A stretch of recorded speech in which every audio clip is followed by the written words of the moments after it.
Hey guys, welcome back to the channel. This is part 1 of our story. If you like this what if story and want to see part 2, let me know in the comments below. Before we start, don't forget to like, subscribe, and share this video with your friends. Also, check the description for more great content and my playlist. This story was posted by Gamethrowr on Wattpad. Now, let's start. Not all individuals are created equal. Some are weaker, some are smarter, and some are made to be used by others. In a cold, dimly lit laboratory, a tall man lay on a medical bed.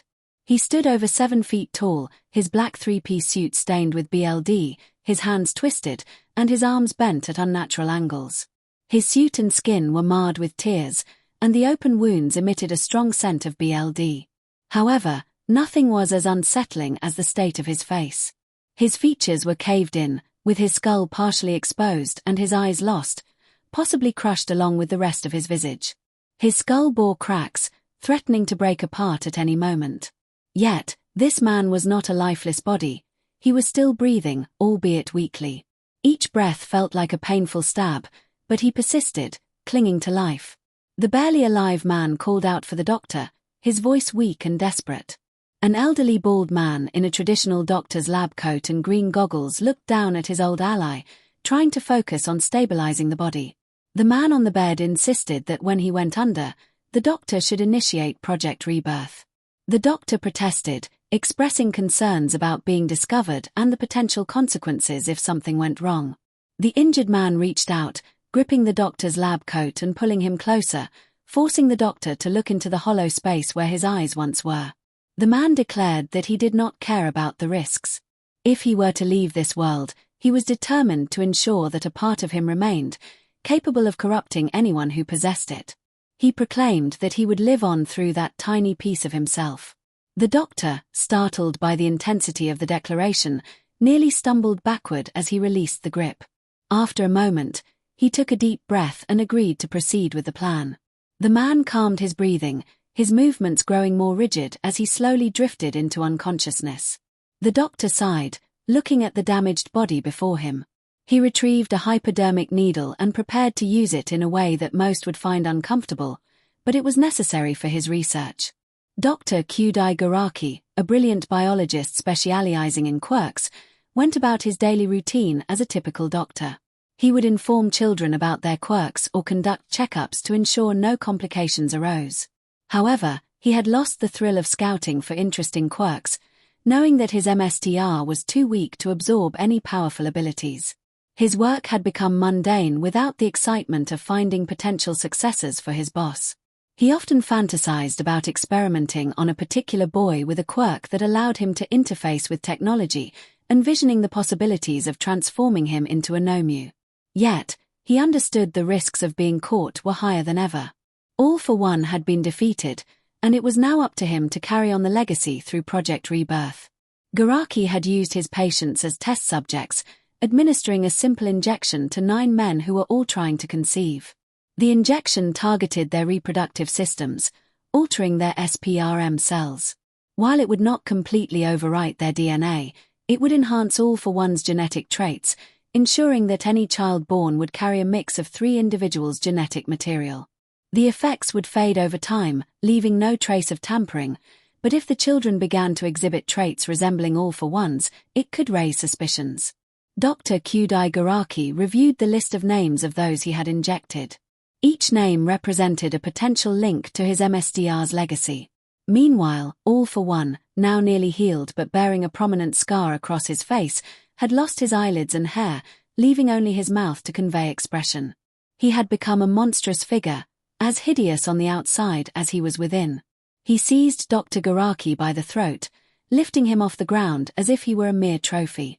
With a sneer, 𝗓𝗏 expressed his disappointment in the doctor's failure. Garaki, struggling to breathe, questioned why it mattered if Project Rebirth had not succeeded, given that 𝗓𝗏 had already chosen another successor. 𝗓𝗏's response was filled with anger, emphasizing that Garaki had jeopardized his very existence. He warned the doctor that he should be grateful for his continued survival, as his death would have erased him from history. Garaki swallowed hard, realizing the gravity of the situation. He braced himself for the repercussions of his actions, knowing that the stakes had never been higher. Not technically. For some reason, with 8 of them, it seemed that the genetic material was not potent enough to actually affect any of the children's DNA. It was a crucial error on the part of Dr. Garaki. The pressure in the room intensified as he was asked about the 9th child. Once again, Dr. Garaki feared for his life as he took a slight gulp. The 9th child was the only one that actually had traces of the genetic material, but he was quirkless. Quirkless. Yes, he had the extra toe joint and everything. Dr. Garaki was expected to have run tests. He barely needed to. The child practically underwent every test imaginable. He made constant movements, desperately tried to lift a medical bed with his own strength, attempted to breathe fire, tried to fly, and even attempted to lift objects with his mind. The boy seemed distraught, feeling as though his world was broken because he did not have a quirk. One would think that such words would elicit sympathy for a child's dream being crushed, but from Dr. Garaki came only mild amusement. All for One was no better regarding what was essentially his son. He expressed disappointment, having hoped that Project Rebirth would yield at least one good result, as they would be useful for the future. But alas, it seemed it was not meant to be. A twisted grin formed on All for One's lips as he declared that it did not matter. He did not need anyone to overshadow him or his perfect creation. It was his turn now, his turn forever. Izuku Midoriya had always wanted to be a hero since he was a little kid. He bravely stood in front of another boy who was crying on the ground, declaring that he would not let anyone abuse their quirk to harm others. Katsuki Bakugo, the spiky blonde boy with red eyes, smacked his fist into his palm, activating his quirk to create a small explosion. He mocked Izuku, the quirkless wonder, for thinking he could play hero. Katsuki had once been Izuku's friend until he developed his own quirk. In Izuku's world, about 80% of the population had an uncanny ability known as a quirk, while 20% were quirkless. Another child shouted to get him, extending his fingers until they were twice as tall as he was. A chubby child with red bat wings that allowed him to hover above the others nodded in agreement as the 3 boys charged to attack Izuku. They quickly ganged up on him, with the long-fingered boy holding Izuku hostage while Katsuki and the chubby kid pummeled him. They declared themselves the heroes, labeling Izuku as the villain, as Katsuki's definition of a hero was that heroes always won. With a derisive scoff, they left Izuku on the ground, unconcerned for his well-being. Izuku managed to crawl away from the playground, realizing that the child he had defended had already run off, blaming him for making everything worse. Yet Izuku did not hesitate to help anyone in need. It was simply in his nature. He wanted to become a hero like All Might. To Izuku, a hero was someone who could save others, even at their own expense. The video of All Might's hero debut had made a significant impact on him, having watched it countless times. It was his source of inspiration. He gently probed his injuries, feeling the sting. Katsuki had been amplifying his punches with explosions upon impact, as his quirk allowed him to create explosions from sweat. The chubby boy relied on the weight behind his punches, while the skinny one held Izuku, preventing him from escaping or fighting back. Izuku declared that one day he would get his quirk and show everyone that he could be a hero. The doctor heartlessly told him to give up, stating it was impossible for him to develop a quirk. He leaned back in his chair, his words harsh and filled with annoyance at the situation. Izuku dropped his All Might action figure in shock as the doctor delivered the news like a heavy weight on his shoulders. Rinko Midoriya, his mother, expressed her concern, asking if something was wrong with her son. Other children his age had already manifested their quirks, but Izuku was the only one in his kindergarten who had not shown any signs. Rinko was annoyed by the doctor's crass behavior but pushed through it for her son. The doctor explained that by the age of 4, a child should manifest a quirk belonging to one of their parents or a combination of both. He mentioned that early quirk research indicated that anyone with a quirk did not have a second joint in the pinky toe, as it was deemed unnecessary for humans. This was used to represent the next stage of evolution. While this was not always the case, it was true for the majority. The doctor concluded that since Izuku had 2 joints in his pinky toe, the chances of him developing a quirk were 0, regardless of his age. They had seen late bloomers before, but Izuku would never be one of them. Later, 𝐒𝐽𝐻 guided her child back to their apartment, unable to bear the thought of her child's dream being shattered.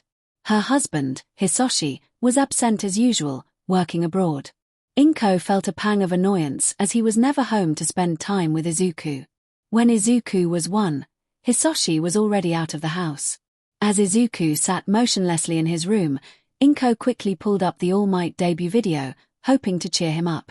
After ensuring he was settled, she began searching for articles about quirks, hoping the doctor was wrong. After all, not everything was absolute, and perhaps the first quirk users had 2 joints. She needed to ensure her son had a future, even if he was quirkless. She would always love him, regardless of his abilities. Even if he was quirkless, that did not mean anything was wrong with him. 𝗏𝐽𝐻 was aware that Izuku was already being bullied, despite his attempts to hide it. She had seen him come home with bruises lately, but he always claimed they were from playing with others. She was uncertain who was responsible, but she could guess based on the burn marks on most of his injuries. 𝗏𝐽𝐻 ordered Katsuden to be delivered, hoping to lift Izuku's spirits. Izuku spoke with an emotionless voice, expressing his feelings to his mother. No matter the trouble he faced, a hero would always come to save him with a smile. Izuku slowly turned his chair to face his mother, his eyes brimming with tears, ready to spill over. He expressed his longing to be a super cool hero, but he couldn't finish his thought before 𝗏𝐽𝐻 rushed to him, tears streaming down her face as she tried to comfort him. She apologized repeatedly, her heart aching for her son. In his mind, Izuku wished for a different response. He wanted to be a hero. As 𝗏𝐽𝐻 was forced to update Izuku's quirk registry to reflect that he was quirkless, the news spread quickly among his peers, despite her pleas for silence. One careless kindergarten teacher mentioned it in front of several children, and the bias against those without quirks led to Izuku being ostracized. The children at school began to see him as different and strange, not because of his personality, but because of his lack of a quirk. Most teachers favored Katsuki and other students with powerful quirks, ignoring any bullying that occurred, hoping to gain favor by associating with those who were likely to become heroes. Unfortunately, Izuku received little attention, and any toys he wished to play with were given to those with quirks. Years passed, and Izuku returned home from school, now in 2nd grade. He walked through the door, his clothes marked by burns, pulling himself into the house with exhaustion. He avoided his mother's gaze as she looked at him with concern. 𝗏𝐽𝐻 cried out in worry, checking his injuries, questioning what had happened. Izuku hesitated, saying he had simply fallen, but 𝗏𝐽𝐻 was not convinced.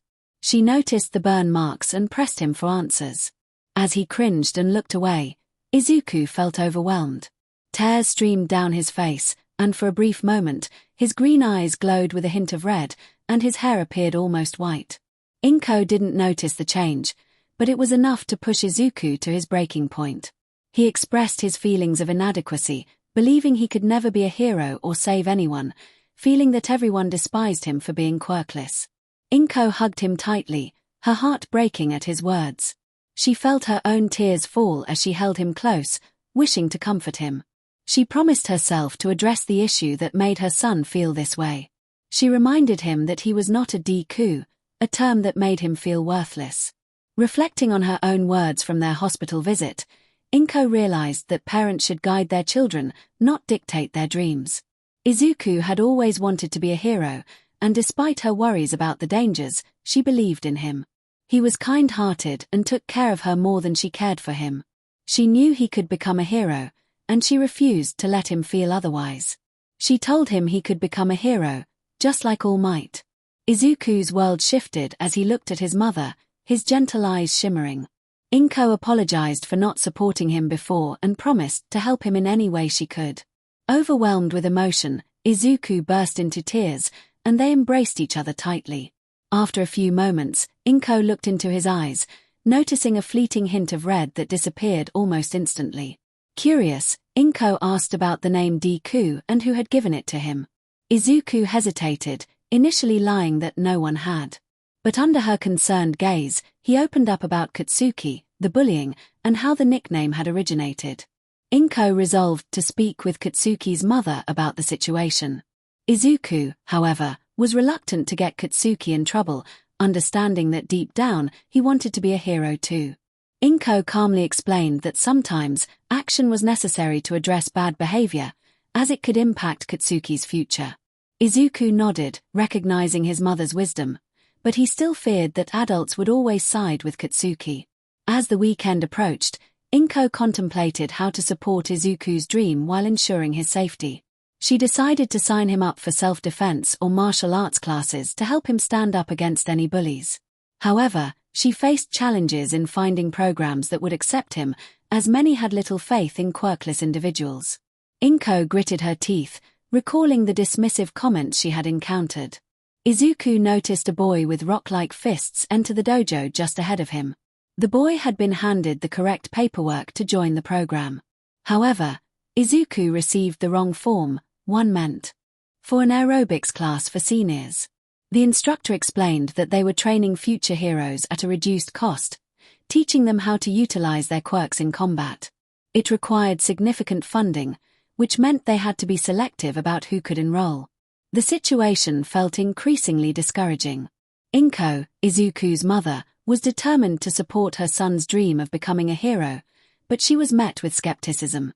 A woman remarked that Izuku was quirkless and would never achieve his goal. This struck a chord with 𝗏𝗏, who felt anger rise within her as she witnessed her son being belittled. She had hoped to find a dojo that would accept him, praying that this place would be different. If they rejected him, it would break his spirit, and she would be furious. As they approached the dojo, they saw a small crowd gathered at the entrance. Curious, they joined the group and stood beside a couple with their daughter, who introduced herself as Kendo Itsuka. Izuku nervously introduced himself, feeling overwhelmed by the presence of a girl. Itsuka asked if he was there to learn how to fight, sharing that her father recommended the dojo because the MSTR were skilled. She playfully demonstrated some kung fu moves, making Izuku laugh and join in. 𝗏𝗏 felt a sense of hope at the prospect of Izuku making a new friend. Itsuka then asked about Izuku's quirk, proudly sharing that hers was called Big Fist, which allowed her to enlarge her hands. Just as Izuku was about to respond, a familiar voice interrupted. It was Reggie, one of his former bullies, who mocked him for trying to learn how to fight despite being quirkless. The crowd began to murmur, some stepping away from Izuku as if he were contagious. Reggie's mother condescendingly suggested that 𝗏𝗏 should teach her son to be realistic about his dreams. 𝗏𝗏's frustration boiled over. How could children treat Izuku this way? Did the teachers condone such behavior? Izuku felt tears welling in his eyes, but before he could react, Itsuka stepped in front of him, defending him against Reggie's taunts. She called Reggie a bully and stood her ground, asserting that Izuku was not worthless. Just then, a loud crack echoed from the dojo entrance, drawing everyone's attention. A middle-aged man with a long white beard appeared, his presence commanding respect. He addressed the crowd, acknowledging their interest in learning. He then pointed to Reggie, telling him he would not be teaching him. Reggie's mother protested, but the old man calmly sipped his tea, ignoring her outburst. Frustrated, she decided to leave with her son, taking several other families with them. With the crowd thinning, Itsuka encouraged Izuku to join her inside. The two of them were now the only students left, and the old man welcomed them to sit wherever they liked. They chose seats directly in front of him, and Izuku felt a mix of excitement and nervousness being so close to Itsuka. The old man introduced himself as Hiroyo, inviting them to call him Sensei or whatever they preferred. He asked if there were any martial arts styles they were interested in learning.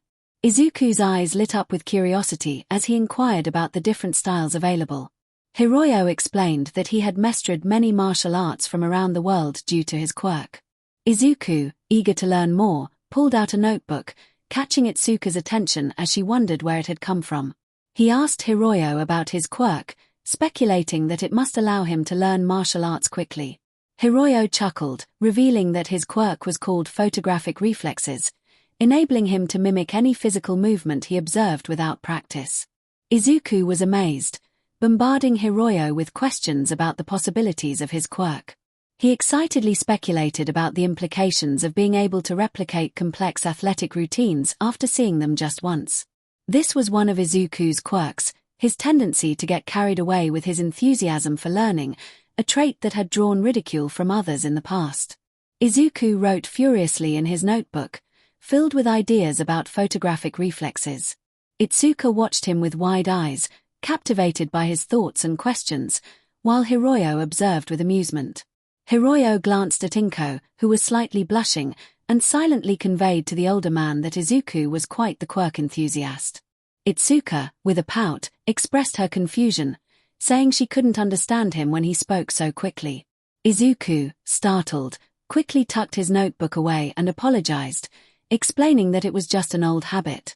Itsuka tilted her head, clarifying that she was only struggling to keep up with his rapid speech. Leaning closer, she pressed against his side, eager to see his notes, impressed by how much he seemed to know despite limited information. Hiroyo smiled at their interaction, though he noted Izuku's timid demeanor, which suggested he might have faced bullying due to being quirkless. As they examined his notes, Izuku remained stiff, trying to maintain some distance, while Itsuka inched closer. Hiroyo chuckled, feeling a sense of fondness for the two. Years passed, and now Izuku and Itsuka were both 17, training together in the dojo. Despite his efforts, Izuku had yet to win a single match against Itsuka, who was a naturally talented fighter. Though he had learned a lot, he simply couldn't compete with her skills. Hiroyo watched them train with a radiant smile, pleased with their progress. He hoped that his advice on martial arts was benefiting Itsuka. Itsuka aimed to blend her fighting style with her quirk, Big Fist. However, she believed that the awkward movements required could throw her off balance. Izuku, ever insightful, suggested various ways to utilize her quirk effectively in combat, such as using her large hands for better footing during kicks and adjusting their size for different combinations. The idea of resizing her hands had never occurred to her before. Meanwhile, Izuku, lacking a quirk, had focused on learning a mixed martial arts style primarily for self-defense. He had grown taller, now standing at 5 feet 7 inches, and while he didn't work out excessively, he was in good shape, no longer resembling the frail kid he once was. Over time, he had also made strides in overcoming his confidence issues. Although he still found it challenging to talk to girls, he was improving day by day. As they prepared to leave, Itsuka excitedly suggested they go for ice cream. Izuku agreed, suggesting they visit her favorite place, Frozone. Itsuka's eyes sparkled with delight as she took his hand, pulling him along with enthusiasm. Izuku chuckled, noting how her excitement for ice cream made her forget her usual big sister demeanor. Itsuka playfully pouted, insisting that ice cream was a valid reason to drop the big sister act. Their light-hearted banter continued as they made their way to the ice cream shop. In a classroom at Aldera High School, the teacher addressed the third-year students, urging them to start considering their futures seriously. He dramatically dropped career forms onto his desk, emphasizing the importance of the moment.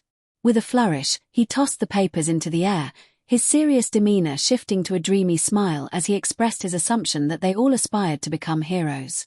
Most students responded with excitement, showcasing their quirks, while two remained silent. The teacher acknowledged their impressive abilities but reminded them that using quirks in school was against the rules. Katsuki, one of the quiet students, scoffed at his classmates, dismissing them as inferior. The teacher, glancing at his clipboard, noted Katsuki's application to UA College, prompting gasps of admiration from the other students. They exchanged shocked remarks about the college's high standards and rigorous entrance exams.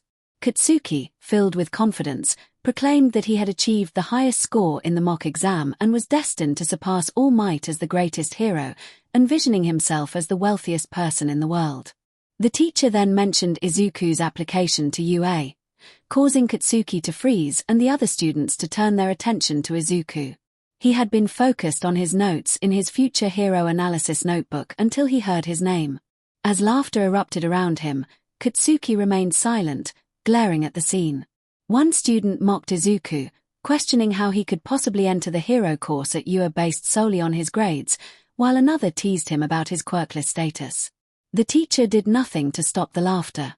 Katsuki slammed his hand onto Izuku's desk, using his quirk to make it explode. Izuku jumped slightly in surprise and quickly moved his notebook to safety as the desk shattered. Katsuki cursed, expressing his disdain for Izuku, claiming he was not in the same league because he was quirkless. His hands were still steaming, and sparks flew around him. Izuku glanced at the teacher, who remained indifferent, a pattern he had seen with many teachers over the years. No one wanted to confront Katsuki due to his temper and potential as a hero. Gulping down his fears, Izuku steeled himself and looked up at Katsuki with a trembling expression. He asserted that regardless of Katsuki's feelings, it was his decision to apply to UA, not Katsuki's. Katsuki shouted back, insisting that just because Izuku was taking a martial arts class, he couldn't expect to be on the same level.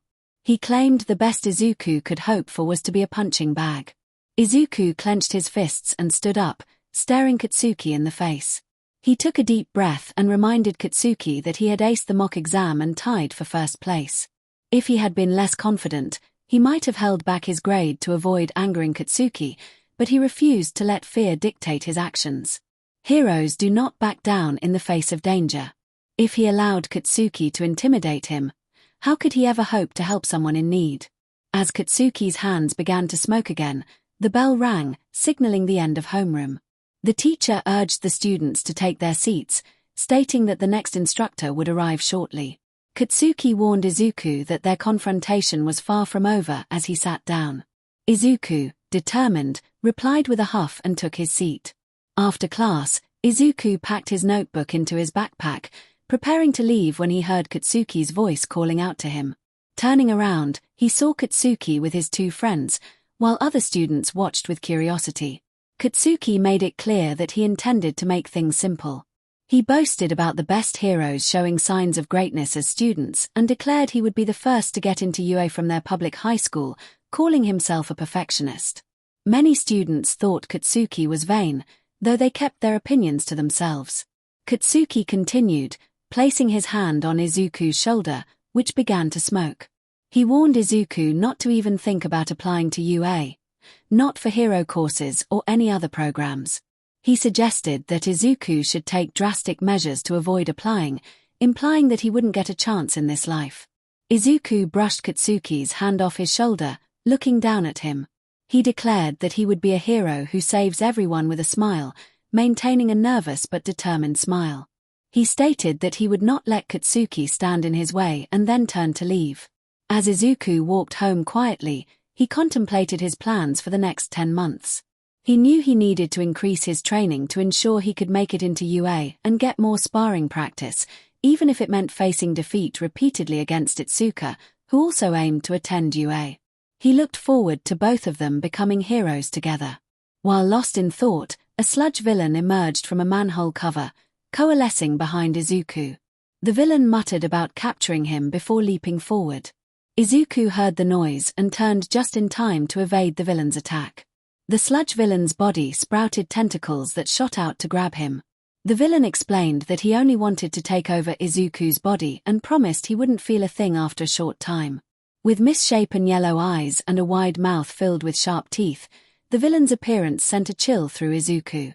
Realizing he was in a dangerous situation, Izuku felt panic rise within him. As the villain sent out multiple tentacles, Izuku sprang away, narrowly avoiding capture. One tentacle aimed for his leg, but he dodged just in time, losing his balance and falling back to evade another tentacle aimed at his head. The villain's tentacles wrapped around his legs, and he growled, demanding Izuku to sit still. A pile of sludge was hurled at Izuku's face, smothering him. As the sludge began to seep into his body, Izuku felt a familiar chill in his brain. His eyes flickered with a brief flash of red before returning to green, and his hair changed to white for a moment before reverting to green. This sensation was something he had experienced before, but he struggled to understand its significance. As Izuku felt his consciousness fading, he realized that this might be his last moment. Suddenly, Toshinori Yagi, known as All Might, punched the manhole cover aside and emerged from the source, chasing after the sludge villain while still carrying his groceries. He thanked Izuku for being a real hero. The sludge villain declared that he would be happy to manipulate others from that moment on. All Might, announcing his presence, caused the sludge villain to freeze in fear and surprise, proclaiming that he was there to stop him.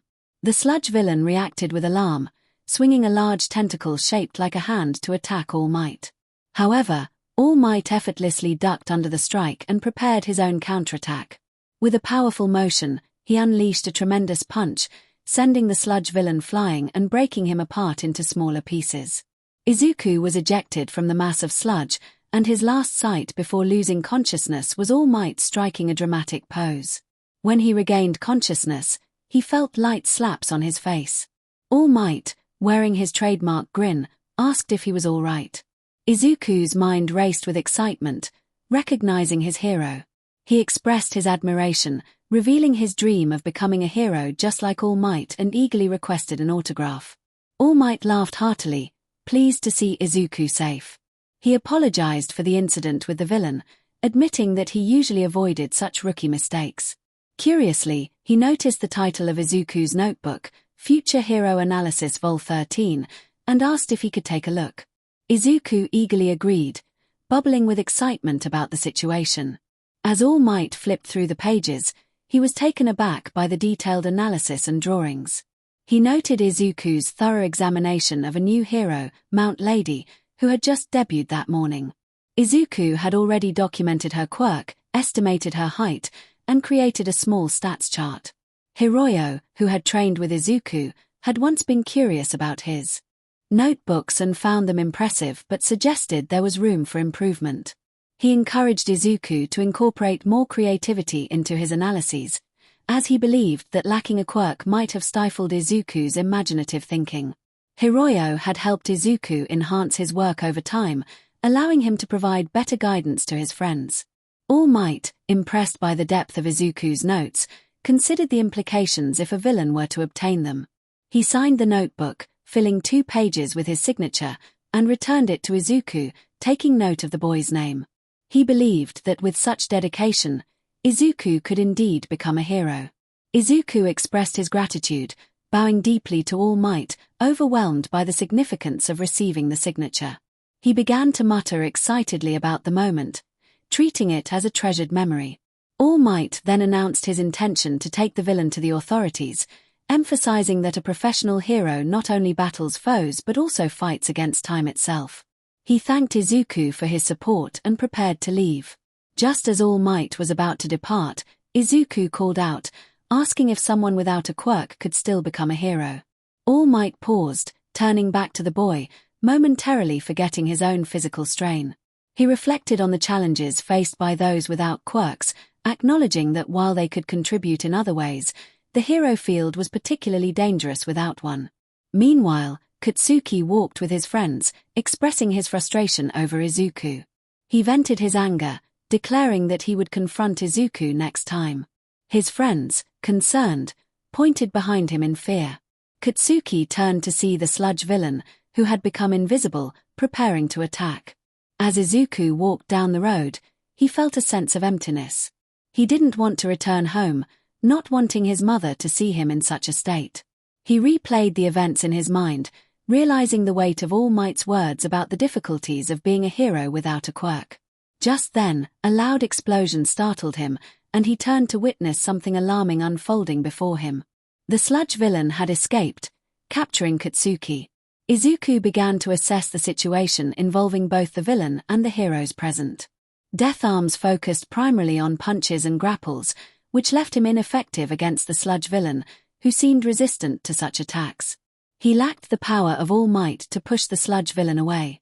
Kamu Wood struggled against the explosions and flames the villain unleashed, which destroyed his wood-based quirk whenever he attempted to intervene. Instead, he concentrated on rescuing as many people as possible. Backdraft, while potentially helpful, was more focused on rescue operations and was doing his best to contain the fire from spreading. Mount Lady, the newest hero, found herself unable to act as the streets were too narrow for her to utilize her gigantification quirk. Izuku noted that Mount Lady couldn't adjust her size, meaning she was stuck with 2 default forms, and he began to mentally list the drawbacks of such a quirk. 2 additional heroes were on the scene, one with a baseball motif and another wearing a plague doctor mask, but neither could assist either. One civilian expressed frustration, questioning why the heroes were not taking action. Another explained that the villain had captured a high school boy and was using his quirk to create explosions, preventing the heroes from getting close for fear of harming the hostage. A hero shouted for someone with a suitable quirk to handle the situation. Izuku thought about how they could be working together to help Katsuki. Death Arms, being the most durable, could approach without risking damage. Mount Lady could assist by throwing him closer to the sludge villain. Although Death Arms was primarily a combat hero, he surely had some training in rescue missions. He could distract the sludge villain long enough for 𝗵𝗲 to grab Katsuki and pull him to safety. Izuku's gaze fixed on Katsuki Bakugo, trapped within the villain's grasp, struggling to escape. The usual arrogance in Katsuki's eyes had been replaced by desperation, fear, and pain, silently pleading for help. In that moment, Izuku disregarded everything else. He couldn't just walk away or stand by like everyone else. How could he ignore someone in need right in front of him? Without a second thought, he sprinted past the police officers and heroes. When Toshinori arrived, he was taken aback by the scene. He felt a surge of panic, realizing his time was limited. Gripping his injury, he felt helpless, but then he saw Izuku rush forward, and he mentally screamed in shock at the sight of a powerless child running into danger. Death Arms shouted for Izuku to come back, too stunned to intervene himself. The sludge villain recognized Izuku and glared at him, causing Katsuki to widen his eyes in shock as he struggled against the villain's grip. Izuku focused solely on the sludge villain, adrenaline coursing through him. The villain sent its tentacles toward him, but Izuku managed to dodge them. Remembering some notes he had taken about 𝗵𝗲, he kicked up some rubble that struck the sludge villain in the eyes. The villain flinched, loosening its hold on Katsuki just enough for him to breathe. Seizing the opportunity, Izuku grabbed his backpack and hurled it at the villain's face, further obstructing its vision. With determination, Izuku grasped Katsuki's shoulders, which were partially exposed while the rest of him remained trapped in the sludge. The thick mud made it challenging to pull him free. Izuku urged Katsuki to aim an explosion at the villain's face. Katsuki's hands were one of the few parts not ensnared by the sludge, as it was using his quirk to defend itself. Now that the grip had loosened, Katsuki regained feeling in his wrists. Filled with anger, Katsuki thought to himself in disbelief that he was being saved by Deku. He turned his palm toward the sludge villain's face and unleashed an explosion. The villain roared in pain and released Katsuki, who flew directly into Izuku. Katsuki growled, questioning why Deku was helping him.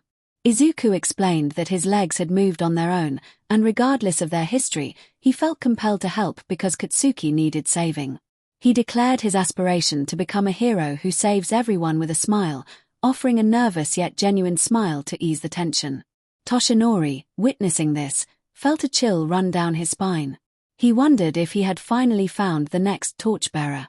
He chastised himself for doubting Izuku's potential, realizing that this boy, who couldn't even drink alcohol yet, had acted more heroically than any of the professionals present. Toshinori muttered to himself about how pathetic he felt as his muscles began to expand, transforming him into a formidable figure. Suddenly, All Might's voice rang out, commanding the villain to stop. The sludge villain froze as All Might rocketed toward it, delivering a powerful punch. The impact twisted the air, creating a miniature tornado that swept through the street. The villain's body splattered in all directions, leaving the crowd in awe of All Might's strength. One person felt a raindrop on their face and looked up in astonishment, realizing that All Might's punch had changed the weather. Later, Izuku walked home, exhausted. After receiving praise from the crowd, he faced scolding from the heroes and police for his reckless actions. Meanwhile, Katsuki received nothing but compliments from two lesser-known heroes, who invited him to join their agency when he turned pro. Izuku, however, found little value in the praise.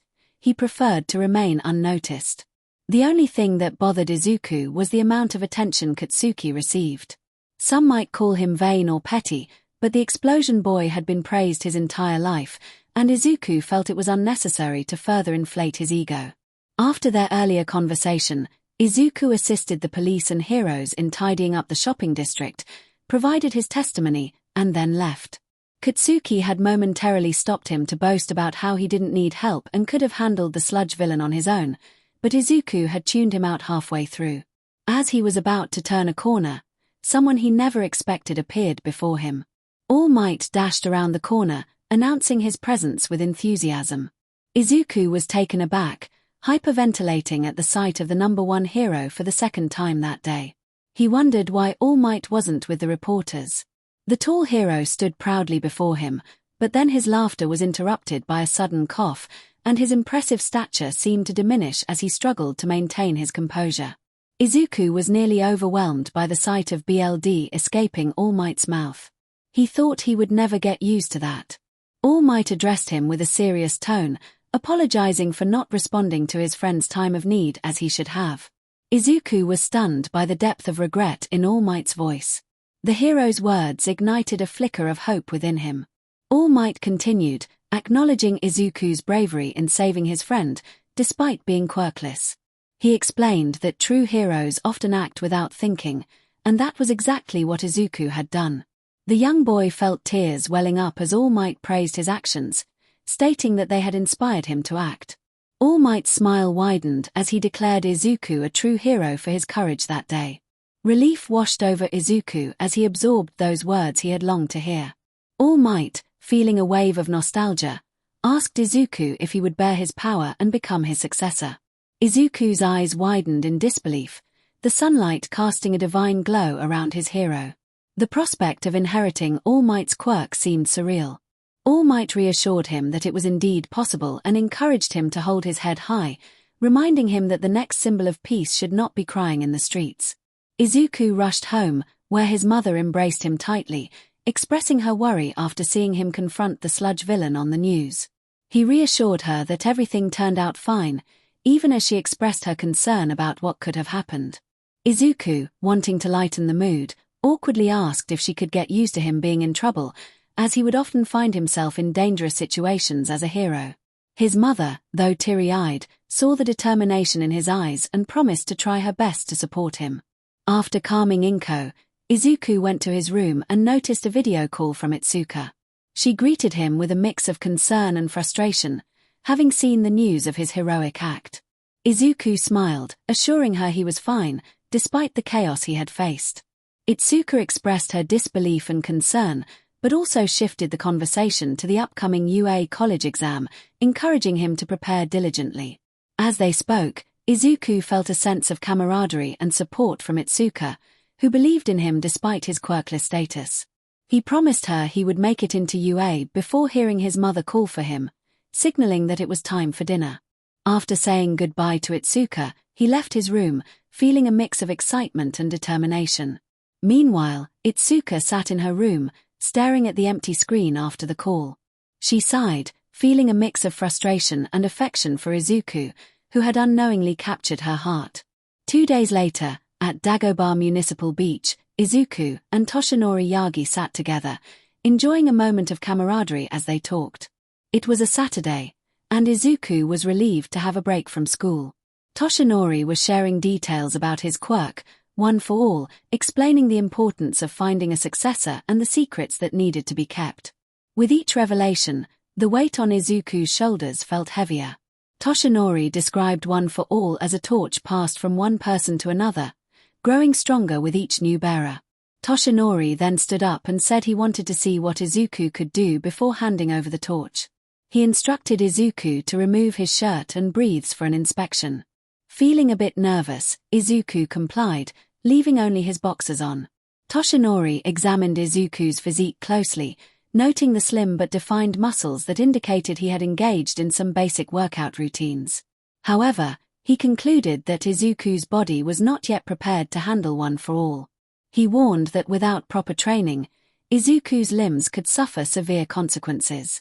Izuku shivered at the thought, but Toshinori reassured him that he had a training plan to help him get into shape before attending UA school.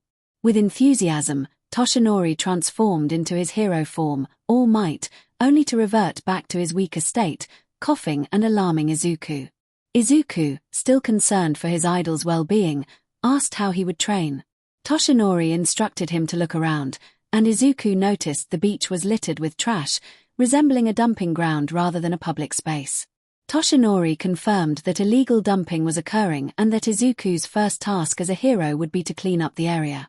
Izuku, filled with determination, immediately expressed his eagerness to start. As he began his training, Izuku struggled with the heavy lifting and constant movement, breathing as he tried to catch his breath. Despite being fit from his dojo activities, this kind of training was new and challenging for him. All Might, observing from atop a fridge, encouraged him as Izuku pushed himself to rise again, determined not to give up. Meanwhile, 𝐒𝐽 watched her son with concern, asking if he was all right. After a quick meal, Izuku excitedly shared that he had found an exercise regimen online, complete with a meal plan, and asked if they could follow it after the day's training. Elsewhere, Usajiyama Rumi, the rabbit hero known as Maruko, strolled along the seaside bay, reminiscing about her childhood visits to the once peaceful 𝗕𝗶𝗶 Municipal Beach Park. Now, however, the area was overwhelmed with trash, and the beauty she once enjoyed was marred by the grotesque smell and debris. As she walked, Rumi heard faint voices coming from the trash piles. One voice sounded familiar, and though she initially considered ignoring it, her curiosity got the better of her. The mention of All Might caught her attention, and she felt a rush of excitement. Remembering her admiration for him from her youth, she leaped forward, clearing the beach in a single bound, eager to discover what was happening. Upon landing softly in the sand, she focused on the voices, realizing that Izuku had made significant progress since she last saw him. She felt a sense of pride for the young hero, who was clearly working hard to achieve his dreams. Rumi was taken aback by what she had just heard. The thought of inheriting All Might's quirk seemed impossible. She questioned whether a villain was trying to deceive a child, but it was indeed All Might's voice. Midoriya, curious and confused, asked All Might about the process of passing on one for all. He recalled how All Might had compared it to the Olympic torch and wondered why he had never heard of any heroes like him before. All Might hesitated for a moment before explaining that there was a significant story behind it, one that might change Midoriya's perspective. Rumi's heart raced as she listened intently. All Might began to recount the early era of quirks, mentioning a villain that many believed to be a myth, All for One. Rumi's eyes widened in shock as All Might confirmed the villain's existence, revealing that he had been the one who injured him in their final battle. The revelation sent a chill down Rumi's spine. The thought of All Might being injured seemed unfathomable, yet it made sense given his declining appearances and the rising crime rate. All for One was a man capable of stealing quirks and distributing them to his followers, transforming the world into a chaotic nightmare. Midoriya was astonished by the reality of the villain, expressing his disbelief that history books had overlooked him. All Might explained that the history of such figures was often omitted, much like the activities of the Yakuza. He continued, sharing that those who received quirks from All for One sometimes experienced mutations. He spoke of All for One's younger brother, who had been quirkless but stood up to him.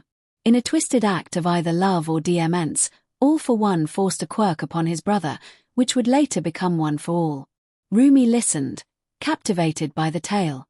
All Might described how he had faced All for One after 7 generations of failures, revealing the extent of the villain's power.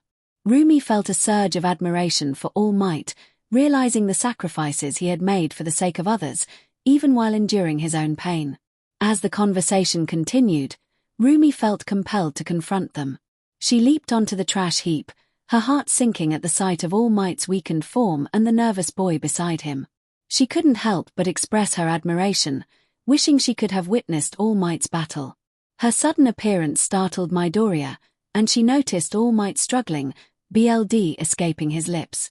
Attempting to lighten the mood, she joked about announcing her presence, but All Might seemed flustered.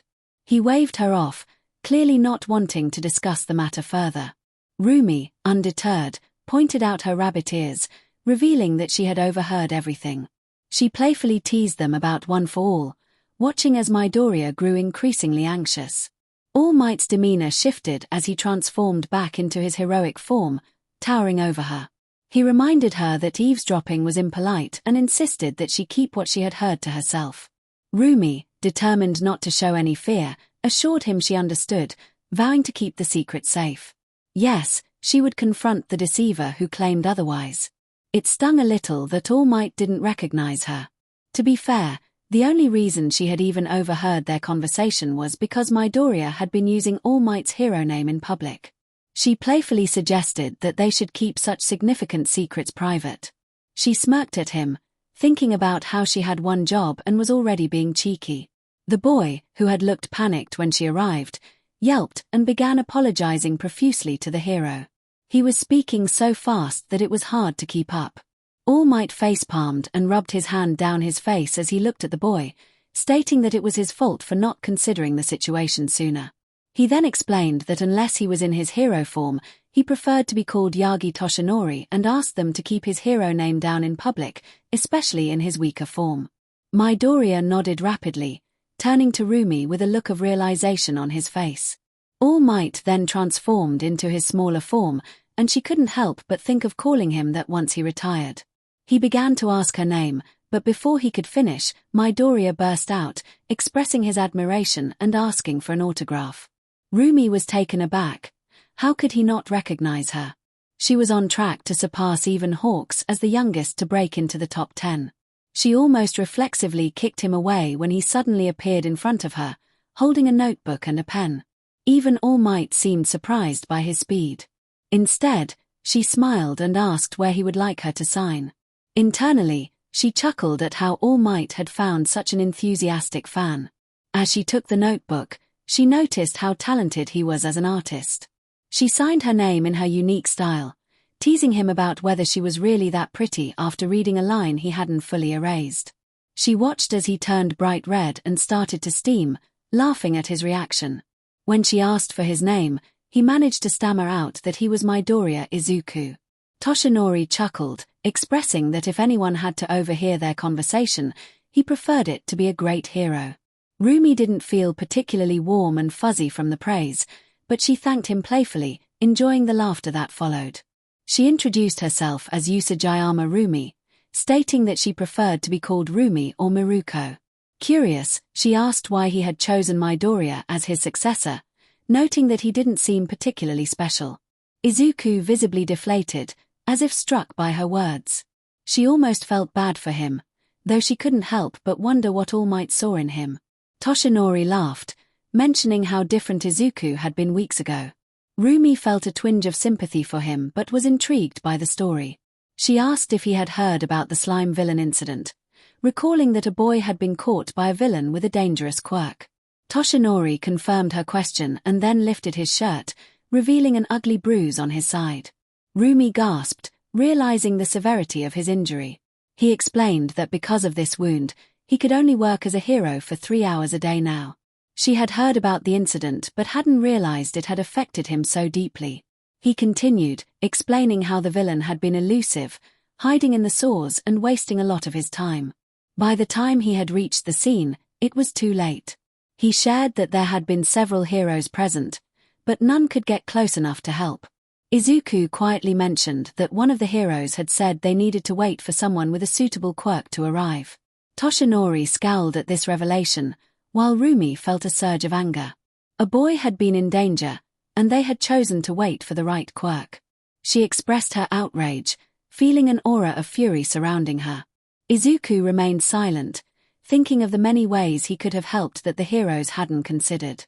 Toshinori's tone turned serious as he reflected on his own inaction during the incident. He admitted that he had been a bystander, his spirit worn down over the years. Just when hope seemed lost for the victim, a quirkless boy had jumped in to save him, despite being told he could never be a hero.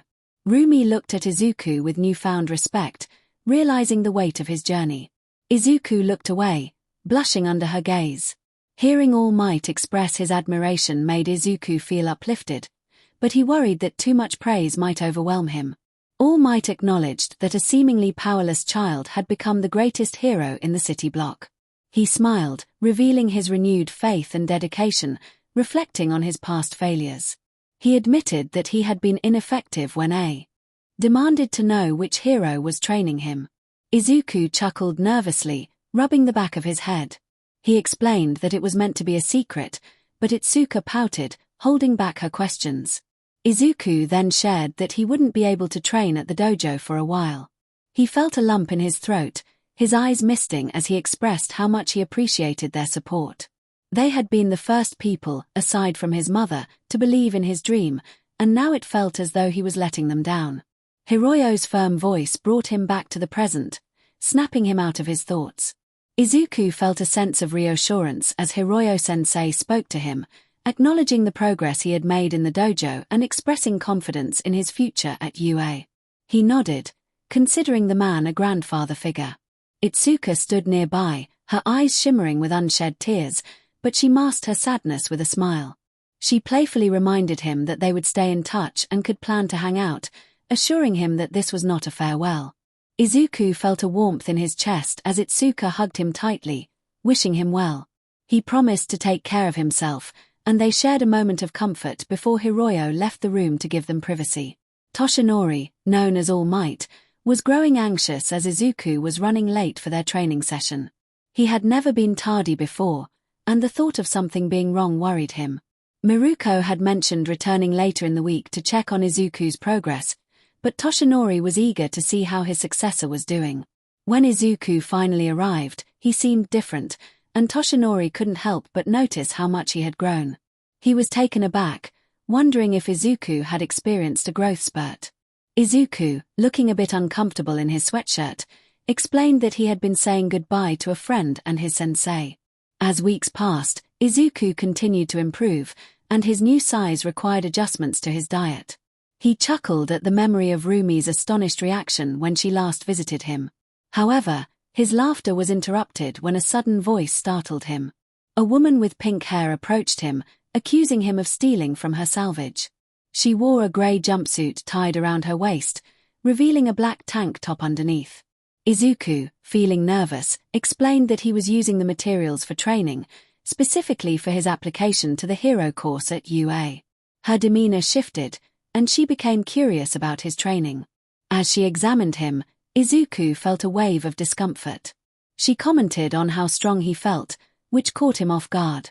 He quickly asked her what she was doing, and she introduced herself as 𝗳𝗵𝗲, a genius inventor. Her enthusiasm was palpable, and she explained that she needed to know her teammates' measurements to assist them properly. Izuku was taken aback by her forwardness and questioned her intentions. Mai explained that she was joining the support course at UA and believed that with her help, he would shine in the spotlight. She playfully suggested that people would be amazed by the support items she created for him. As she leaned closer, Izuku felt flustered by her proximity and the implications of her words. Mai's excitement was infectious, but he struggled to keep his composure. She proposed they work together, insisting it would be fun, which made Izuku blush furiously. Toshinori, observing the interaction, raised an eyebrow at Izuku's flustered state. Izuku sheepishly explained that he was helping a friend who needed the materials, emphasizing that he couldn't just take them away. All Might recognized the nobility in Izuku's intentions but couldn't help but feel a sense of exasperation at how similar they were. Izuku contemplated the situation, realizing that he would be transporting materials to Rumi's workshop since she couldn't build out in the open. All Might nodded, albeit with some reservations. With Izuku's enhanced physique, he was cleaning the beach at an impressive pace, adapting to the new regimen faster than expected. There was still much work to be done, but with months remaining until the entrance exams, there was no immediate rush. All Might expressed his longing to have the beach cleared, to which Izuku assured him he would finish before the UA entrance exams.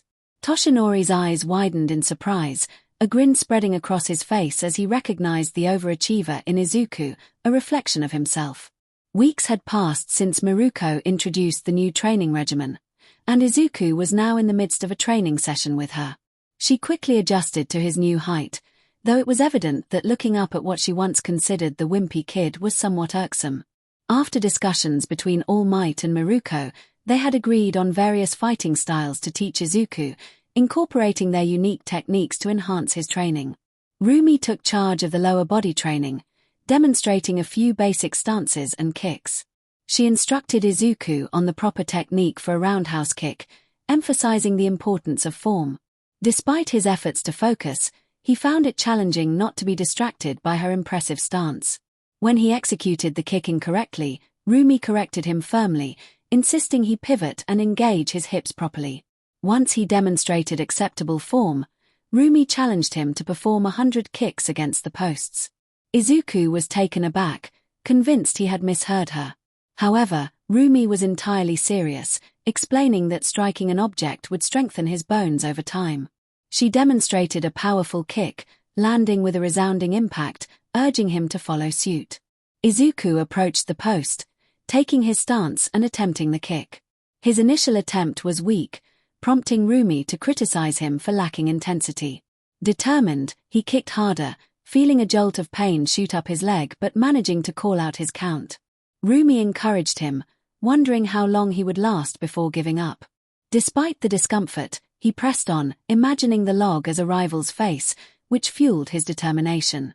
As he reached 30 kicks, he faltered, gripping his leg in pain. Rumi reminded him of the taste of failure, which only ignited his resolve further. He stood up, ready to continue, and Rumi challenged him to do 30 more with his other leg. With renewed energy, Izuku attacked the log with vigor.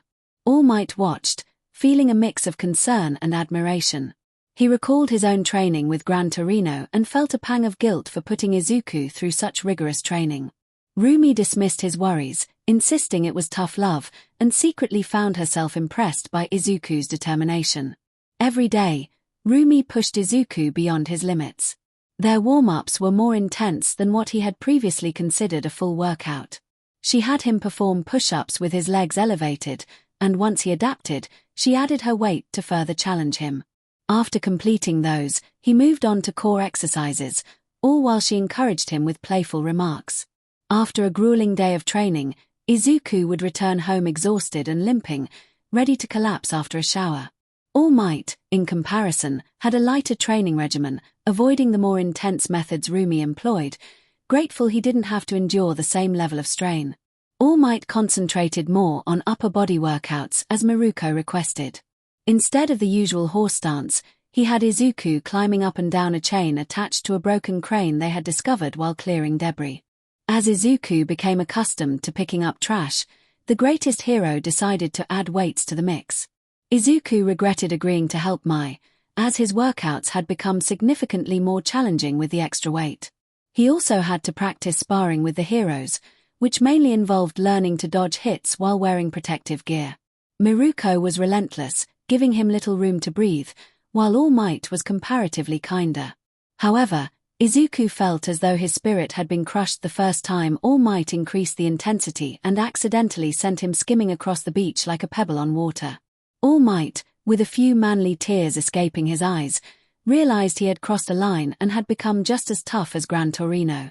Izuku huffed while holding an engine block in one hand, weight strapped to his wrists and ankles, and asked 𝗬𝗓𝗓 where she wanted it. She instructed him to SDRP away everything except the main casing and drop it near the pile, still focused on her workstation. Curious about her project, he leaned in to see, only to recoil in pain when she ignited her blowtorch. He rubbed his eyes, willing them to recover faster as she playfully blew a raspberry at him. Months passed, and by late July, Miruko found herself eyeing her student with a new appreciation. The only missing element in their training was swimming, and All Might had arranged for private access to a swimming pool. Swimming was excellent exercise, and they could also use the pool to practice kicks with some resistance training. Miruko reminded herself to keep her thoughts in check, knowing Izuku was still underage. However, the sight of him in tight swimming trunks showcased the progress he had made since starting his training with All Might in early April. He was approaching a more defined physique, having shed much of his baby fat. Miruko shook her head, trying to dispel her thoughts. She leaped into the water with a splash, feeling the refreshing cold wash over her. When she emerged, she looked like a stunning mermaid, her hair glistening. She kicked off the wall and swam toward Izuku, explaining their plan for alternating swimming styles. Izuku nodded, captivated by her presence, his mouth slightly agape. Miruko smirked, teasing him about his gaze, which made him turn bright red. As she hugged him from behind, she whispered encouragement, playfully acknowledging his innocent admiration. Izuku stiffened and stammered, struggling to regain his composure. Miruko frowned, realizing how mistreated he had been, and knew she needed to help him, though she wasn't sure how. Putting on a bright smile, she urged him to focus on their training. They both kicked off, sending water flying into the air. They swam back and forth, with Izuku pushing himself harder each time. Miruko observed as his stamina began to wane, but he remained determined, not wanting to let either of them down. After their session, they climbed out of the pool, water dripping from their bodies. Izuku fought the urge to glance at Miruko as she dried off, trying to keep his focus elsewhere. Suddenly, Miruko asked a seemingly random question about his birthday. When Izuku mentioned it had passed on July 15th, she turned to him in surprise, realizing he was now 18. A long silence enveloped the area as Rumi turned away to dry her hair and bunny ears. She offered no explanation, leaving Toshinori to wonder if he had said something wrong. October was nearing its end, and throughout the month, Rumi and Toshinori had pushed Izuku to his limits each day before finally allowing him a break. Izuku's progress had genuinely astonished All Might, who had to admit Rumi's training methods were effective. He remarked on how well the adjustments to the training plan had worked, especially with Izuku's sudden growth spurt, noting that he was excelling faster than expected. Keeping his voice low to avoid distracting Izuku, he acknowledged Rumi's expertise, admitting that while he understood physical training, he was not accustomed to teaching. Rumi, with a smirk, teased him about his lack of teaching experience, stating that she preferred to give tips rather than deal with unprepared individuals. Toshinori sheepishly rubbed the back of his head, recalling his 𝗵𝗲𝗍's harsh teaching style. Rumi laughed at the thought of someone being able to defeat him, quickly connecting the dots to Toshinori's 𝗵𝗲𝗍, who had passed one for all to him. Toshinori's expression darkened as he spoke of his 𝗵𝗲𝗍, who had been taken from them far too soon by All for One. Rumi's expression turned serious as she asked if Izuku would be ready for One for All soon, nodding toward him as he flipped an enormous tire along the beach. Toshinori confirmed that Izuku was indeed ready but decided to wait before passing on the power, wanting him to complete an obstacle first. Rumi inquired if that obstacle was cleaning up the beach, to which Toshinori nodded. Transforming into All Might, he praised Izuku for his efforts, but both Rumi and Izuku responded with a deadpan look, prompting a moment of disappointment from the older hero. Izuku arrived at Mai's garage, feeling a headache coming on as she greeted him cheerfully. After he had asked her to stop calling him Muscles, she had swayed to Zuku, which he found less flattering. As he expressed his reluctance to spar with one of her machines, a rolling motor machine emerged, equipped with long metal arms and boxing gloves. It began to approach him, causing him to step back. Mai commanded the machine to stop, explaining that she still wanted them to spar but without any surprises. Izuku shivered at the way she said his name, and when she insisted he would fight her creations, he firmly declined. Mai laughed at his reaction, playfully teasing him about the situation. Despite his protests, she insisted he needed to fight the machine to become a true hero. Izuku knew she was manipulating him, but she had a point. With weights on his wrists and ankles, he realized this would not be easy. Reluctantly, he agreed to discuss it with his trainer, acknowledging it would be good exercise. While cleaning up trash, Izuku also faced off against some of Mai's machines. He fought against the metal androids, managing to destroy one but sustaining some injuries in the process. Thankfully, his training had prepared him to avoid most hits. Mai watched with a radiant smile, thinking of each failure as an opportunity to learn, especially as she saw Izuku succeed. When he finally caught his breath after the workout, she noted where the design had gone wrong and how it had fallen apart so easily. Izuku's eyes twitched at her comment about the machine's failure. Mai, excited to improve her design, stepped back but accidentally bumped into him. When Izuku turned to her with a serious expression, she felt a chill. He firmly reminded her that creating the machine had taken her 3 days without sleep, followed by a month of constant work. In that moment, Izuku transformed into a determined figure, ready to ensure she wouldn't overwork herself again. He suggested finding someone to assist her with her robotics projects, hoping it would help her manage her workload better. He hoped she would agree. Until then, she needed a break. Mai paused for a moment, realizing that an extra pair of hands would be beneficial. She reluctantly accepted, pouting cutely, which made Izuku smile. His gaze shifted to the remaining trash, and he thought it was about time to take action. Toshinori and Rumi strolled to the beach, reflecting on their students' progress over the past few months. Toshinori wondered why they had been summoned. Rumi had attempted to sneak a peek but felt as if he sensed her presence from afar, appearing suddenly and nearly causing her to react defensively. Regardless, they both acknowledged his significant improvements. As they approached, they heard Izuku's enthusiastic shout. Rumi dashed forward just before Toshinori powered up and sped past her. She was taken aback by Toshinori's exclamation as she caught up. The sight of Izuku's hard work filled her with delight. He had cleaned not only the designated area but had gone above and beyond, leaving no trace of trash behind. Toshinori beamed with joy, launching himself toward his successor. Izuku had even removed the stumps and various training stations they had set up for him. Rumi felt a fierce pride as she took in the beauty of the beach, reminiscent of her childhood. It truly looked as if time had reversed. Izuku had worked hard, balancing his training with the cleaning tasks and weights, but he had persevered.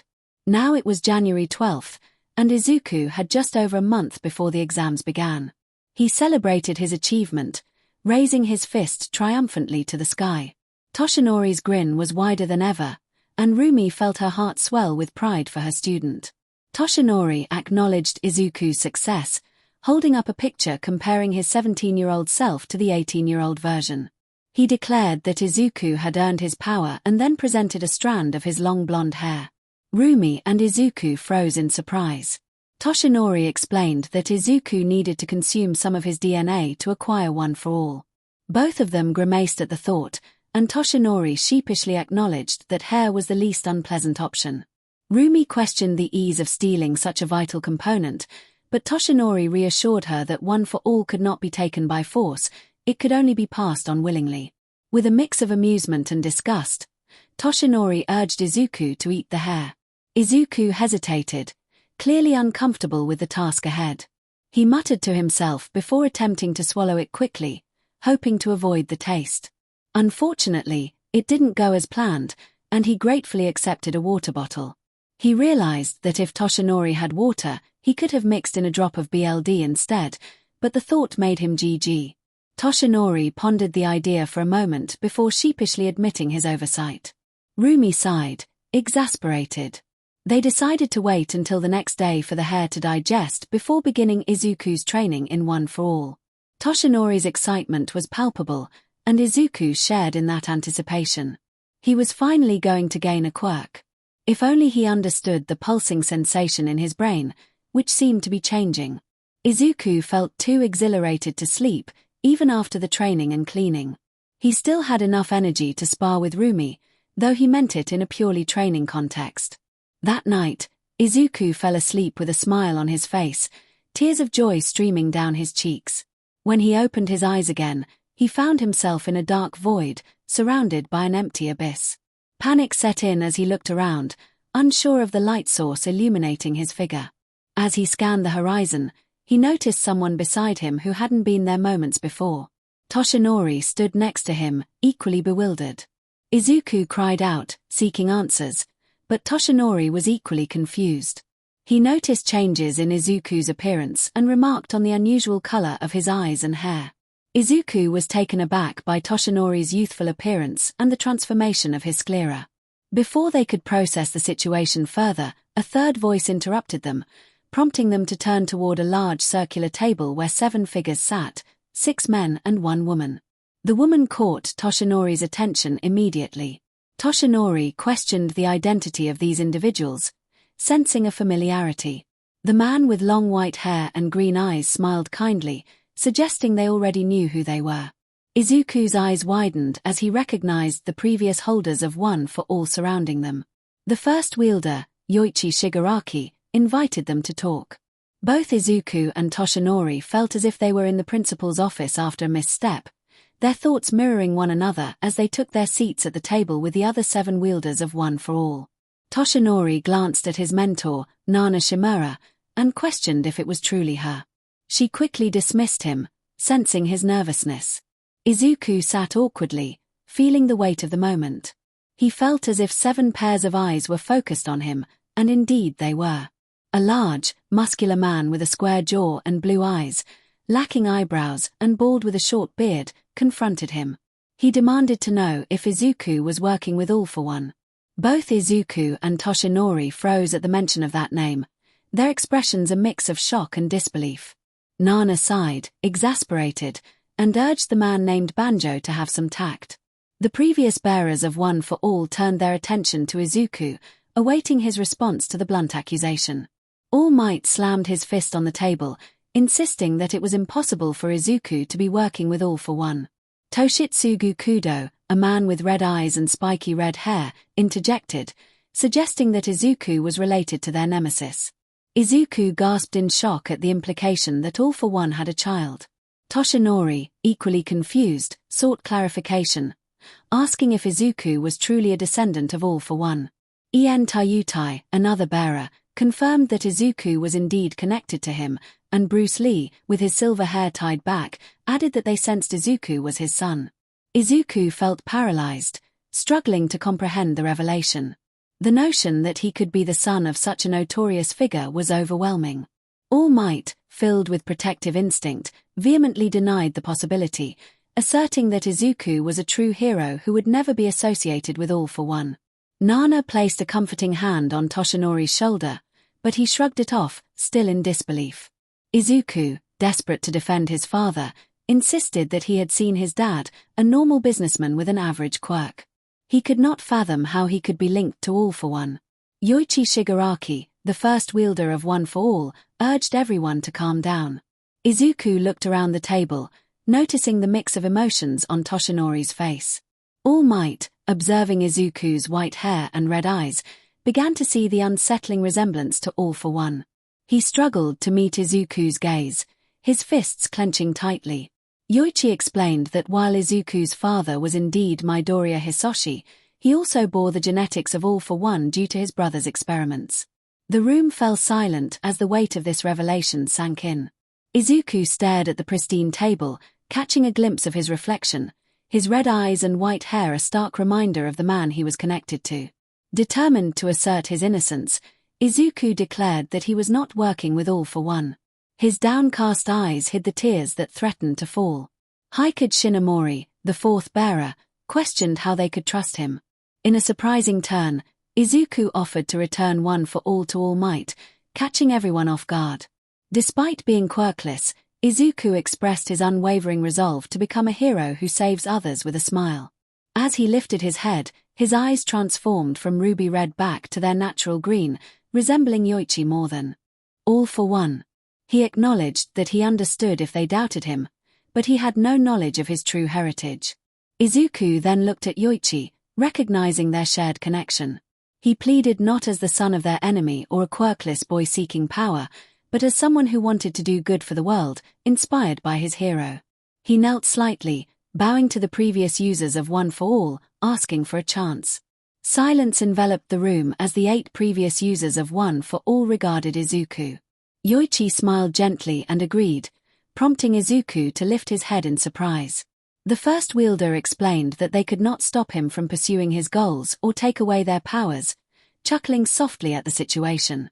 Izuku's jaw dropped in disbelief, and several past users of One for All shared a light-hearted laugh, including Banjo, who laughed heartily. His expression was priceless. Nana reassured Midoriya, offering him a warm smile and saying they believed him. Izuku, still processing the situation, expressed his surprise at their sudden ease. Toshitsugu sighed, acknowledging the difficulty of their circumstances, while Bruce added that even if they wanted to act, they were limited. He noted that if the brother of the most notorious villain could instigate such events, then his son might also be an anomaly. Toshinori relaxed, feeling the tension lift from the room. He glanced at his student and smiled, reflecting on his earlier doubts about Izuku's lineage. Nana wrapped an arm around Toshinori's neck, pulling him into a gentle embrace. She expressed her pride in him for achieving what none of them could. All Might cautiously returned the embrace, feeling a wave of emotion as he noticed tears escaping from the greatest hero. Toshinori greeted his sensei warmly, despite his emotional state. Nana playfully lifted his spirits, reminding him that those who smile are often the strongest. Yoichi then turned his attention to Izuku, indicating there were more matters to discuss. All Might sighed, hoping the next topic wouldn't be as shocking as the last. He longed for rest, wishing to return to peaceful dreams rather than face another intense discussion. Izuku shared similar sentiments, but 𝐎𝐻𝐻𝗔𝗂𝐁 soft smile hinted that the upcoming news was positive. When Izuku inquired about the news, 𝐎𝐻𝐻𝗔𝗂𝐁 revealed that it appeared he possessed a quirk. Izuku froze, staring at 𝐎𝐻𝐻𝗔𝗂𝐁 in disbelief as his mind processed the revelation. All Might looked between 𝐎𝐻𝐻𝗔𝗂𝐁 and his student, equally astonished. Izuku questioned the possibility of having a quirk, recalling the doctor's tests that suggested otherwise. 𝐒𝐻𝐳 confirmed their knowledge of All-for-One being Izuku's father, assuring him that he indeed had a quirk. He explained that they had been unable to intervene due to the nature of Izuku's abilities, which seemed to have a significant influence over what it absorbed. Izuku repeated the term takes in, memories of his childhood bullying flooding back. He felt tears welling up as he struggled to hold them back. He wondered if his appearance, with white hair and red eyes, was connected to his quirk. 𝐎𝐻𝐻𝗔𝗂𝐁 clarified that his eyes had returned to green, and Izuku confirmed this by glancing at his reflection on the table. 𝐎𝐻𝐻𝗔𝗂𝐁 elaborated that All-for-One's genes had become more DMNT as Izuku grew, which might explain why his quirk was initially undetectable. As he matured, his quirk began to manifest, especially after coming into contact with One for All. Toshinori gasped, realizing that Izuku's growth spurt might be linked to the influence of All-for-One's genes. Izuku, still processing the news, asked if his power was merely to change his appearance. He felt a sense of relief at having any quirk, even if it seemed trivial. 𝐎𝐻𝐻𝗔𝗂𝐁 explained that his quirk was similar to All-for-One's, allowing him to copy and store other people's quirks. He noted that his own quirk, 𝗏𝗏𝗏, had further mutated Izuku's abilities. All Might contemplated this new information, connecting it to the nature of One for All. He questioned how Izuku's quirk combined with 𝗏𝗏𝗏. 𝐎𝐻𝐻𝗔𝗂𝗁 reminded them of All-for-One's ability to merge quirks into powerful attacks, suggesting that Izuku might possess a similar capability to create new quirks by combining existing ones. Izuku was taken aback by the implications of his abilities. The potential for quirk combinations excited him, and he bombarded 𝐎𝐻𝐻𝗔𝗂𝗁 with questions about how it worked. The other One for All bearers watched with amusement, surprised to see the son of their greatest enemy displaying such enthusiasm for quirks. 𝐎𝐻𝐻𝗔𝗂𝗁 chuckled, attempting to clarify that while there were many possibilities, there were limits to the combinations. Quirks that could merge into a single quirk often appeared unrelated to one another. So far, only 3 new quirks had been discovered in Izuku's collection of quirks. All Might expressed his surprise, wondering how he could teach a child with 3 different quirks. He realized he would need to call in some favors. Nana sighed, acknowledging the shock they all felt as she glanced at the white-haired Izuku. Izuku gasped, a beaming smile spreading across his face as tears streamed down his cheeks. The realization that he possessed 3 quirks overwhelmed him with joy. He felt as if an empty void within him had transformed into a flowing river. Banjo exclaimed in alarm as he noticed water pooling around his shoes, while Bruce jumped up from his chair, calling for a drain to prevent them from drowning. Ian stared at Izuku's tears, puzzled by the sheer volume. He wondered if Izuku had some sort of quirk related to crying, questioning how one person could produce so many tears. Eventually, Izuku's tears subsided, and he focused on the explanation of his quirk. He wished he had his journal to document everything. He absorbed the information, realizing that while he now had power, controlling it would be a challenge. He had spent months preparing for One for All, not for managing multiple quirks. It became clear how much further he had to go, even with his training. He pondered what determined the ability of quirks to combine into these so-called combination quirks. Was it truly random, or did it have some connection? Toshitsugu explained that it seemed similar to 𝗏𝗏𝗏𝗏, where one needed to ingest or absorb another's DNA or quirk essence. He elaborated that anyone could accidentally take in another person's DNA through various means, such as BLD or hair. Izuku considered this, intrigued by the concept of quirk essence. 𝐎𝐻𝐻𝗔𝗂𝗁 clarified that while Izuku initially absorbed DNA, the combination of his quirk with 𝗏𝗏𝗏𝗏 allowed him to take in the vestiges of past users as well. Nana added that they were not ghosts but rather imprints of their former selves, remnants of their souls. Izuku contemplated what to name his new quirks. All Might encouraged him to create the names himself, placing a reassuring hand on his shoulder.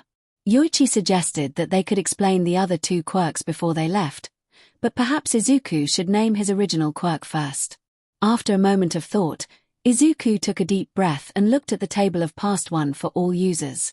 He decided to call it All-in-One for short.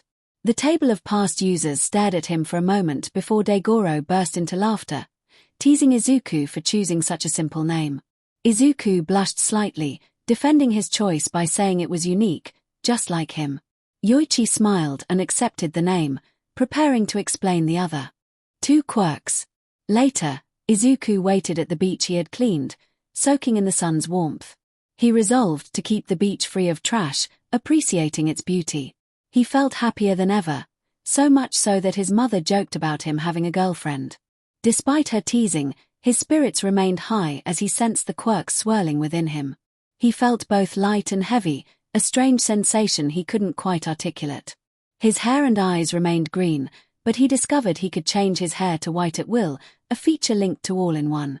He wondered if his eye color could also change based on his mindset, admitting to himself that he spent time in front of the mirror experimenting with his hair color. As he waited, he noticed Miruko and All Might arriving, the latter in his slimmer form, accompanied by a surprise guest. Izuku squealed in excitement upon recognizing Recovery Girl, overwhelmed by her presence. Rumi chuckled at Izuku's enthusiasm, finding his admiration for the hero endearing. Recovery Girl greeted him warmly, signing his notebook, while All Might revealed he had invited her to ensure everything went smoothly during Izuku's quirk testing. Izuku expressed concern about the potential risks, questioning why All Might seemed nervous and avoided eye contact. He wondered if the past wielders had shared something important with All Might. The hero reassured Izuku that he could choose whether to disclose his quirks to Miruko, as Recovery Girl was already aware of most details to prevent any medical issues. Izuku nodded, determined to share the information with Miruko, believing she deserved to know since she was his mentor. Rumi felt a blush creeping to her cheeks at his serious demeanor, wishing for the return of the innocent boy with the adorable face. Izuku felt a weight in his chest as he prepared to share something significant with Miruko-sensei. He spoke with a serious tone, revealing that All for One was, in a way, his father, and he also introduced his new quirk, All-in-One. Rumi's reaction was one of shock, and she groaned, expressing her sympathy for his situation. Recovery Girl, too, wore a grim expression, unable to offer much comfort. Izuku reassured them, stating that he knew who he was and, on the bright side, he possessed a quirk. Rumi smirked, acknowledging the power of his quirk and playfully jabbing his shoulder, declaring that he would become an incredible hero. Izuku beamed at her, gratitude shining in his eyes. Encouraged by her words, Rumi urged him to demonstrate his quirk, and Izuku turned to All Might for guidance. All Might watched the interaction with a warm heart, appreciating how Rumi had become more light-hearted. He encouraged Izuku to let his heart cry out and to embrace the moment. Rumi, feeling a bit out of her depth, slapped her forehead in frustration, admitting that her quirk was different from Izuku's. Recovery Girl sighed, stepping in to offer advice on how to activate an emitter quirk. She instructed Izuku to close his eyes and visualize a ball of light deep within himself, guiding him to grasp it and follow All Might's earlier advice. Taking a deep breath, Izuku closed his eyes and reached inward, following Chiyo's instructions. As he delved deeper, he felt 3 distinct balls of light and focused on the one he sought, recalling the words of the first wielder of One for All.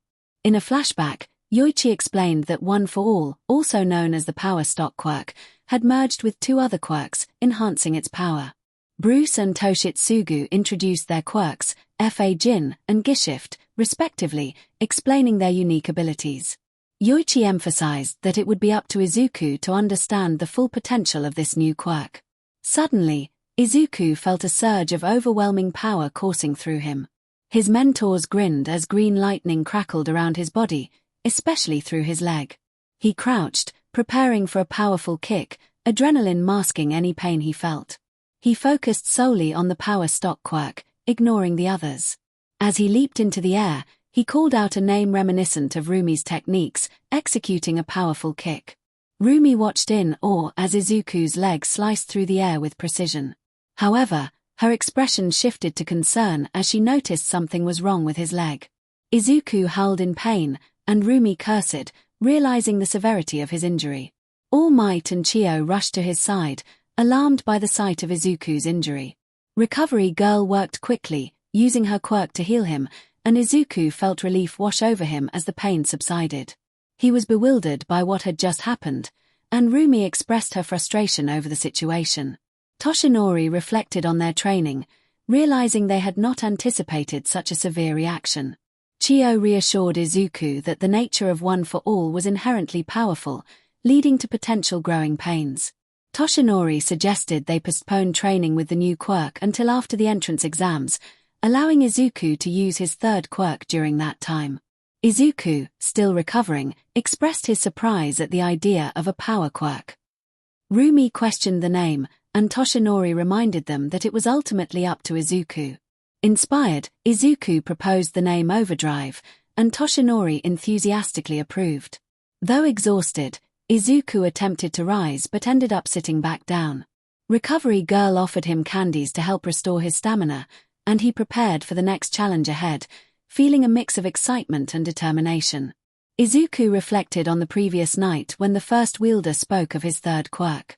In his memory, Yoichi explained that the next quirk would be a combination of 3 different abilities, one of which belonged to a one-for-all user. Nana, with a smile, revealed that her quirk, Float, had not been particularly useful in her time, but with one-for-all's ability to evolve quirks over time, she believed it would allow Izuku to fly. Overcome with excitement, Izuku leaped across the table, grasping Nana's hands, surprising the other one-for-all users. All Might felt a mix of shock and concern at Izuku's exuberant reaction to his mentor's words. The idea of flying had always been a dream of his, one of the top powers he wished for as a child. Nana laughed at his enthusiasm, affirming that he would indeed be able to fly. Yoichi cleared his throat, chuckling as he continued, explaining that the 7th quirk was actually a combination of his parents' abilities. Izuku snapped out of his daze, his heart racing at the mention of his parents. As he stood in contemplation, the 3 adults gave him the space he needed to process the information. He pondered the quirks, Fire Breath, Telekinesis, and Float. They seemed unrelated, unlike Overdrive, which enhanced physical movement. This new quirk was a blend of 3 distinct elements. Gathering his focus, Izuku took a deep breath, recalling how he had practiced as a child. He inhaled deeply and exhaled, producing green and black flames surrounded by a pinkish-purple aura. The adults watched in awe as the flames danced from Izuku's mouth, transforming into a magnificent torrent that appeared to defy the need for oxygen, sustaining itself effortlessly. However, their expressions shifted to concern as the flames unexpectedly surged back toward Izuku's face. Rumi might have laughed at his startled expression if she weren't worried about his safety. Qiyo prepared to heal him while All Might braced himself to extinguish the flames. But then, something extraordinary happened. The flames adjusted around Izuku's face, morphing into a striking design. They enveloped his face in green and black, forming a mouth opening that aligned perfectly with his lips. 4 diamond-shaped flames appeared over his freckles, and wisps of fire rose above his head, resembling All Might's iconic hairstyle and Miruko's rabbit ears. The white of his eyes was obscured by the black flames, leaving only his emerald irises visible, which glimmered like the flames themselves. The flames that had shot behind him transformed as well, creating a feathered wing-like appearance on his shoulder blades. The sight was nothing short of breathtaking. All Might, unable to contain his excitement, exclaimed that it looked incredible. Miruko bluntly remarked on its intensity. Izuku beamed at their reactions, feeling a surge of pride and joy. He declared that he would name this quirk Emerald Phoenix, likening it to the immortal Firebird. This quirk felt deeply personal to him, a connection to his parents and Nana, filling him with happiness. As he began to walk home, Izuku reflected on the weeks spent training with Emerald Phoenix. He had made significant progress, finding the 3 quirks that composed it to be straightforward to use. He eagerly anticipated seeing Itsuka again and visiting Hiroyo Sensei to showcase his newfound strength. At 6 feet 2 inches, he had experienced remarkable growth, even surpassing All Might's height by an inch. He hoped his mentor would understand his mixed feelings about this development. Soon, they would visit UA to test Overdrive's power levels, with Recovery Girl on standby to assist him. After months of rigorous training, he was finally enjoying a brief respite. His power training was less intense than his physical training, and he appreciated the break while it lasted. As he continued his walk home, a cheerful smile on his face, he noticed a man with long, shaggy black hair carrying a purse. Curiosity piqued. Izuku wondered if there was a woman nearby who had lost it. He hesitated, knowing he couldn't confront the man without confirming ownership of the purse. Although the man appeared to be rifling through it, Izuku was cautious about making any assumptions.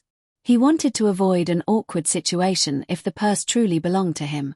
Just then, a girl with short brown hair, hazel eyes, and a permanent blush called out, catching Izuku's attention. Her distressed expression and pointing finger were directed at the man. She demanded her purse back, her voice filled with desperation. Tears threatened to spill as she pleaded for the return of her belongings, explaining that it contained her last bit of money and that her family was struggling. As the man dashed away, she hurried to keep pace with him, her voice breaking as she continued to implore him to stop. Izuku, noticing the commotion, felt a surge of determination. He assured her that there was no need to cry, his gentle voice resonating with both her and the fleeing man. The girl's gaze shifted to Izuku, who was now moving swiftly. In a decisive motion, Izuku reached out, grabbing the straps of the purse and the man's shirt in one powerful grip. He swung his arm down, pulling the man back while retaining hold of the purse. The man stumbled and fell to the ground with a loud cry. Izuku stood over him, contemplating whether to call for help but decided against it, sensing that the man was likely struggling just like the girl. He offered the man a reassuring smile and told him he could leave. The man, still in shock, nodded and hurried away. Turning to the girl, Izuku extended the purse with a smile. She accepted it, her cheeks flushing slightly as she expressed her gratitude. Izuku felt a sense of pride, realizing that this was the first person he had helped, aside from his friend Katsuki. The girl, still nervous, mentioned a familiar line that made Izuku blush. He admitted to being a fan of All Might and shared his dream of becoming a hero. Her eyes lit up with excitement as she asked if he was taking the UA entrance exams next month. Izuku responded affirmatively, and she revealed that she was also planning to take the exams. Nervously, she suggested exchanging numbers to become friends. Izuku, blushing, eagerly agreed, and they exchanged contact information. With their new friendship established, they arrived at UA, where All Might chuckled at the awe on Izuku's face. He reassured Izuku that he had felt the same way during his first visit. However, Izuku's excitement was tempered by the pain in his arm from recent training, which had not yielded the progress he had hoped for. As they walked quickly toward the exit, Izuku inquired about All Might's haste. The hero explained that he wanted to avoid drawing attention to their presence. Izuku sensed there was more to it, but before he could press further, they encountered a striking woman with flowing black hair and an eye-catching outfit. Izuku recognized her immediately and felt a mix of embarrassment and surprise. All Might, concerned for Izuku's well-being, attempted to divert the situation but found himself at a loss for words. The woman, Midnight, approached Izuku, complimenting him and making him feel flustered. All Might, in a moment of panic, transformed into his muscle form and urged Izuku to escape, tossing him through a window to protect him. Days later, Izuku returned to training with Itsuka at the dojo. She greeted him with enthusiasm, ready for their sparring match. Izuku, determined to improve, took his stance. Their spar began, and Itsuka aimed a jab at his side, which he successfully blocked before countering with a swift chop. She praised his speed, and the match continued as they exchanged blows, both eager to test their skills against each other. After evading Miruko's attacks, Itsuka's movements appeared to slow down. Although she was skilled in hand-to-hand combat, Izuku had significantly outpaced her in both speed and strength. As she stepped back to prepare herself, she launched 3 jabs at Izuku, all of which he skillfully blocked. She managed to catch him off guard by pushing off his stomach, but it was merely a tactic to create distance. Itsuka bit her lip before charging at him, leaping into the air to deliver a spinning kick aimed at his chest. Izuku anticipated the move and leaned back just enough for her to miss. Her mixed martial art style was unpredictable, thanks to Hiroyo's extensive knowledge of various martial arts, which allowed 𝗧𝗍 to broaden her fighting repertoire. However, it was Izuku who had researched the different styles she could integrate into her own. While he couldn't perform some of the moves she used without practice, he recognized the jabs as Wing Chun and the spin kick as karate, comparing them to what he had seen her use in previous matches. This understanding helped him identify a pattern in her movements and predict her next action. Just as he expected, 𝗧𝗍 attempted a jab but then pivoted on her heel. Her leg swung like a wrecking ball as she aimed for Izuku's face, which was now at a greater distance than during their last sparring session. Izuku acknowledged her skill, noting that he had been training hard over the past few months. He ducked under her kick and swept her feet out from under her, causing her to fall to the ground as he pinned her down, declaring his victory. 𝗧𝗍 looked up at him in surprise at her swift defeat, but a smile quickly spread across her face. However, her competitive spirit surged back. With a sudden burst of energy, she reversed their positions, pinning Izuku to the mat. He gasped in surprise as his back hit the ground. 𝗧𝗍 teased him playfully, remarking on their height difference. Izuku pouted cutely, insisting he was taller. She shot back with a grin, enjoying their banter. They both laughed, the tension dissipating as they pushed themselves off the mat, still catching their breath. After a moment, they grabbed towels to wipe the sweat from their foreheads, ready to conclude their training for the day. 𝗧𝗍's voice turned shy, contrasting her usual bold demeanor as she addressed Izuku. She urged him to get into UA, threatening to give him a hard time if he didn't. Izuku chuckled nervously, assuring her he would make it and encouraging her to do the same, trying to sound confident despite his stuttering.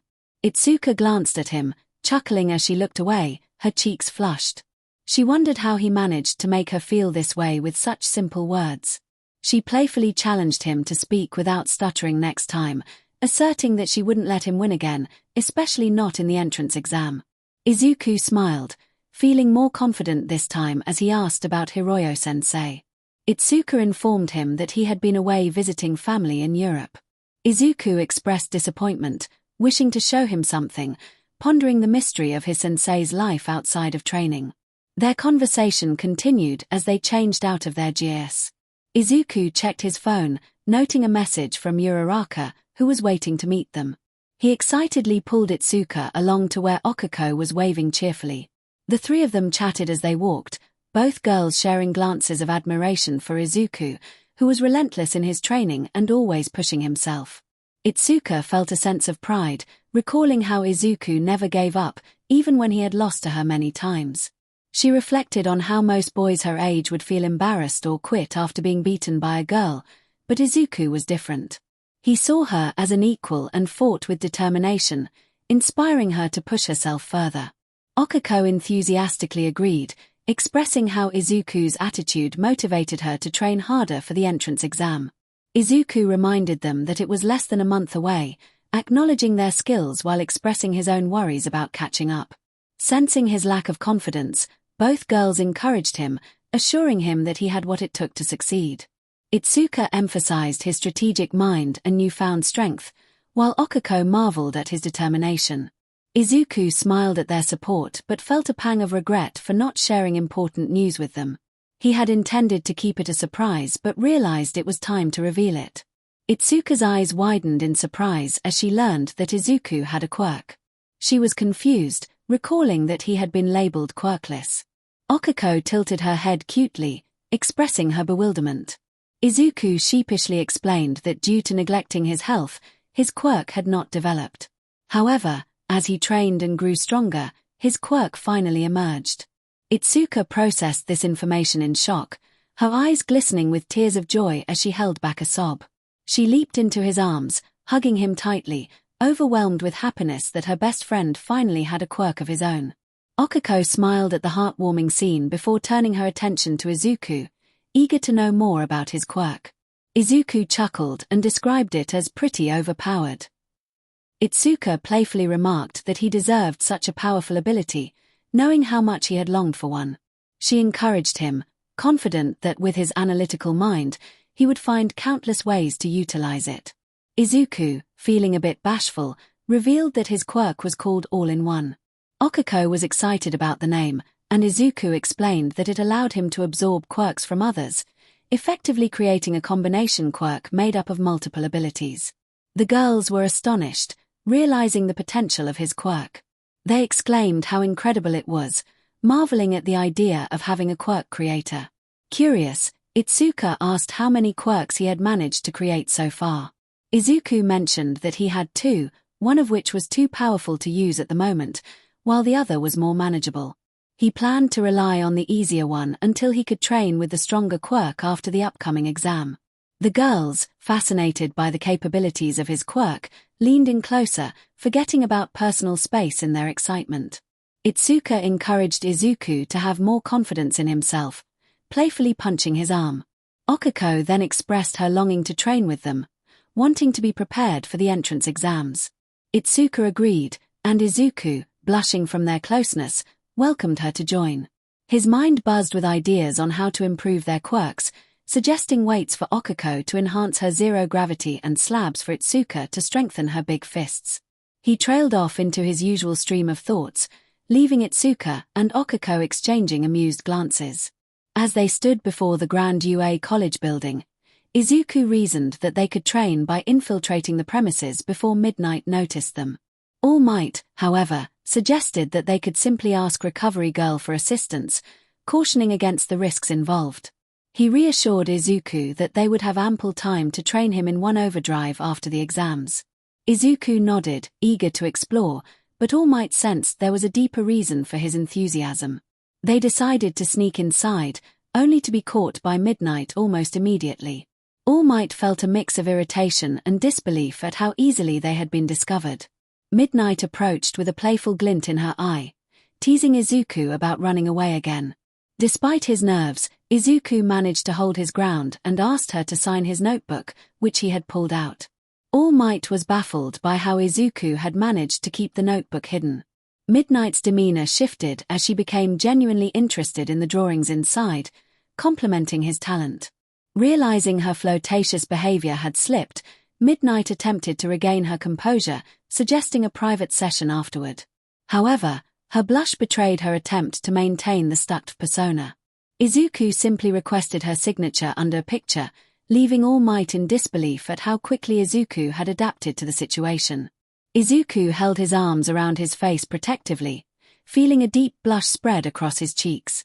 He wondered when his journey as a successor had shifted from aspiring to be the world's greatest hero to resembling a character from a romantic comedy.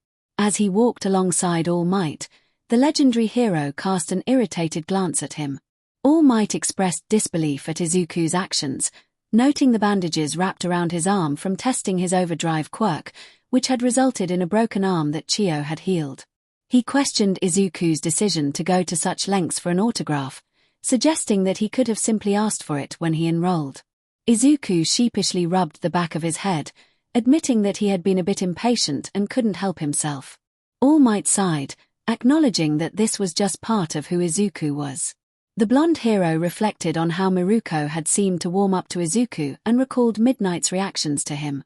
A passing thought crossed his mind. The only friends Izuku had mentioned were all girls. All Might cautioned Izuku never to use his powers for evil. Izuku's eyes widened in shock. At his mentor's words, a creeping fear rising within him as he looked on nervously. He assured All Might that he would never use his quirks like All for One had. However, All Might clarified that he wasn't referring to that power, leaving Izuku confused and momentarily frozen in place. Meanwhile, a tall girl with a mature physique strolled along the coastline. With long black hair tied into a spiky ponytail and onyx eyes that resembled a cat's, she wore a rose-pink shirt, a brown knee-length skirt, black stockings, and high-heeled boots. Her name was Yorioruzu Momo, and she was filled with excitement as she prepared to attend UA in a few weeks. Although she lived in Aichi, Japan, and had the option to attend many prestigious schools, her heart was set on UA. She had already excelled in the written practical exam and was now waiting for the next steps. To pass the time, she decided to explore the city she would call home for the next few years. Her only concern was the distance between her home and the school. To address this, her parents had purchased a mansion for her to live in, agreeing that her mother would visit her every weekend. The mansion would have staff to assist her until she moved into the dorms at UA College. Momo had researched the beach she was visiting, learning that it had been a junkyard for years, but to her surprise, it was now completely clean. As she walked along the rails, she suddenly heard a sizzling noise and caught a whiff of smoke. Curious, she rushed over to investigate, wondering if she could help extinguish a fire with her quirk if necessary. She froze at the sight of a boy her age, his shirt off, revealing a muscular physique. Green flames danced from his mouth, heating the sand around him. Momo couldn't help but admire his lean form and defined abs, feeling a blush creep onto her cheeks as she gazed at him. Leaning closer for a better look at his emerald eyes, she didn't notice the railing was unstable. As she leaned too far, the railing broke, and she squeaked as she fell from the height of the coastline. Closing her eyes, Momo braced for impact, hoping to create a shield around her arm to lessen the pain. However, she landed much softer than expected. When she opened her eyes, she realized she was sitting on the boy's back, who was now face down in the sand. Startled, she jumped to her feet, exclaiming in surprise and concern for him. She asked if he was all right, relieved when he got up and dusted the sand off. He had moved quickly to catch her, but she had landed on him instead. He assured her he was fine and asked if she was okay as well. Momo confirmed she was unharmed and expressed gratitude, though Izuku insisted it was nothing. Curious, she asked for his name, wanting to know the identity of her unexpected hero. Izuku blushed at the attention, feeling flustered by her words. He introduced himself as Midoriya Izuku, and she responded with her name, Yuiruzu Momo, smiling as she turned to the molten glass nearby. Momo inquired about what he was doing, and Izuku explained he was training for UA. She realized he was preparing for the entrance exams in 2 weeks and complimented his training, her eyes inadvertently drifting to his abs. She thought to herself that perhaps she should step up her own training. Izuku mentioned that he had cleaned the beach as part of his training, and Momo expressed her admiration, a blush spreading across her face at her own thoughts. She confirmed that she had finished her school year early, feeling a sense of excitement for the future ahead. Momo had been accepted into UA's hero course. She hesitated to share this news early on, fearing that it might provoke jealousy or anger in others. Most of her peers had scorned her when they learned she was accepted into Japan's most prestigious school. To avoid the glares and whispers from those envious of her success, she had opted for the early exit exam. Izuku expressed his excitement, marveling at her achievement. He exclaimed that she must possess an incredible quirk and skill to gain acceptance without taking the entrance exam first. Momo felt a wave of relief wash over her as she noticed the sparkle of enthusiasm in his eyes. He eagerly inquired about her quirk, and she struggled to suppress a giggle at his excitement. Momo explained that her quirk was called creation, allowing her to replicate nearly any object, as long as it wasn't a living thing. She detailed the process, describing how she needed to understand the atomic configuration of an object to reproduce it. With a flourish, she demonstrated her quirk, conjuring a Matryoshka doll that resembled her. Izuku was in awe, recognizing the potential of her quirk in various situations, from rescue missions to battles. Momo felt her cheeks warm at his compliments, appreciating his genuine interest in her abilities. She then asked about his quirk, noticing his nervousness. Izuku revealed that his quirk was called All-in-One, which allowed him to stock and store other people's quirks by taking in their DNA. He explained that it enabled him to create entirely new quirks through an uncertain process. Momo was taken aback, astonished by the power of his quirk. Izuku, startled by her reaction, felt a mix of pride and anxiety about his abilities. As they continued their conversation, they shared their hobbies and dreams. With the sun setting, Izuku offered to walk Momo home, which she appreciated. During their walk, Momo expressed her hope that he would get into UA, revealing her own dreams of becoming a hero. Izuku, though a bit of a nervous wreck, felt confident that he would succeed. When they arrived at Momo's home, Izuku was surprised to see a grand mansion. Momo explained that her family was wealthy and had purchased the house for her convenience while attending UA. Izuku was taken aback, realizing that her demeanor had hinted at her affluent background, but he hadn't expected such a lavish home. Momo suggested they exchange contact information, wanting to stay in touch and thank him for his support. Izuku was hesitant but eventually agreed. They exchanged phone numbers, and Momo wished him luck with his exam as she waved goodbye, leaving him in a state of disbelief over having another girl's number. Later, Izuku stood nervously outside Okuko's home, feeling a mix of excitement and anxiety. He reminded himself to stay calm, knowing this was his first visit to a girl's house. After taking a deep breath, he knocked on the door, hearing a muffled response from inside. Okuko's surprised voice greeted him, and she invited him in, though she seemed a bit flustered. Izuku noticed her nervousness and reassured her that he wouldn't think less of her because of her home. After a moment of hesitation, she opened the door, revealing a cozy space adorned with posters of outer space. As they settled in, Izuku complimented her home, which made Okuko relax a little. They both sat at the table, and Izuku began to pull out books from his bag, ready to focus on their studies together. The written exams were approaching quickly, and preparation was essential. Okuko nodded, her usual cheerful energy returning as they opened their books. She expressed her readiness with determination. Izuku unpacked some snacks, and they began their study session. While working through problems, he noticed how rapidly Okuko was consuming the snacks. He raised an eyebrow in curiosity but chose to remain silent, realizing that she probably didn't have much food at home. As the hours passed, the table became cluttered with papers, books, and snack wrappers. Izuku stretched his arms above his head, feeling stiff from sitting in one position for too long.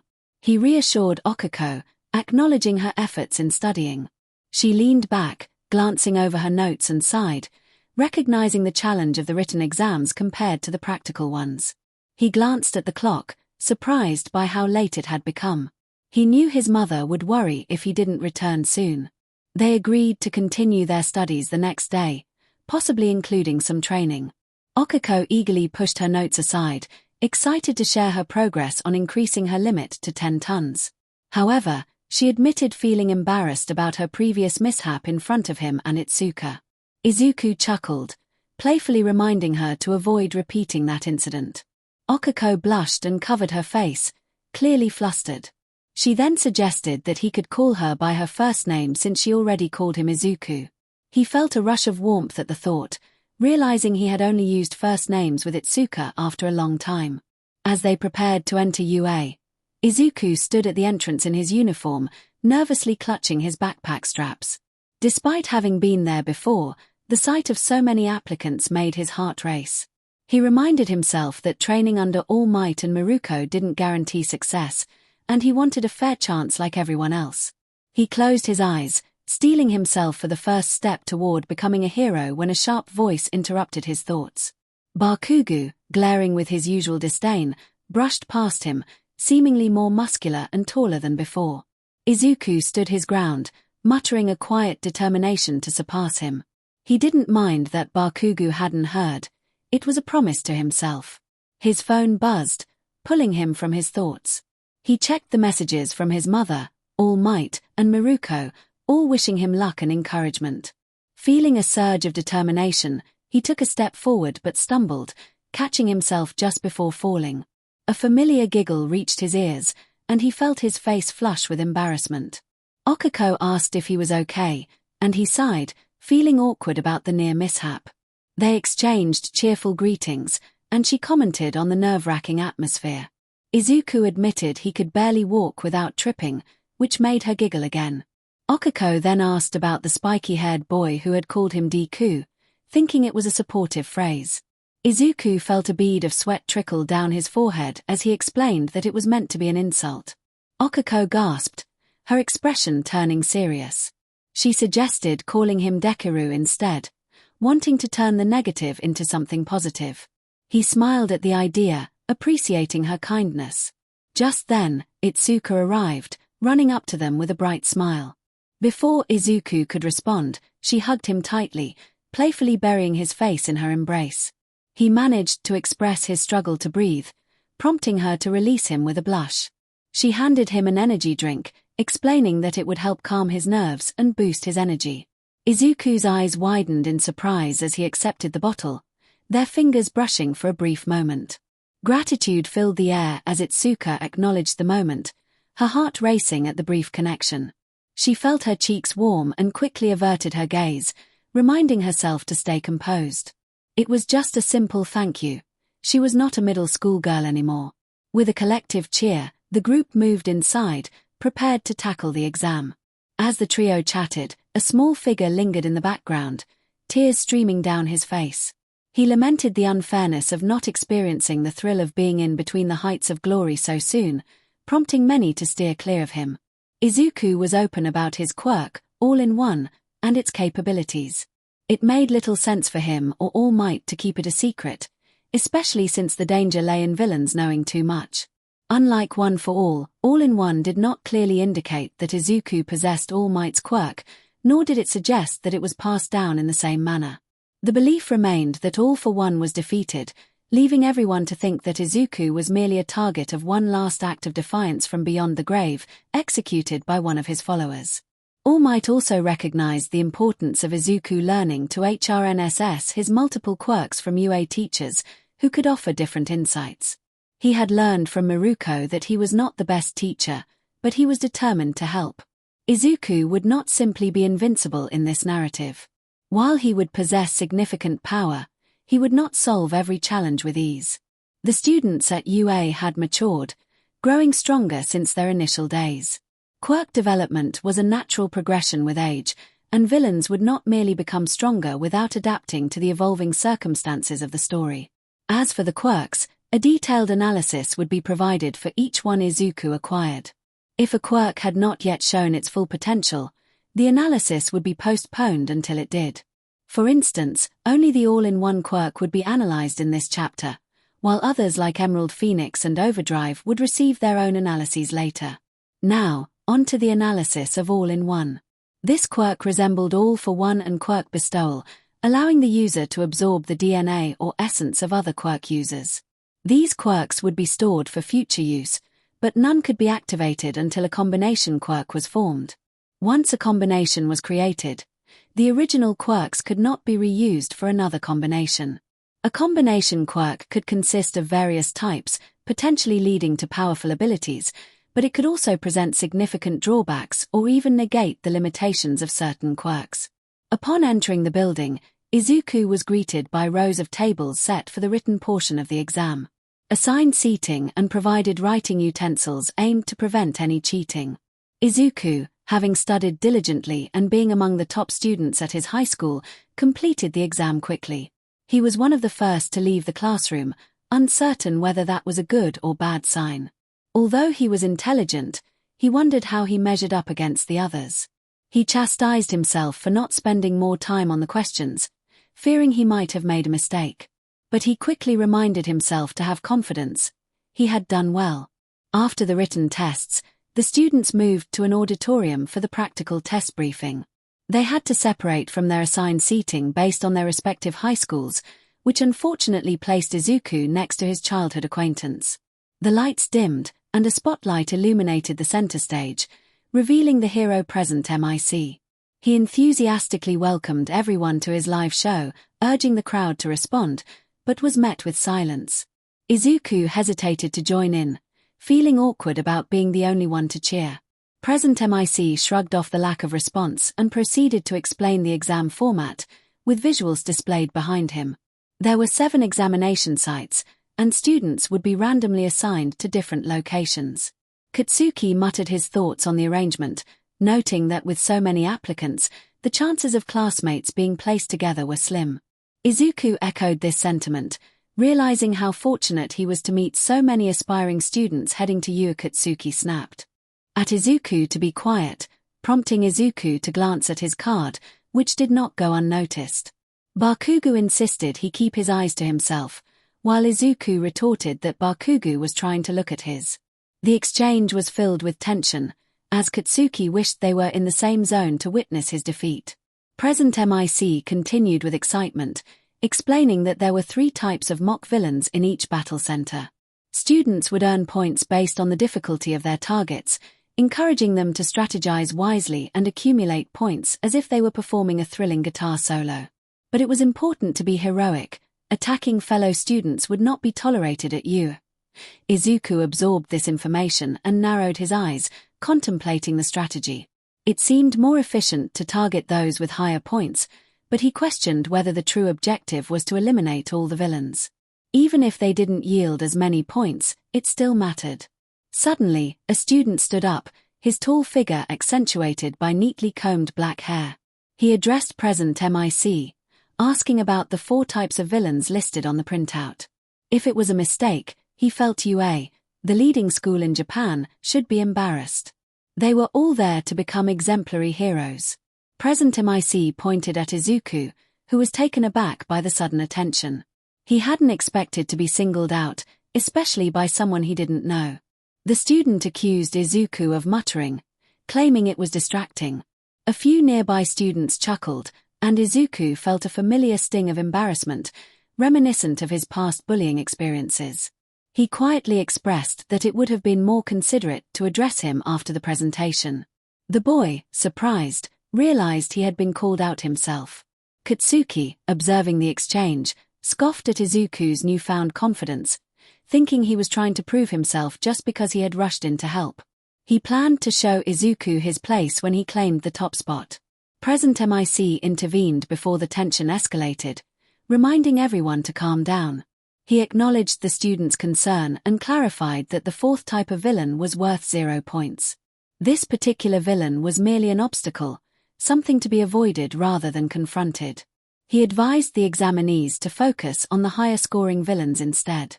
The student thanked Present MIC and returned to his seat, casting a brief, guilty glance at Izuku before refocusing on the presentation. With enthusiasm, Present MIC declared that he would share the school's motto, quoting a famous hero, "A true hero is someone who overcomes life's misfortunes." He encouraged everyone to go beyond their limits, and an animation featuring the motto appeared on the screen. He wished them luck, hoping they had prepared well. As the students exited the auditorium, they made their way to the buses. Izuku and Okiko boarded their bus to Center B, and once seated, Izuku's mind shifted back to strategizing. He tapped his chin thoughtfully, muttering about the need to rack up points, especially since he felt he lacked practice with his quirk, Emerald Phoenix. He resolved to stay focused and gather as many points as possible. Okiko found his determination cute and inspiring, though she noted he would have to save his overdrive for a last resort. Suddenly, the boy with glasses approached Izuku, walking with purpose. Izuku, caught off guard, stammered a response. Okiko, realizing it was the same boy who had embarrassed Izuku, felt a surge of anger but was too far away to defend him. The boy quickly clarified that he wasn't there to insult Izuku again. Instead, he wanted to apologize for his earlier behavior. He introduced himself as 𝐸𝐴 𝐷𝑒𝑛𝑦𝑎, and both Izuku and Okiko were surprised by his sincerity.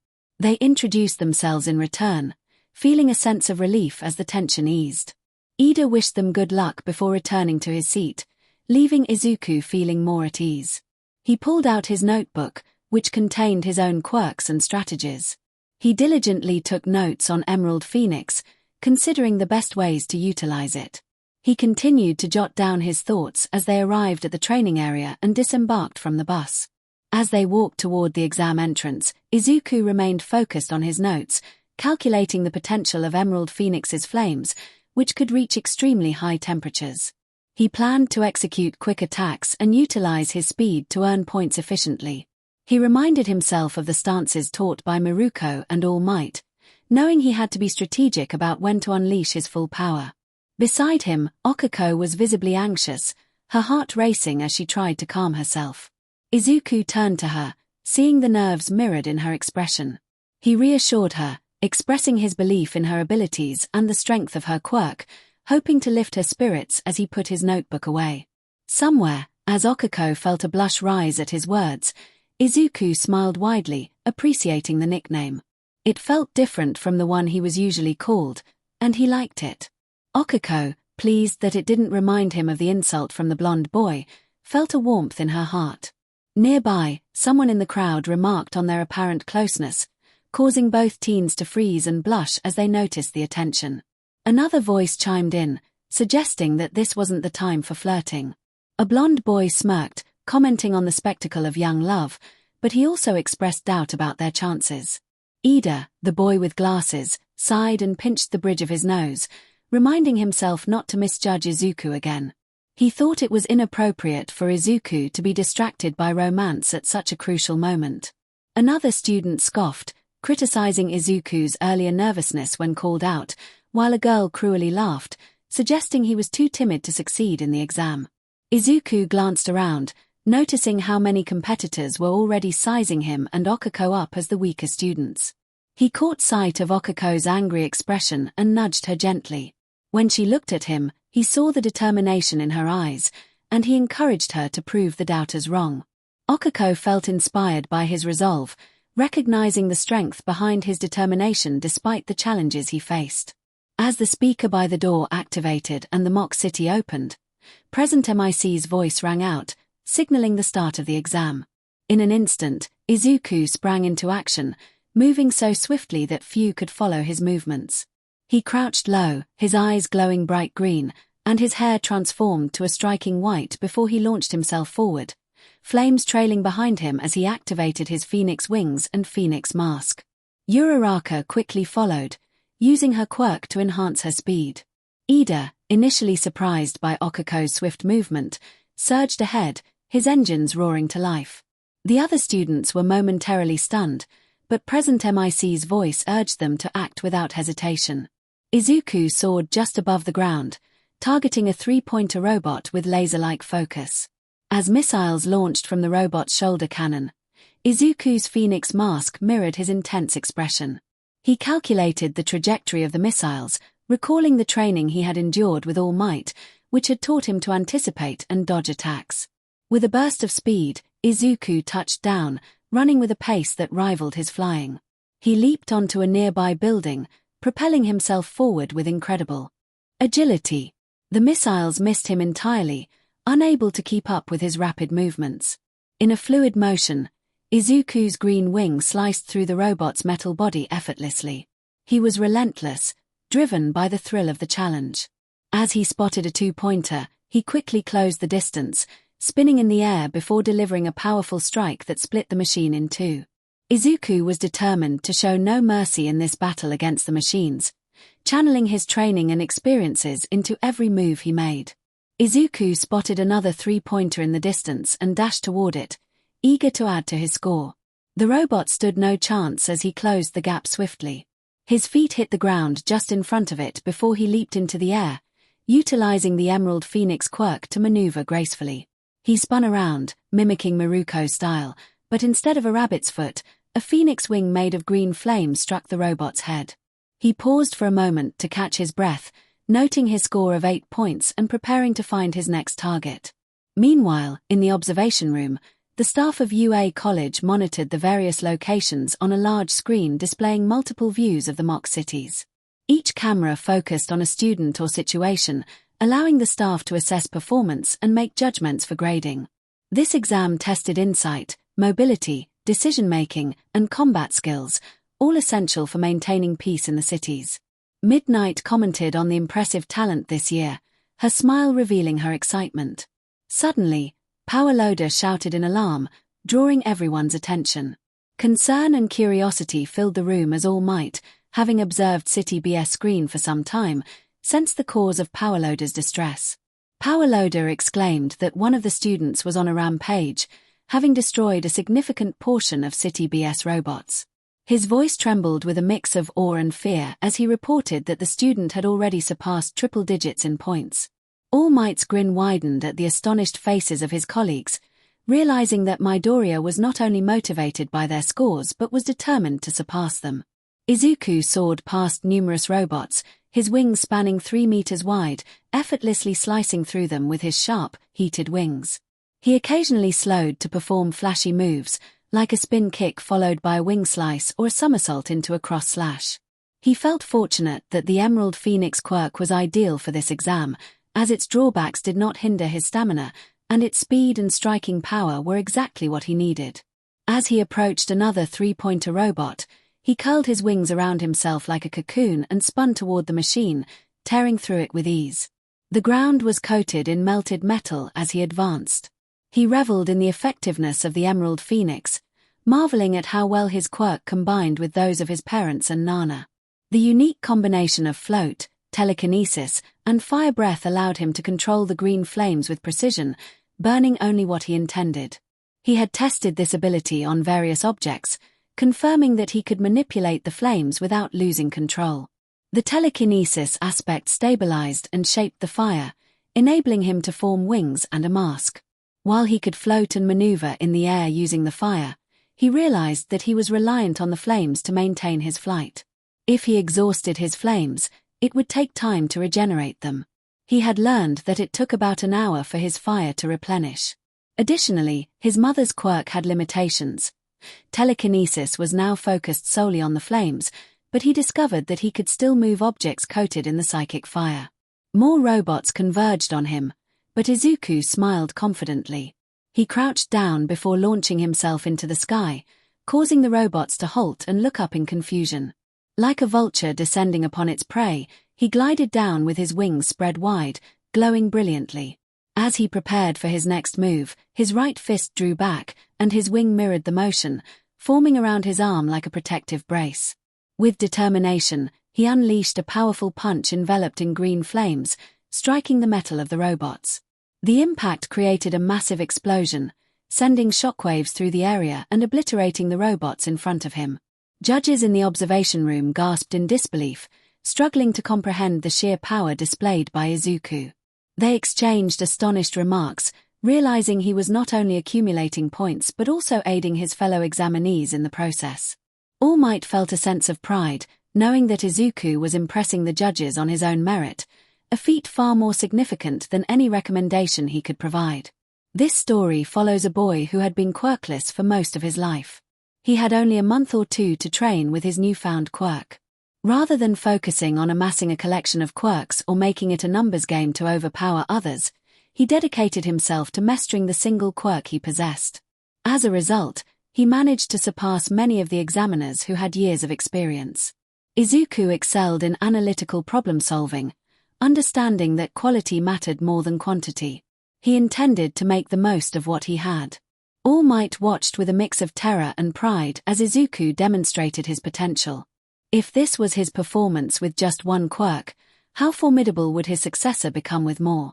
With the countdown echoing through the arena, 𝗵𝗃𝗵𝐺's voice reminded everyone of the dwindling time. Izuku, now with only one wing remaining and his phoenix mask in place, reflected on his progress. He had exhausted his right wing during a powerful move, using it to create an explosion that destroyed several robots. He decided that one last move would suffice, ensuring that his fellow competitors could still score points. His left wing moved protectively in front of him, ready to shield him from any incoming threats. Izuku felt a surge of determination, knowing he had a promise to fulfill. He absorbed his phoenix mask back into his mouth, a technique he had discovered that allowed him to unleash it later as a fireball or wait for the green flames to replenish his wing. As he surveyed the remaining robots, a smile spread across his face. It was time to unleash his final attack. He straightened his left wing, the purplish-pink outline glowing brightly as the individual feathers ignited. With a decisive motion, he launched each flaming feather like bullets from a Gatling gun. The green flames traced through the air, striking the machines and creating small bursts of energy upon impact. The robots began to crumble, their metallic forms disintegrating as if made of plastic. The ground around Izuku was littered with the remnants of the 1, 2, and 3 pointers. Having exhausted both of his flame wings, Izuku felt satisfied with his score. He noticed a discarded, slightly bent pipe on the ground and picked it up, curious if it had come from one of the robots. As he contemplated his next move, the ground shook violently, sending tremors through his body. Panic erupted among the remaining examinees as they began to flee. Izuku looked up to see a massive shadow looming over him. A giant machine, towering over the buildings, had appeared. Its green armor and menacing red lenses were intimidating as it raised its fist and slammed it into the ground, creating a shockwave that sent debris flying. The 0-pointer stood at least 20 stories tall, exuding immense strength, reminiscent of a 𝐒𝐩𝐢 or a Gundam. As the 0-pointer advanced, Izuku dashed onto the street, observing his classmates scatter in fear. He tightened his grip on the pipe, questioning why everyone was running away. Ida rushed past him, but Izuku remained rooted in place, watching the colossal machine approach. He realized that if the 0-pointer were a villain or a natural disaster, they couldn't simply avoid it while it caused destruction. It was their duty to protect the innocent, even if it meant facing a foe that offered no points. Memories of his childhood flooded back, recalling how he had studied heroes who sometimes stood by during crises, believing it was best left to the professionals. Izuku's resolve strengthened. He swayed the pipe to his left hand and began to fist bump the air, a sight that went unnoticed by others. He understood that if heroes chose to run or watch, who would step in to defend those in need? It didn't matter if it was a minor threat. If it caused harm, it was a hero's responsibility to intervene. With determination, he covered the pipe in green flames using the remaining energy from his phoenix mask. He continued his fist-bumping motion, channeling his energy into a powerful strike. He refused to be a hero who only fought when it was convenient. Izuku recalled the countless images of All Might saving people from danger, enduring pain to protect others. Inspired by those moments, he prepared to face the 0-pointer, ready to uphold the true essence of heroism. Every save was a challenging moment for him, but that was of little concern. He was determined to confront every villain and rescue every person, all while wearing a smile. Izuku's attention was suddenly drawn to a sound, and as the dust settled, he spotted Okako trapped beneath a pile of debris, her legs pinned by heavy rubble. His heart raced as he realized the 0-pointer loomed over her, its massive form threatening to crush her. Ida expressed his confusion, unable to comprehend the situation. In that instant, everything around Izuku fell silent. It felt reminiscent of the time he witnessed Bakugo being attacked by the sludge villain. Nothing else mattered. The exam faded from his mind. He took a stance, resembling an athlete preparing for a powerful throw. With determination, he swayed the pipe to his right hand, now enveloped in green flames, while the energy from 𝐕 surged within his arm. He focused intently on the flames, strategizing his next move. He envisioned using 𝐕 as a thruster and 𝐸𝐻𝐵 as fuel, with the Emerald Phoenix's flames serving as an explosive force.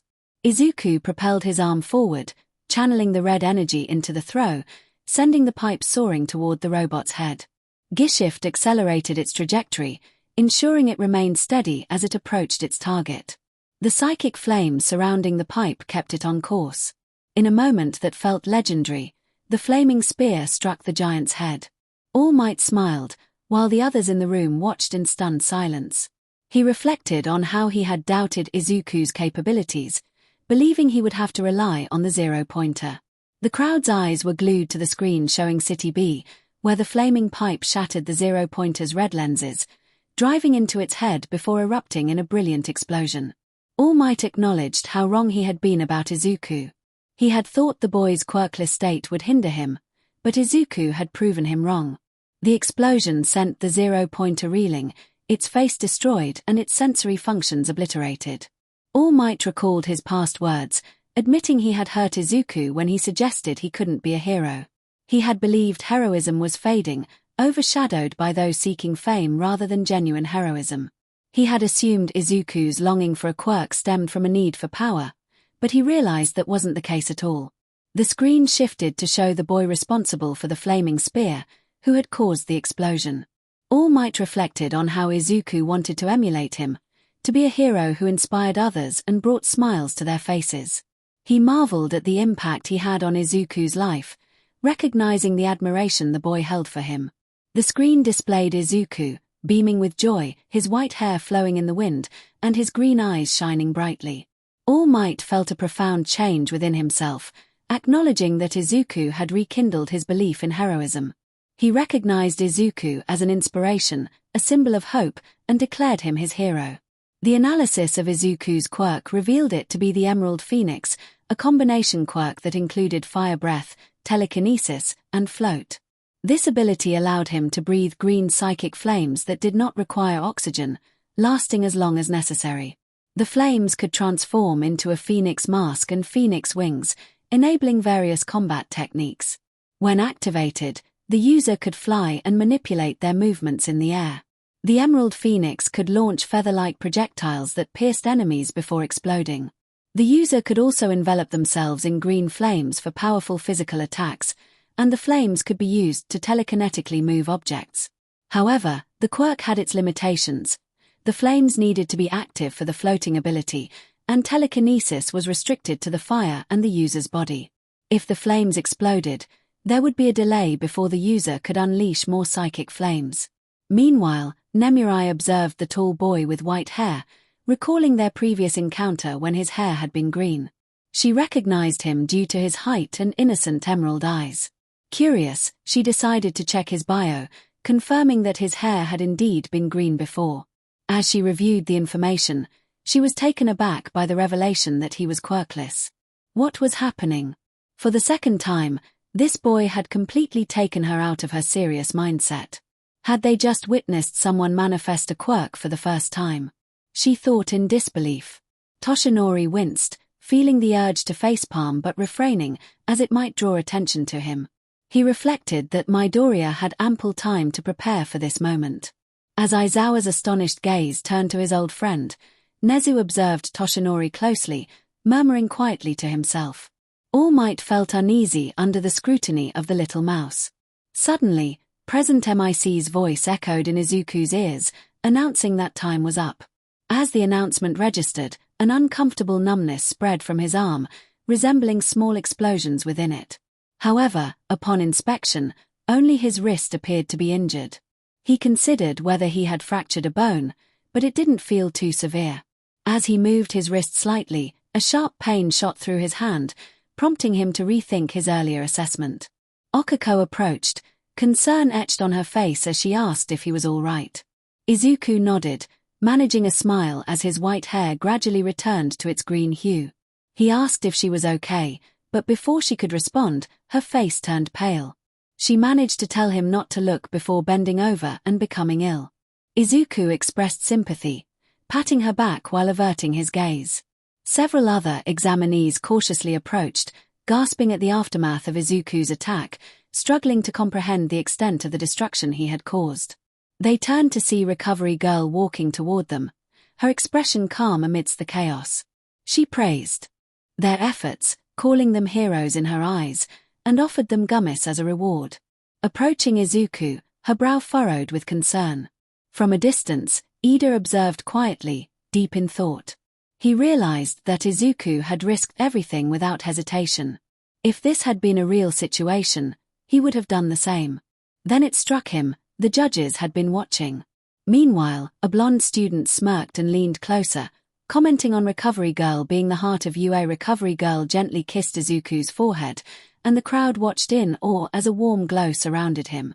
He felt the pain in his arm begin to fade, though fatigue weighed heavily on him, making his legs shaky and his eyelids heavy. She noted his exhaustion, stating that overusing his quirk had taken its toll. She called him over to check his injuries, and Izuku nodded, following her. Okako watched him with admiration, thinking of him as her hero. Aizawa expressed his longing to have Izuku in his class, tossing a file to Nezu. Nezu raised an eyebrow upon seeing Shinso Hitoshi's file. He quickly reviewed the scores, noting that Shinso had only accumulated 20 villain points, but the rescue points were still being calculated. Nezu recognized Aizawa's interest in the boy and understood that he would ensure every point earned was counted. Nezu mused about Shinso's quirk, noting its usefulness. Although the exam hadn't allowed it to shine fully, Shinso had still managed to score points. Aizawa explained that while Shinso's rescue points could have been better, he had effectively used others to gain points, making it difficult to discern who he had influenced. Toshinori interjected, questioning whether Shinso had the ability to keep up with the other hero corps students. He pointed out that many students without enhanced physical abilities had scored higher in villain points. Nezu nodded in agreement, acknowledging the logic. If Shinso had enough points to enter Class 1A, he would, but both men understood Aizawa's rigorous teaching style.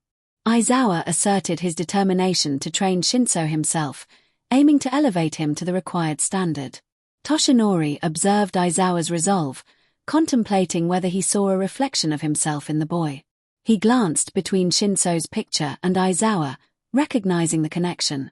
Aizawa felt a twitch of annoyance as he noticed the #1 hero exchanging glances between the paper and himself, wishing he could just punch him sometimes. After a moment of contemplation, Nezu asked Toshinori if he had a student he wanted to add. Toshinori hesitated, stating he would think about it, prompting Nezu to express mild annoyance at the jest. Nezu informed Aizawa that after reviewing the test and practical scores, he would determine if the student had qualified for the hero course. He noted that while the student's score would be assessed, it might not measure up to those of other candidates.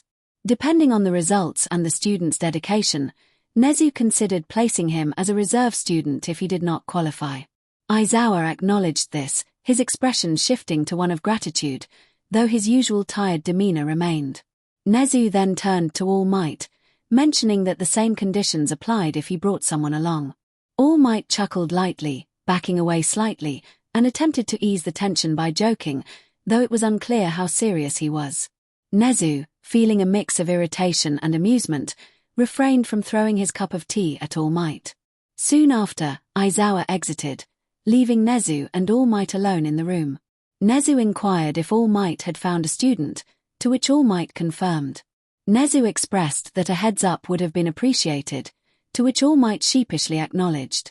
Nezu pointed out that All Might could have simply mentioned he was training the next symbol of peace, which would have sufficed. All Might felt a bit awkward under Nezu's kind yet intimidating smile.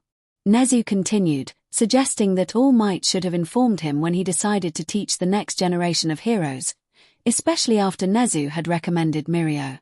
All Might then recounted how he met his successor and the boy's background, including his connection to All Might's greatest enemy.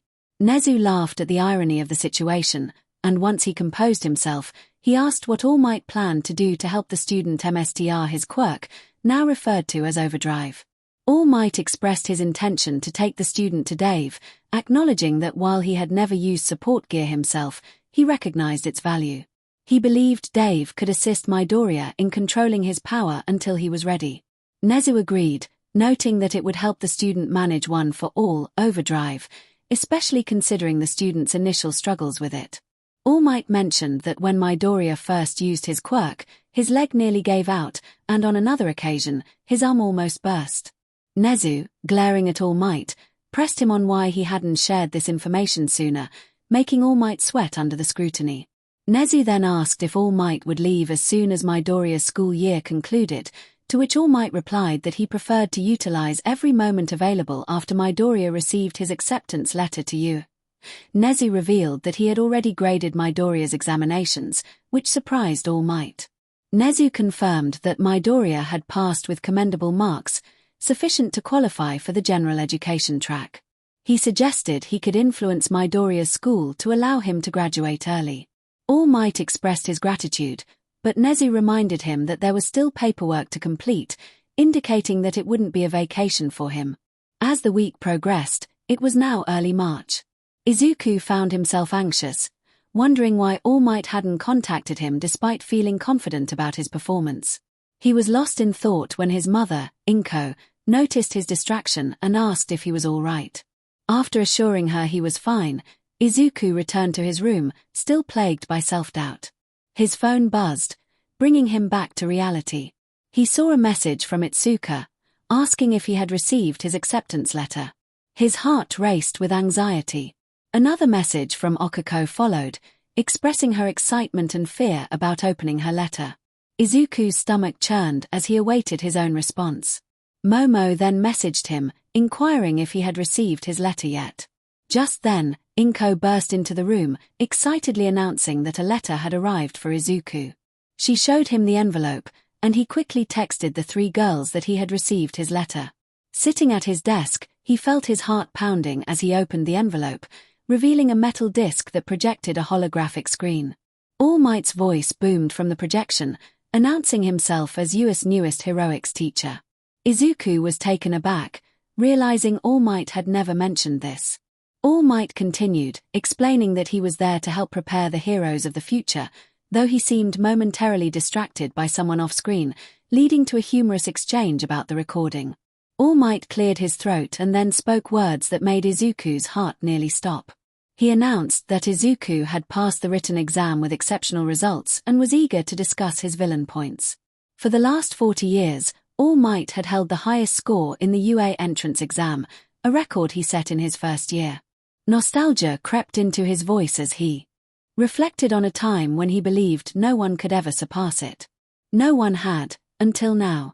Izuku felt his breath catch in his throat, his body beginning to tremble. The thought that someone had outscored All Might was overwhelming. He struggled to process the information, his self-doubt creeping in. He wondered how many points he had earned, losing count after reaching All Might chuckled, his eyes sparkling with excitement. He explained that during his exam, he had accumulated a remarkable 280 points, combining villain points and rescue points. The rescue points were awarded based on the commitment to saving others, regardless of personal risk, which was the essence of being a true hero. His record had remained untouched for decades. However, this year, a student had not only broken that record but had surpassed it significantly. With a dramatic flourish, All Might announced that it was time to reveal Izuku's score. He declared that Midoriya had not only broken the record but had completely shattered it. Izuku's heart raced as he awaited the number. All Might's voice boomed as he revealed that Midoriya Izuku had achieved an incredible total of 360 points, with 260 villain points and 100 rescue points. Izuku was in shock, unable to believe he had scored so high. He had understood the importance of stopping the 0-pointer but hadn't realized the judges were grading him on that action. The realization that he had surpassed All Might's score was overwhelming. Tears filled his eyes as he absorbed the significance of the moment. Every ounce of training, every struggle, had led to this achievement. He had not only passed but had accomplished the impossible. This was not merely a first step, it was a monumental leap forward. Overwhelmed with joy, he couldn't help but smile brightly. Meanwhile, Bakugo Katsuki's face twisted in fury as he clenched his fists, his entire body trembling with rage. He was fixated on the leaderboard, where Midoriya Izuku's name stood at the top with 360 points, followed by his own score of 130 points. The clear gap between the two scores infuriated him further. Mitsuki suggested that perhaps this would teach Bakugo some humility, but he vehemently rejected the idea, his body tense and coiled with anger. He insisted that Izuku must have cheated to achieve such a score. Mitsuki rolled her eyes, reminding him that UA was too prestigious to overlook cheating. Bakugo continued to seethe, convinced that Izuku had bribed the judges. Masaru pointed out that Inko didn't have the means to bribe anyone, and Izuku certainly didn't have a job that would allow him to do so. Bakugo shouted in frustration, questioning how Izuku, who he believed to be quirkless, could have amassed so many points. Masaru exchanged a puzzled glance with Bakugo, who was desperate for answers. Mitsuki warned Katsuki that if she ever found out he had bullied Izuku again, she would inform every hero school about his actions. Katsuki dismissed her threat, leaning forward, eager for any hint of information. Masaru took a deep breath, attempting to calm the situation. He revealed that Izuku actually had a quirk, a fact Inko had shared during their last gathering.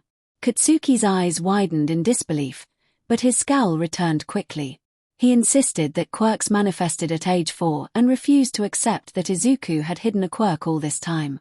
Bakugo's anger boiled over as he grappled with the idea that Izuku had been looking down on him. He couldn't accept that the boy he had bullied could have a quirk. Meanwhile, Toshinori trudged through the halls after leaving the examination recording room. He was exhausted from maintaining his muscle form for the recordings. He spotted Aizawa walking ahead and greeted him, congratulating him on Shinso's acceptance into U. Aizawa mentioned he would assist Shinso with the physical preparation, but then he paused, his expression shifting to one of discomfort as he prepared to ask a favor of All Might. Aizawa sought assistance in creating a rigorous workout schedule for Shinso, knowing he could devise one himself but recognizing All Might's expertise in the matter due to his impressive physique and experience. Toshinori couldn't help but grin as he transformed into his All Might persona, expressing his anticipation for such a request. He proudly revealed a stack of papers he had prepared, presenting it to Aizawa with enthusiasm. The workout plan, titled Go the Distance. Get into Heroic's American Dream was a mix of his own design and some tips he had gathered from others.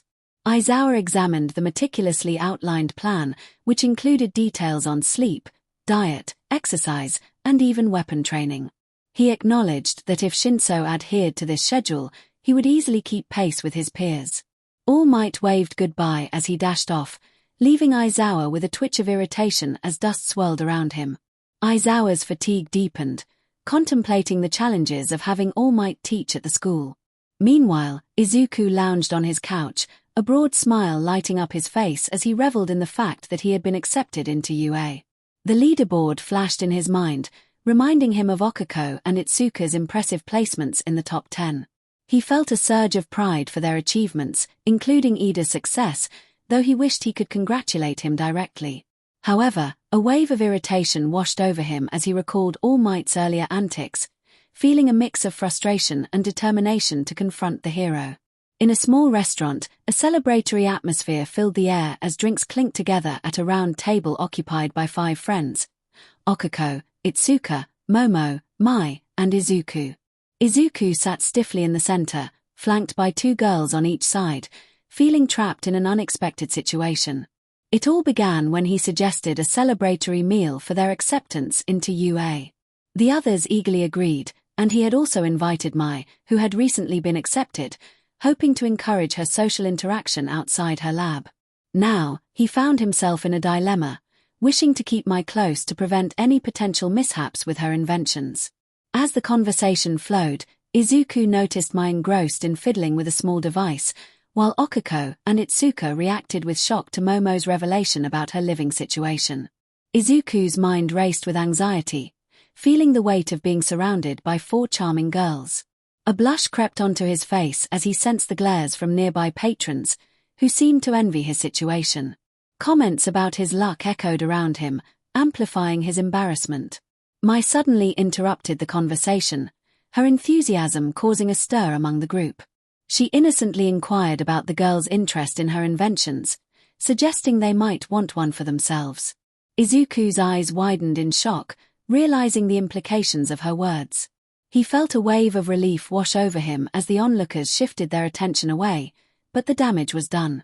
The girls were taken aback, their expressions shifting from surprise to imagination as they envisioned adorable children resembling Izuku.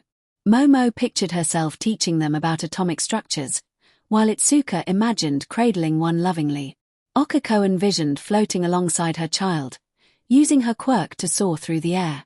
However, their daydreams soon took a turn, leading to blush-inducing thoughts that caused them to recoil in shock, overwhelmed by the unexpected direction of their imaginations. And for some reason, she referred to her inventions as babies. Izuku expressed his annoyance toward the grinning inventor, who was flashing him a peace sign. Mai explained that since she created them, they were her babies. Momo handed tissues to the other girls while wiping her nose, acknowledging the situation. Itsuka commented that it made sense, and Okako, the last to clean her nose, wished Mai had simply said that earlier. Mai then announced that she was making support gear for Izuku, who had only recently shared details about his quirks. She playfully punched Izuku's shoulder, which hurt her more than him, and mentioned needing more time to create actual support gear. In the meantime, she suggested making some inventions for the others. The 3 girls chimed in unison, urging her to stop calling them babies. Okako sighed, contemplating her own hero costume design. She considered that if Mai could create support gear or training gear, she would be open to it. Itsuka shrugged in agreement, eyeing Mai. Momo offered to help with materials, catching Mai's attention, while Izuku gestured for Momo to hold back. However, Momo continued, explaining her quirk, creation, which allowed her to transmute materials. Mai's eyes lit up with excitement, and she quickly moved closer to Momo, causing Momo to jump in surprise while Izuku face-palmed. Okako and Itsuka watched with amused expressions. Mai declared that with Momo's quirk, her genius, and Izuku's ideas, they would be unstoppable. She urged Izuku to jot down ideas for support gear for the 3 girls, knowing he must have some. Izuku began searching through his hero analysis notebook, humming thoughtfully. As he did, Mai scooted closer, practically hanging off his shoulder to see the notebook. The three girls, curious, moved closer as well. Izuku found himself surrounded by 4 girls, but his analytical mind kept him focused as he took notes while they shared their ideas. Meanwhile, All Might and Miruko waited at a beach. Toshinori took pleasure in sharing Izuku's impressive accomplishment, enjoying the shocked expression on Rumi's face. She exclaimed in disbelief that Izuku had scored almost 100 points more than her. Rumi had scored 120 points, with 90 villain points and 30 rescue points, and the pride she felt for her student was immense. Toshinori recounted how Izuku had performed like a well-oiled machine, using his quirk to swiftly defeat robots and even confronting the 0-pointer. Rumi questioned why he would take on the 0-pointer, wondering if he had figured out the rescue points. Toshinori speculated that Izuku was likely trying to save someone trapped under rubble before the 0-pointer could reach them. He admired how Midoriya always managed to surprise him. As he awaited Izuku's arrival, he envisioned his successor becoming an inspiration to many. His grin widened upon seeing Izuku approach, but both he and Rumi's expressions shifted when they noticed the mix of irritation, vindictiveness, shame, and happiness on Izuku's face. Concerned, they wondered if he was all right. Izuku shook off his thoughts and raised his hand for a high five, but he interrupted All Might, which surprised Toshinori. Izuku calmly stated that he was going to punch him now, raising a fist. Rumi's eyes widened, and she nearly choked on her laughter at Izuku's serious demeanor. All Might was taken aback, recalling uncomfortable memories of his battles. Izuku then unleashed green flames from his mouth, prompting All Might to dodge backward in surprise, questioning what he had done to deserve this. Izuku expressed his frustration about feeling like he had failed for a week, and Rumi found amusement in the scene of All Might evading Izuku's playful attacks, grading each one with laughter. All Might, unable to contain his laughter, eventually tried to calm Izuku down, but he couldn't help but enjoy the moment. Izuku, having calmed down, smiled as he absorbed the flames he had used to create his mask and wings. Rumi congratulated him, playfully slapping him on the back, nearly causing him to stumble. She praised his performance, acknowledging that he had surpassed their scores, and while she felt a bit competitive, she promised to train him even harder. Izuku expressed his gratitude, acknowledging that he wouldn't have achieved this without her guidance. Rumi blushed slightly, puffing her chest with pride, and continued to boast about her role in his success. She then turned to All Might, asking how he planned to train Izuku in his quirk, which Izuku corrected as overdrive. All Might returned to his smaller form and revealed that they would be leaving Japan the next day, leaving Izuku in shock. Izuku contemplated the need to discuss matters with Rumi's mother. Both he and Rumi reacted with surprise to the obvious suggestion. Izuku, feeling confused, inquired about their destination and expressed concern about missing class. Toshinori reassured him that Nezu was handling the situation and that his graduation documents would be sent soon. He mentioned that Izuku's impressive scores in the educational tests at UA made returning to classes unnecessary, and they would be more productive focusing on training. With a grin, he revealed that their destination was none other than Island. Izuku's excitement was palpable, nearly overwhelming as Rumi covered his mouth to protect her sensitive ears from the shrill sound. Upon catching sight of Island, Izuku was in awe of its beauty. The island was vast, adorned with stunning landscapes despite its formidable walls. It featured 4 cities, 1 centrally located and 3 others forming a triangle around it. Man-made lakes surrounded each city, and dense forests bordered the inner edges of the ring-shaped barriers, with each island boasting a radius of nearly 40 kilometers. As they descended and landed on the runway, All Might adjusted his costume, preparing for their arrival. Izuku blinked in surprise, questioning whether Toshinori would remain in his All Might form, suggesting that it might be better to appear as Small Might to avoid drawing attention. Toshinori, with a serious expression, expressed his longing to surprise Melissa, noting that she was unaware of their visit. He had managed to rest during the flight and did not anticipate needing to be in hero form during this vacation.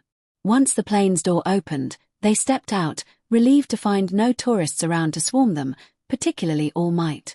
Only a few employees requested autographs or photos, which All Might gladly provided. While his mentor was occupied, Izuku focused on his phone, exchanging messages with his mother about his safe arrival. He also received texts from Itsuka, Okako, Momo, Mai, and Miruko, each wishing him well and expressing excitement about his trip. Izuku couldn't help but smile at the messages, realizing he had more female contacts than male ones, which struck him as somewhat sad. His only male contacts were his absent father and his two teachers, Hiroyo Sensei and All Might. Shaking off his thoughts, he marveled at the advanced technology surrounding him, feeling as if he had stepped into a sci-fi world far beyond 𝐤𝑢's capabilities. He understood why Mai had urged him to bring back some items.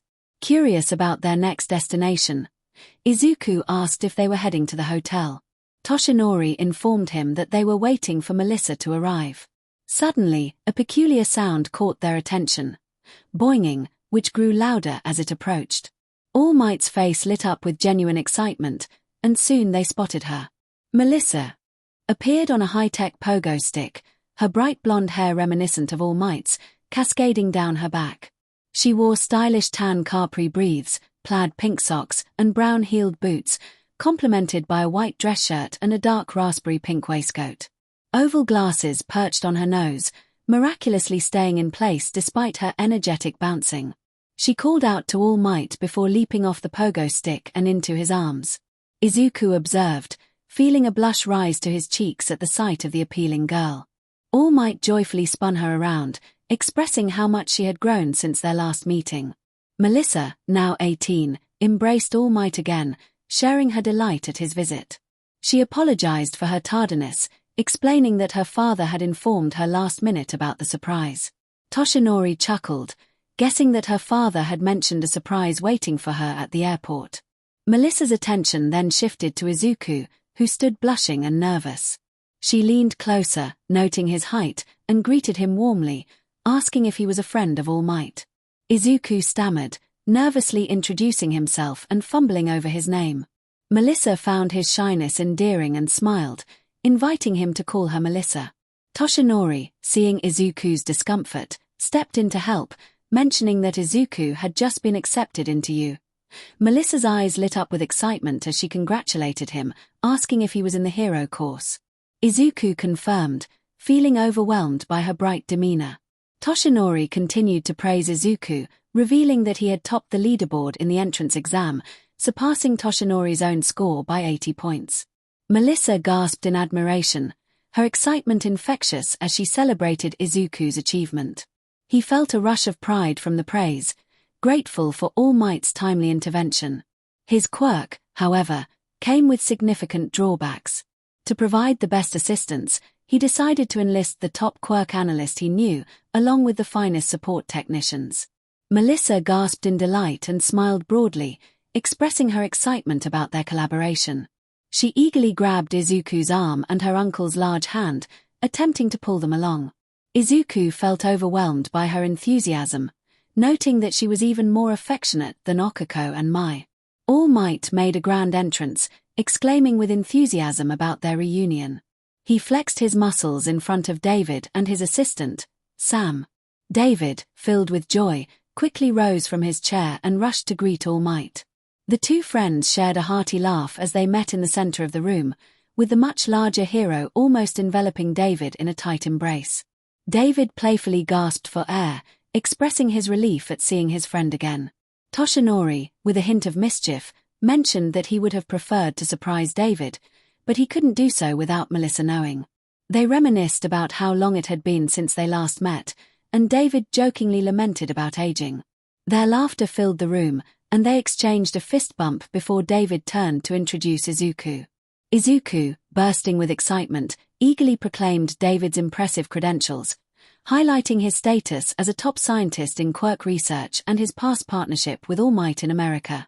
David was taken aback by Izuku's enthusiasm, noticing how the boy had transformed into a confident speaker. Melissa giggled at the sight, amused by the contrast in Izuku's demeanor. David, in good spirits, extended his hand to Izuku, who blushed and apologized for his eagerness. He introduced himself, but David encouraged him to call him Dave, dismissing formalities. Afterward, David told Sam he could take the rest of the day off, and Sam quickly exited the lab, feeling a bit intimidated by the presence of the #1 hero.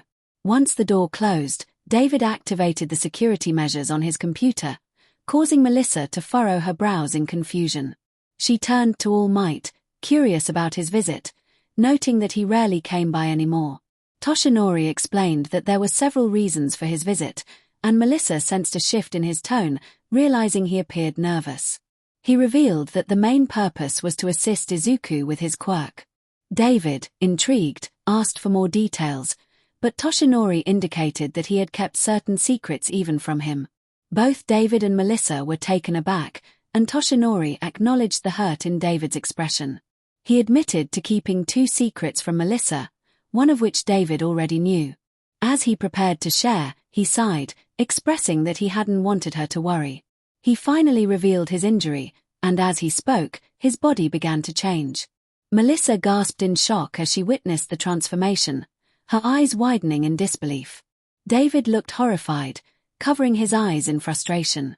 Toshinori reassured them, but his voice lacked the vitality they were accustomed to hearing. Melissa felt a wave of sadness wash over her as she realized how much her uncle had changed. Izuku stepped forward, explaining that Toshinori had been in a fight years ago that had remained hidden from the public eye. Toshinori confirmed this, sharing the heavy toll it had taken on him. He revealed the extent of his injuries, showing them the damage to his body. The sight was distressing, and Melissa's heart ached for her uncle. She pleaded for a way to help, suggesting various medical options, her desperation evident. Toshinori, with a hint of humor, mentioned that for the first time in years, he might actually have the chance to recover. David, frustrated, questioned why Toshinori hadn't taken time to heal properly, expressing his anger over the situation. Toshinori explained that he believed his health was a small price to pay to maintain peace and instill fear in villains. Melissa, now filled with outrage, confronted her uncle, emphasizing that he was human and questioning why he would sacrifice himself for a fleeting sense of security. She couldn't fathom the pain he must have endured.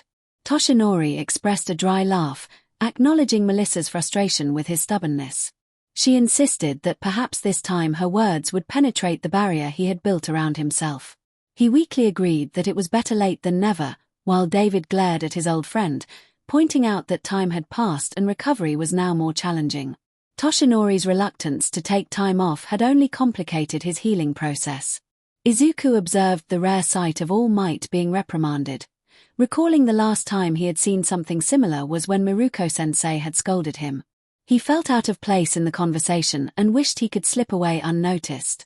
The thought of revealing his connection to the man who had harmed All Might weighed heavily on him, a truth he struggled to accept. David redirected the conversation, reminding Toshinori that his focus should be on Izuku, who needed assistance with his quirk and support gear. Toshinori smiled warmly at Izuku, expressing his trust in David and Melissa to help him. David teased that Melissa was even more skilled than he had been, prompting her to blush and protest. Melissa's attention turned fully to Izuku, eager to know what kind of help he required and what his quirk was. Izuku hesitated, glancing at Toshinori, who sighed and indicated that it was time to share their secret. The atmosphere shifted as Toshinori revealed that very few knew this information, and one of them was no longer alive. Melissa was taken aback, questioning why Izuku was privy to such knowledge. Izuku managed a weak joke about being part of the law now, but his demeanor was somber. Toshinori's expression darkened as he observed Izuku's despondence. David, clearly agitated, confronted Toshinori, demanding to know if he had a son he hadn't mentioned. Izuku was bewildered by the implication, wishing he could take back his reaction. Melissa laughed at Izuku's startled expression, but her amusement turned to concern when Toshinori coughed, a sign of his ongoing struggles. Toshinori reassured them that he was fine, though he was frustrated with David's assumption. He clarified that Izuku was not his son but rather his mentee. As Toshinori spoke, he caught Izuku muttering something about being called Dad Might, which nearly caused him to lose his composure again. Melissa pressed for clarification, and Toshinori explained that his quirk, one for all, was like an Olympic torch passed down through generations. David and Melissa were stunned, realizing that someone had given Toshinori his quirk, which he then passed to Izuku. Toshinori recounted the history of One for All, mentioning his nemesis, 𝗓𝗏, who had stolen quirks from countless individuals. Melissa's face paled as she processed the reality of the villain, while Izuku felt a flicker of recognition at her reaction. Toshinori emphasized the weight of his responsibility, explaining that defeating 𝗓𝗏 was just the beginning of a long battle against his followers and the remnants of his legacy. The struggle had taken a toll on him, and he had to grapple with the reality of his past and the challenges that lay ahead for Izuku and Melissa. With the burden of it all still weighing heavily, Izuku felt he couldn't pass one for all onto anyone, especially not his honorary niece. Melissa shuddered, expressing her gratitude sincerely, as the thought of it was a nightmare. Toshinori chuckled, sharing that he had not lied when he said Dave was his hero. Dave had saved him countless times, and his support gear had been invaluable before Toshinori truly found his own strength. He wanted Melissa to grow up knowing her worth was not tied to a quirk. Izuku flinched at this, a reaction that did not go unnoticed. Toshinori placed a comforting hand on his shoulder. He continued, explaining that he had encouraged Izuku to follow in David's footsteps because he believed Izuku could excel just as much, if not more. By the time Toshinori was certain 𝗓𝗏 was gone and considered retirement, he realized Izuku's dream had changed, and he saw no reason to reopen a healed wound. That was why he hadn't thought of passing it on to him. Melissa, feeling emotional, moved closer and hugged Toshinori, thanking him as uncle might. David, filled with remorse for his earlier doubts, expressed his apologies to Toshinori, who simply shook his head, indicating that it was all in the past. Melissa then turned her attention to Izuku, curious about his quirk status. She asked if he had been quirkless before gaining one for all. Izuku, feeling shy, admitted that he had been diagnosed as quirkless for most of his life, only discovering a month or two ago that he had been born with a quirk, albeit a weak one. Melissa gasped, understanding the pain of being viewed as lesser by those around him, feeling weak and useless. Izuku, after a moment, confirmed that Melissa was indeed quirkless. She couldn't fathom how he felt without the shield name, which had protected her from bullying. She saw the familiar loneliness and suppressed anger in his eyes. Izuku, feeling a sense of trust, decided to share more about his own situation. He mentioned all-in-one, a concept that made Melissa's heart race with concern, especially when she connected it to 𝗓𝗏 and the harm he had caused Toshinori. Toshinori confirmed that Izuku was technically the biological son of 𝗓𝗏, placing a hand on Izuku's shoulder. Izuku remained silent, his expression serious. David, though shocked, chose to remain calm for Melissa's sake, deciding not to judge Izuku until he heard the full story. Toshinori explained that they believed 𝗓𝗏 had tampered with Izuku's biological father's reproductive system, resulting in Izuku possessing the DNA of both his parents and 𝗓𝗏. There was also the unsettling possibility that 𝗓𝗏 might still be alive. Melissa and David reacted with shock and anger at the misuse of science. Izuku quickly explained his quirk, all-in-one, which allowed him to absorb others' DNA, combining their quirks into what he referred to as a combination quirk. He noted that the process was selective, with only a few quirks successfully merging. He described having two other quirks, one related to physical enhancements and another that was entirely different yet still managed to combine into a new ability. Melissa was amazed, shaking off her shock as she asked if one for all had combined with other quirks, speculating that Toshinori's quirk was one of the physical enhancing ones. Toshinori laughed, relieved to see Melissa keeping up with Izuku's rapid explanation. He clarified that one for all and all its users were part of the quirk, with their essences living on through it. Izuku had managed to combine the power stock aspect of Toshinori's quirk with two others. Melissa's eyes sparkled with excitement as she inquired about the specific quirks Izuku possessed. He chuckled, feeling a bit bashful, and revealed that he had three, all-in-one, overdrive, which included power stock, and another called Emerald Phoenix, the one he had used during the entrance exam. Melissa was taken aback, realizing that he had achieved such a feat with only one of his quirks. She expressed her admiration, acknowledging that he was destined to become an incredible hero. The use of his first name made him blush. Noticing his anxiety, Melissa felt the need to address it. She asked about the challenges he faced with overdrive, still in awe of his abilities. Izuku explained that Overdrive was more powerful than anticipated, containing 3 quirks. Power Stock, Fa Jin, which utilized repetitive movement for strong attacks and swift movement, and 𝐒𝐻𝐁, which allowed him to control acceleration. Melissa nodded, absorbing every detail as they continued their conversation. All Might and David observed the interaction with amusement. It appeared that the experts were no longer necessary in this discussion.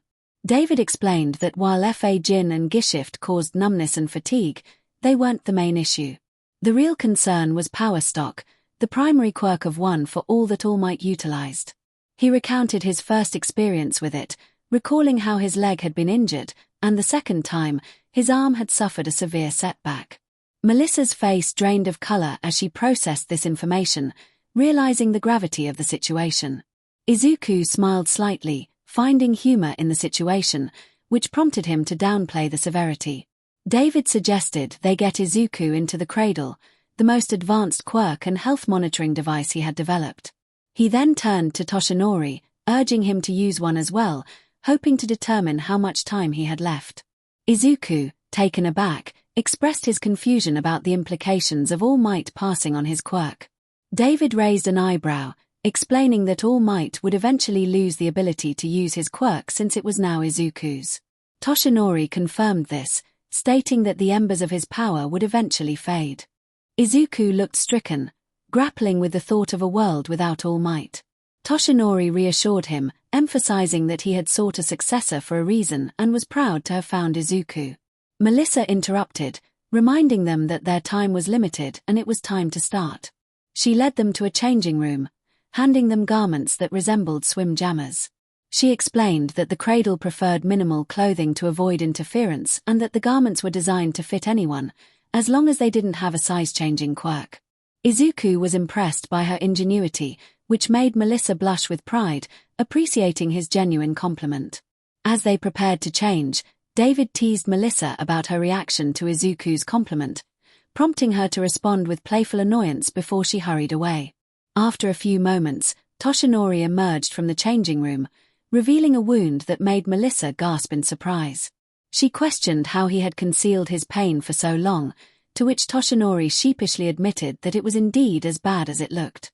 Curious about his transformation between his buff and skinny forms, Melissa pressed for an explanation, but Toshinori's response left her baffled. Just then, Izuku shyly stepped out, wearing the snug garment that left him feeling exposed. He crossed his arms in front of himself, clearly uncomfortable with how tight it was. Melissa's face flushed as she realized how much his appearance had changed. The baggy clothes he had worn previously had concealed his impressive physique.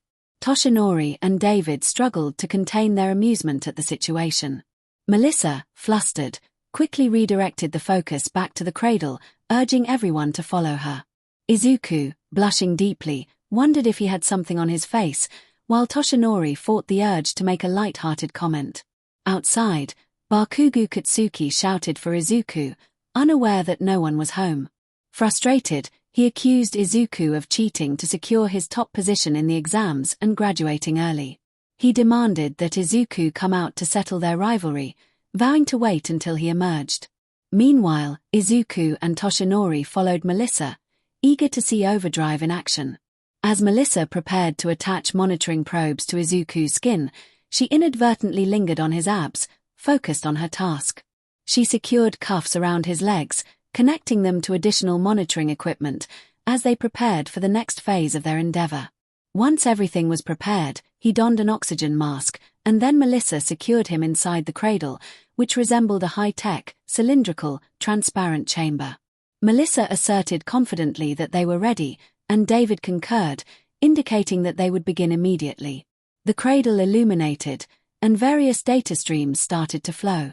David expressed a preference for starting with a baseline, questioning if Midoriya had ever undergone a similar procedure. Midoriya replied that he had not, his voice slightly muffled by the mask, but the wonder in his tone was evident as he observed his surroundings. He recalled how his previous doctor had dismissed him after conducting the standard tests, making him feel as though his time had been wasted. The doctor had seemed to lose all enthusiasm upon discovering that Izuku was quirkless, treating them as if they had squandered years of his life. After that encounter, 𝐒𝐭𝐚𝐲 ensured that he would see a different doctor. Melissa muttered under her breath, expressing her frustration with the prejudiced attitudes of some doctors. She had picked up on the implications without Izuku needing to elaborate. As the devices chimed, they turned their attention to the screen, and Melissa gasped in astonishment. She noted that Izuku's alpha factor numbers were even higher than 𝗏𝐼𝐳 at his peak, which had been the highest ever recorded. Izuku's numbers surpassed 100,000. Toshinori chuckled, explaining how one for all functioned. He mentioned that even the act of transferring it contributed to its growth, especially with the new addition of all-in-one. He was curious to see how his own numbers would compare now. He acknowledged that his numbers should have continued to grow, as his quirk was fundamentally a stockpiling type, but the loss of his organs had likely diminished them. David interjected, reminding Toshinori that his refusal to take breaks had also contributed to the decline. He pointed out that Toshinori's peak had not even reached 20,000. Melissa remarked that if One for All had not continued to gain strength, Toshinori might have already been in a precarious situation regarding quirk loss. David expressed his frustration, noting that Toshinori's previous measurements had been alarmingly low. Toshinori sighed, realizing the implications of the data. He was surprised that Midoriya had not faced more severe consequences during his training. The trio flinched at the thought, and Izuku felt a twinge of regret for a past incident where he had lied to obtain an autograph, now understanding the potential risks involved. Melissa quickly shifted the focus, asking David to SWCH to the body quirk monitoring view. A display of an average human body appeared, and she instructed Izuku to activate overdrive, concentrating specifically on the power stock quirk, just as he had done previously.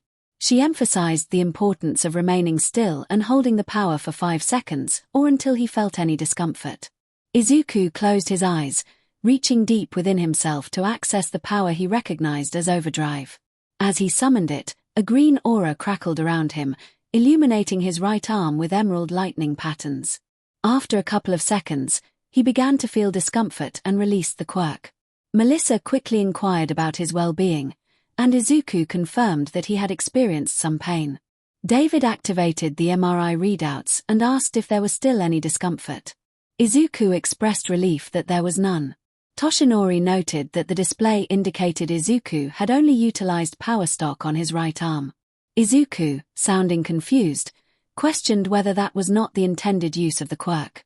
Toshinori laughed, explaining that it was essential to distribute the power evenly throughout his body to alleviate pressure. He shared that he had learned this lesson early in his training. Izuku felt a wave of realization wash over him, wishing he could slap himself for not understanding sooner. Melissa reassured him, reminding him that he had never possessed a quirk before and that it was natural to need guidance and practice. With newfound determination, Izuku prepared to try again. He took a deep breath and spread overdrive throughout his entire body, focusing solely on One for All. As the energy enveloped him, his hair turned white, and his eyes glowed with a vibrant green. He felt a stretching sensation, akin to being pulled apart, but he persevered through the discomfort. Just as he counted down to 5, the pain began to resurface. Toshinori praised him for his efforts, and Izuku explained that he had to release the power due to the pain. Melissa acknowledged the intensity of the energy, likening it to a powerful storm. She instructed him to attempt it one more time, this time paying close attention to the amount of power he was using, suggesting they lower it for the next attempt. Izuku, resolute in his goal to master this aspect of One for All, engaged overdrive once more. He held it for only 4 seconds this time, as the pain escalated more quickly than before. David observed the signs of accumulating strain and advised Izuku to reduce his power for the next attempt. Izuku focused on the task at hand, feeling a slight discomfort as he concentrated. The overwhelming power surrounding him became less intense, and he managed to sustain it for 20 seconds. When he finally released it, he began to breathe heavily. His body felt stiff, and he was aware that the soreness in his muscles would linger for a while. Toshinori encouraged him, stating that he was doing well and suggested he try using 5% of his power. With any luck, that would be his safe limit, and he wouldn't experience any pain. Izuku nodded, allowing his quirk to envelop him again. This time, instead of an aura, green lightning crackled around him. As they waited, Melissa engaged him in conversation, asking how he felt. He stammered that he was doing well but found the sensation strange. Melissa laughed, recalling how he had gone from having no power to wielding so much at once. Izuku compared the feeling to an egg heating in a microwave, needing to ensure he didn't let it burst. Melissa found his metaphor amusing and suggested he think of controlling his overdrive like managing sluice gates on a dam, opening them when he needed more power. Izuku's eyes brightened at the idea and he expressed his approval. Melissa then asked if he thought he could move while using his quirk. He replied that there was only one way to find out, and both of them exchanged wide-eyed glances, realizing what he was about to do. Before they could intervene, he raised his hand and cautiously clenched his fist a few times. He then moved his arms slowly, pumping them up to his chest, and lifted his legs as if paddling in water. Izuku stretched and confirmed that he could indeed move, though it felt as if he might vibrate out of his skin. Toshinori sighed in relief, recalling how Izuku had nearly harmed himself in previous attempts. David noted that it had been a few minutes and suggested that Izuku stop for now. He and Toshinori had been allowing the two to bond, eager to see their connection grow. When Izuku released his quirk, he suddenly felt drained. Melissa firmly stated that they had done enough for the day, explaining that the higher percentages were taxing even without movement. She mentioned the possibility of him needing a day off to recover. Izuku protested, feeling he was already behind his peers. Even if he surpassed All Might's record, he was aware that many students at UA had been training longer than he had. Deep down, he felt the pressure of his past experiences, wanting to prove himself and not remain the underdog. Toshinori interrupted, urging Izuku to listen to his advice. He shared his own experiences, emphasizing the importance of taking time to grow stronger rather than pushing himself too hard. He wanted Izuku to avoid the mistakes he had made and to be better than him. Toshinori expressed his longing for Izuku to develop at a healthy pace, rather than competing against imagined rivals. As they discussed this, Izuku wondered about Gran Torino, someone from All Might's past, as he noticed Toshinori trembling at the mention of the name. When he asked about Gran Torino, All Might's cryptic response only added to his confusion. David, sensing the need to move on, nudged Melissa to help Izuku out of the cradle. She unlocked it and encouraged him to come out. As the lid opened, Izuku emerged, glistening with sweat. Melissa's eyes widened as she took in his appearance, noting that he seemed slightly taller than before. In a moment of surprise, Melissa reached out and touched his chest before quickly pulling back, her face flushed. Izuku's cheeks burned as he reacted, and she hurried away only to return with a towel, offering it to him. He thanked her, still feeling the effects of his earlier exertion. When Melissa asked how he felt, he honestly replied that he felt taller. She agreed, finally managing to hold his gaze for longer than a fleeting moment. Toshinori quietly remarked to David about how cute they were, and David responded with a teasing comment about having new material for the future. They had all been concerned when Toshinori had his turn in the cradle, discovering the extent of the damage he had sustained. His alpha factors had significantly dropped, and it became clear that he had limited time left to pass on his legacy. The thought of Izuku graduating and the uncertainty that lay ahead weighed heavily on Toshinori, especially since he doubted anyone could fill his shoes. Izuku softly inquired about what would happen next, appearing more troubled than Toshinori himself. David began to discuss support gear and hero suits, but Melissa interrupted, insisting that David focus on helping Toshinori recover. She offered to be Izuku's support technician, blushing slightly as she sought his approval. Izuku, equally flustered, agreed enthusiastically. He expressed his gratitude, acknowledging that although Mai was already his support technician, she had mentioned that with her recent discovery of his quirk, creating a hero costume for him before he started at UA would be impossible due to her limited resources. He pondered the possibility of having two support technicians, hoping Mai wouldn't mind. David chuckled, agreeing that if Midoriya was content, he had no objections. Toshinori inquired if David had access to a private quirk gym, expressing his longing to dedicate at least an hour each day to train Midoriya. He assured them he wouldn't push too hard while he was there, glancing at the holographic readouts that displayed his data, his expression growing more somber. Everyone felt the weight of the moment. David confirmed he did have access to a gym, suggesting he was the best person to guide Midoriya. Toshinori chuckled, reflecting on his situation. He had hoped for more time, a lot more time, but his thoughts trailed off. After a brief silence, Melissa cleared her throat, expressing hope that her father would find a way to extend Toshinori's time.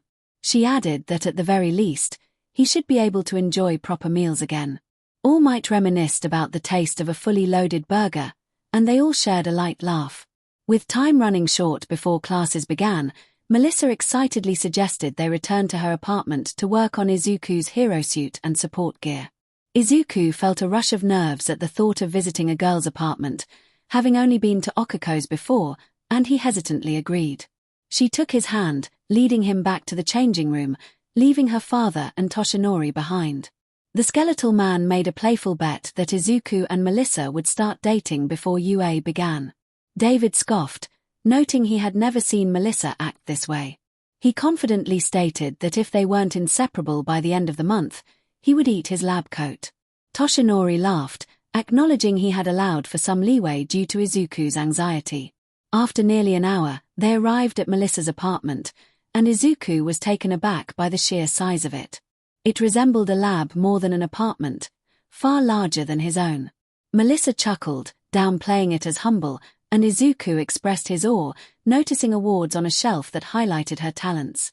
She admitted her grades had not always been great and that she had to work hard to improve.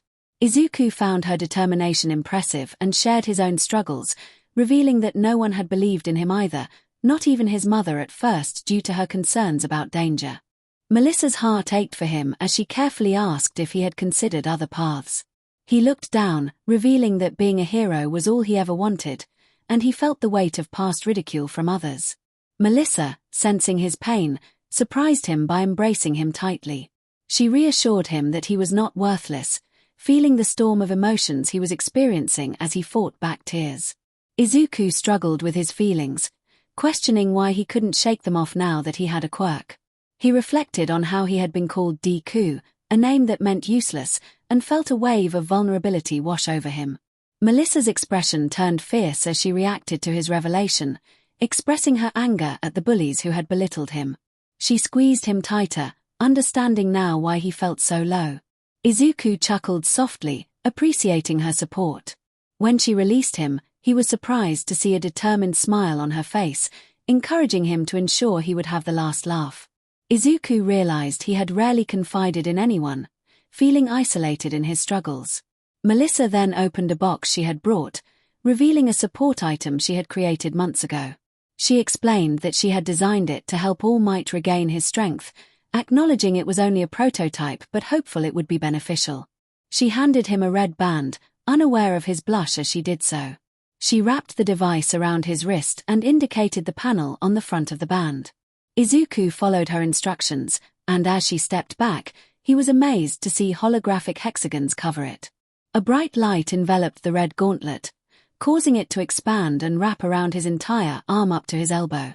The red gauntlet looked incredibly cool. She smiled at him, explaining that the body naturally deteriorates with age, making it easier for older individuals to sustain injuries. She had designed the gauntlet for Uncle Might, who was reaching that age, allowing him to unleash his full strength without risking injury. It had taken extensive calculations, but she had created it to withstand his full power 3 times before it would break. Izuku was in awe, exclaiming how amazing it was. She giggled, a hint of color rising to her cheeks, and cautioned him not to get too excited. She knew that the gauntlet couldn't handle his full power and was uncertain if it could accommodate his other quirks. The material used was the best she had found, but it was still limited. However, she assured him that it should allow him to exceed 5% of his power, potentially reaching 20% 3 times, though she advised caution. She reminded him that it was only a gauntlet and that even if his hand and forearm could handle that much power, he could still injure his shoulder. Izuku's enthusiasm was palpable as he asked what it was called. Melissa admitted she hadn't named it yet and suggested calling it the full gauntlet. His smile widened at the name, especially since it was in one of his favorite colors. She was pleased to hear his excitement and indicated that it would serve as a solid foundation for their work together after testing it. She pressed the panel again, causing the gauntlet to shrink back down, and took his hand, making him blush once more. He felt flustered by her touchiness. She led him down a small set of steps to a room filled with monitors, computers, and advanced equipment. The view from the floor-to-ceiling window was breathtaking, and the high ceiling gave the space an impressive feel. It felt like a penthouse suite. Melissa announced that it was time to start on his hero suit and guided him to a chair while she took another and logged into the system. When she asked if he had any ideas, Izuku felt a wave of anxiety wash over him as he reached for his backpack to retrieve one of his hero notebooks. Noticing his hesitation, she placed a hand on his shoulder, asking what was wrong. He sighed and pulled out notebook number 13, explaining that he took notes on heroes. He revealed his worries about being made fun of for it over the years. Melissa read the title, Hero Analysis for the Future, and gently took the notebook from him, curious about his nervousness. He shared that many found it creepy and had tried to destroy his journals, which had suffered some damage over time. As she flipped through the pages, she was impressed by his artistic talent and the detailed notes on various heroes and their quirks. She noted his analytical mind and the logic behind his observations, despite some inaccuracies.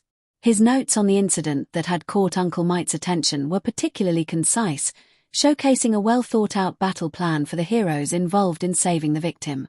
A surge of anger coursed through her at the mention of Bakugu's name, and she felt a growl of frustration rise within her.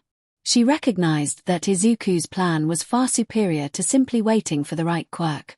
Setting the notebook down, she took his hands in hers, making him blush again. She praised his analytical skills, encouraging him not to be ashamed of his talent because of what others had said. Their opinions were meaningless compared to his worth. Izuku looked at her with admiration, as if she were a beacon of light. Melissa felt her heart race. She hugged him again, feeling a connection that seemed to transcend their short acquaintance. Pulling away, she smiled brightly, reminding him to be proud of his abilities. With all in one, he was destined to become a great hero. He stammered his appreciation, calling her the best, while she blushed and shifted her chair closer to his, downplaying her compliment. She suggested they get started and opened the notebook again, asking him to guide her through his design. He felt embarrassed as he explained that he had been inspired by All Might, incorporating elements like the hair tufts and a faceplate that mimicked his smile. His face turned red as he realized he might have unconsciously created a mask reminiscent of All Might's. Melissa giggled, finding his design amusing. She encouraged him to move away from simply imitating All Might, emphasizing that while he was a great hero, Izuku needed to forge his own path. He expressed his longing to save people with a smile like All Might's, and she acknowledged that she had once shared that aspiration too. However, she pointed out that his design didn't quite capture that homage. For instance, the tufts of hair resembled bunny ears more than anything else. He wore a shocked expression, and she couldn't help but laugh. It dawned on Izuku that perhaps the tufts on the phoenix mask mirrored those of Miruko. He admired her greatly, not quite as much as All Might, but since she became his mentor, his respect for the rabbit hero had soared, making her his second favorite hero. She continued to giggle, insisting that it was true and suggested drawing up a few different designs to see which one he preferred. He agreed, trying to suppress any signs of disappointment. Later that night, Katsuki stood at the Midoriya household's door, ready to confront Izuku. Just then, he noticed 𝐒𝐭 approaching. She greeted him and asked what he was doing there. Katsuki expressed his frustration, demanding to know why Izuku was hiding. 𝐒𝐭, recalling her negative impression of Bakugu from their childhood, felt uneasy. She had hoped his bullying days were behind him. She decided to call Mitsuki about his unexpected visit. 𝐒𝐭 informed him that Izuku was on vacation, withholding details about All Might and the truth about his quirk to spare her feelings. However, she did share that All Might had chosen Izuku as his successor, which had brought her immense joy. Katsuki was taken aback by the news of Izuku's vacation. Anger bubbled inside him as he stormed away, shouting that Izuku was avoiding him. He resolved to wait until they both entered UA to settle their rivalry, vowing to be ready for their inevitable clash. 2 days later, Izuku and Melissa met at a private quirk gym that David had arranged for them. Despite David's belief, Izuku and Melissa had become inseparable, spending most of their time together in her lab, working on his hero suit. Melissa explained that while the suit was still in development, she wanted to gather data on her old prototypes and watch them fight. Toshinori, excited, bulked up and prompted them to begin. Melissa found Toshinori's transformation unsettling and questioned how it worked. She then instructed Izuku to test out the full gauntlet at 20% power. Izuku hesitated, concerned about damaging the support item, but Melissa reassured him that it was meant to protect him until he grew stronger. If it broke, she would simply create another one. Izuku activated overdrive and began fist-bumping in the air, prompting Melissa to chuckle at the sight. He suddenly realized how silly he must have looked during their earlier training session with a giant zero-pointer approaching him. Toshinori laughed, assuring him that he had looked cool in the end. With determination, Izuku pushed his right arm to 20% and unleashed a powerful attack. The force of his strike combined with 𝐒𝐻 sent shockwaves through the arena. The two gusts of wind collided, creating a vortex that shook the gym structure. Melissa gasped in awe, relieved that the arena was reinforced with steel. Toshinori praised Izuku's effort, and Izuku was thrilled with the results, expressing his excitement to Melissa. She cheered from the observation deck, eager to hear how the full gauntlet held up. Izuku confirmed that it was still intact and resumed his fist bumping, ready for the next round. Toshinori raised his fist with enthusiasm, and they launched their attacks once more, causing a massive impact in the center of the arena. Izuku winced, but assured Melissa that he was fine, even as he noted that the gauntlet had cracked, confirming Melissa's earlier prediction about its limits.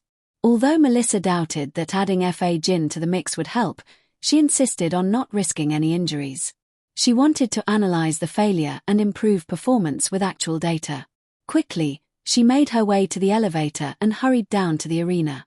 After accepting the damaged band from Izuku, she placed it in her pocket and encouraged the two to have fun. Their previous sparring had been without powers, focusing mainly on dodging and countering attacks. Now, it was time for the match to change. Izuku was ready to unleash his abilities. He allowed 5% of one for all to engulf him, releasing a torrent of flames from his mouth. Melissa watched in fascination as the green psychic flames transformed into a mask and wings, and she was even more intrigued when his hair turned white. Izuku felt a rush of adrenaline as he prepared to use more than one quirk simultaneously. He recalled using 𝐒𝐻 and 𝐔𝐻 alongside Emerald Phoenix to defeat the zero-pointer, but this would be the first time he would fully utilize both quirks. With excitement, he charged at all might, propelled by his telekinetic high-speed flight. Although All Might's speed and power were still superior, Izuku managed to keep a steady pace. As he spun in the air, one of his wings extended toward All Might, who deftly dodged the attack and countered with a punch to Izuku's gut, sending him flying back. All Might was holding back, using only 10% of his strength. Izuku crashed into the wall but quickly got back up, having endured many hits during his training. He had become accustomed to such impacts, even if they were painful. Determined, Izuku zoomed past All Might, narrowly avoiding a collision with one of his flaming wings. He altered his trajectory toward the gym ceiling, using his telekinesis to keep himself suspended. With a swift kick aimed at All Might's head, he executed a move reminiscent of Miruko's techniques. All Might recognized the kick and smiled, appreciating Izuku's growth.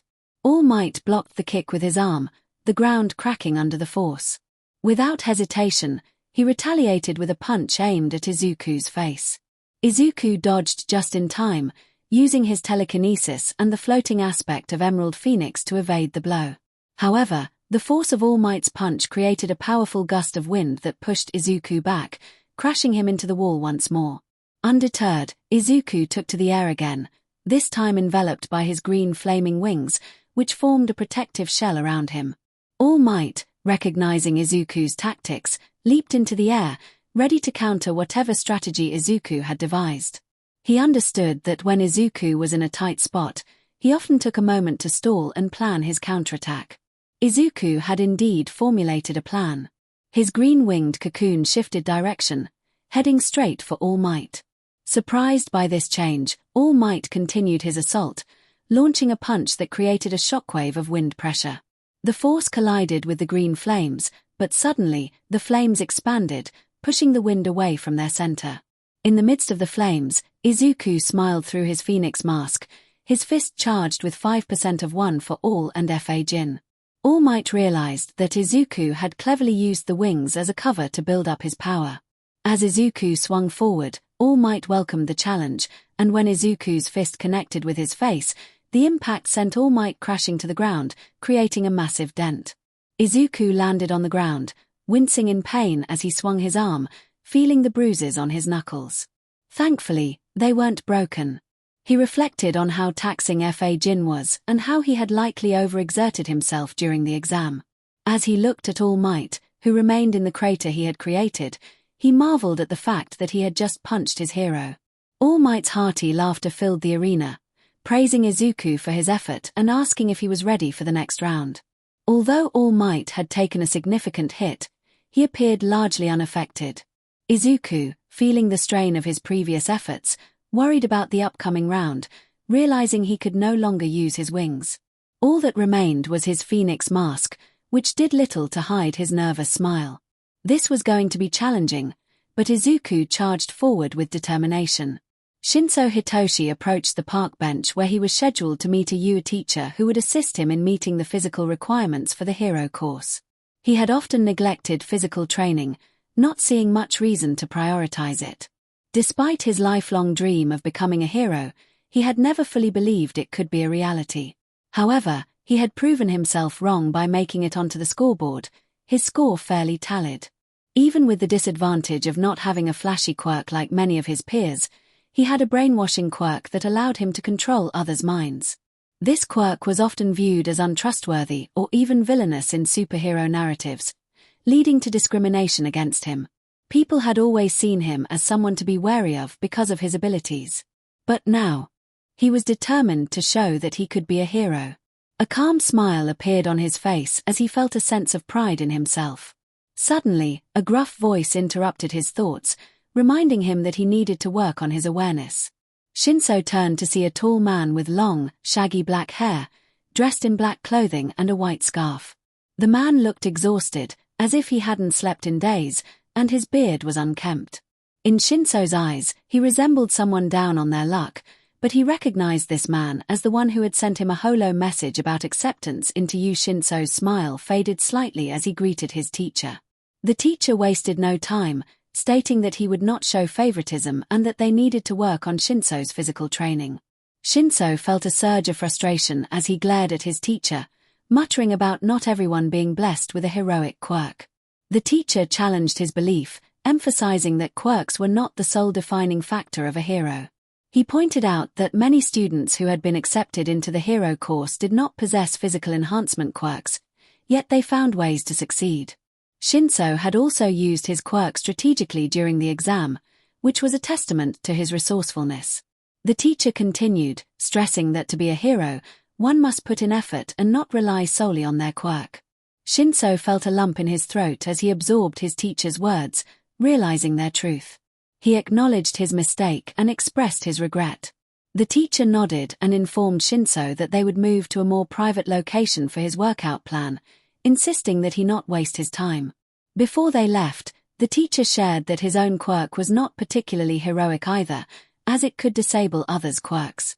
He believed that the nature of a quirk did not determine a person's worth as a hero. He had trained his body to keep pace with physically enhanced heroes and emphasized that no hero could rely solely on one ability. If Shinso wanted to change perceptions about his quirk, he needed to use it responsibly. Shinso felt inspired by this perspective and expressed his understanding, eager to learn what the training would involve. The teacher handed him a sheet of paper, and as Shinso examined it, his complexion paled at the sight of the rigorous training plan. The next moment, onlookers in the park witnessed Shinso being pulled along by his teacher's scarf, struggling against the unexpected challenge. Meanwhile, Izuku and Melissa's bond deepened with each passing day. Melissa had felt lonely, and their connection blossomed quickly. Initially, she was unsure about the feelings that arose from their closeness, but as they spent more time together, their longing to be together grew stronger. Melissa proudly revealed her completed design for Izuku's Mark I. Zero suit. Izuku admired it, though he noticed how tight it appeared. He had to step into a futuristic machine for a full body scan to ensure the suit fit perfectly. The new design was even tighter than his previous suit, prompting concern about the cost. All Might had reassured him, offering to cover the expenses, allowing Melissa to proceed with her design. Izuku took the time to memorize the design and jot it down in his notebook, eager to learn as much as possible about his hero costume, even if he didn't know how to create it himself. Melissa explained that the tight fit was primarily for mobility, allowing for a full range of motion. She had drawn inspiration from All Might's suit, noting that loose clothing could get caught on things. The snugness would also help keep his body secure during intense situations. The full gauntlet was integrated into the design, reinforcing the areas of his body that needed support. She had not been able to increase the power they could handle, but she had managed to bring the total number of full power blows they could endure up to 5. The color scheme was primarily green, accented with black and red highlights. She had also designed a collapsible mask to muffle his voice, realizing it would be essential after experiencing his mumbling. She smiled at him, asking if she had his final approval to begin fabrication. Izuku shyly nodded in agreement, prompting Melissa to cheer in excitement and hit approved. After a few minutes of sending out several orders, she announced that it would take another 2 weeks for everything to be ready. Izuku blinked in confusion when she mentioned them. She explained that she had ordered spares, emphasizing the importance of having backups since the technology was experimental. Izuku was taken aback, feeling overwhelmed by the quantity. Melissa grinned, attributing the order to Uncle Might's instructions. She then stretched her arms and asked what they would do the following day. Despite all the signs from the previous week, Izuku found it hard to believe she still wanted to spend time with him now that the work was done. It was always a surprise when his friends expressed a longing to hang out. He often internalized that they were only doing so out of convenience. It took 𝗧𝗂𝐴 a while to break through that barrier, and it seemed 𝐒𝐭𝐻𝗄 had managed to do so as well. However, with every new person he met, another barrier seemed to arise. Noticing his shock, Melissa thought to herself about the challenges they faced. She looked at the weather and noted that tomorrow would be warm. Island, being much closer to the equator than Japan, never experienced snow and remained hot even in late February and early March. An idea struck her, and she suggested they visit the water park the next day. Izuku's face flushed at the thought of a water park. His mind raced with images of Melissa in a swimsuit, and he felt unprepared for such a scenario. If she had heard his thoughts, she would have laughed at his reaction. He hadn't considered that Island had all the amenities, including amusement and water parks. Being an isolated artificial island, they needed to be self-sufficient, with everything available on site. The island was massive, an engineering marvel that was hard to comprehend without seeing it firsthand. This meant they had access to one of the best water parks on the planet. Although the tickets were somewhat pricey, the park size and the island's limited population meant they likely wouldn't face long lines. Not that Izuku was focused on the scenery, as his attention was on Melissa. She had swayed from glasses to contacts, which made her appear even cuter, though she was appealing either way. Dressed in a sky blue sundress and a large straw hat, she looked stunning. Meanwhile, he wore typical tourist attire, oversized trunks, and a button-up shirt, carrying most of their bags as she rented lockers for their belongings. When she returned, she linked her arm with his and informed him that they had secured 2 large lockers right next to each other. Leaning in, she whispered the combination, which was his birth date, in a playful manner. Her wicked grin revealed her enjoyment as she noticed the shiver that ran down his spine. Izuku opened the locker and placed their bags inside, including towels and a change of clothes for later. He also took out their water shoes, knowing the ground would be scorching under the bright sun. He hesitated for a moment before removing his shirt, while Melissa discreetly admired him before snapping back to reality. She gently took off her hat and placed it in the locker, then pulled her sundress over her head to reveal a bikini, a black and gold bikini. Izuku felt his mind go blank, overwhelmed by the sight. Melissa noticed his reaction and felt a thrill of confidence. She had never considered herself particularly attractive, despite the attention she received in high school. With a playful spin, she asked how she looked, teasing him. He struggled to respond, finally managing to stammer that she was breathtaking. The intensity of his admiration made it difficult for him to maintain his composure. Melissa could sense his thoughts and playfully considered how she might react if he pressed her against the locker. She called him sweet and leaned in to give him a quick peck on the cheek, close to his lips. His face turned bright red, and she playfully asked him to apply sunscreen on her back, knowing she might have been a bit too forward. Izuku, still flustered, took the sunscreen and began applying it to her back and shoulders, marveling at how soft she felt. He made sure to cover her sides as well, feeling as though he were in a dream. When he finished with her lower back, he hesitated before announcing that he was done. He was sensing something unusual, as if she desired more. She requested him to also attend to her thighs, and he complied, guided by his instincts to give her a gentle massage while applying sunscreen. Izuku admired her physique. She didn't seem as preoccupied with dieting as some girls from his previous class. She was impressively muscular for someone who wasn't an athlete or aiming for the hero course. The heavy lifting and machinery she worked with made her deceptively strong, despite her overall softness. She was pleasantly surprised when he even tended to the exposed areas of her back without being prompted. Izuku was so lost in thought about her that he acted on autopilot, and when he realized what he had done, he nearly fainted. She might have asked him to apply sunscreen to her front as well, but she was certain he would be overwhelmed. Instead, she took the sunscreen tube and playfully announced that it was his turn. As she began applying it to his torso, his face turned bright red. Her throat felt dry as she traced the lines of his body with her fingers. A few minutes later, she had finished applying sunscreen to herself, and they were both ready for fun.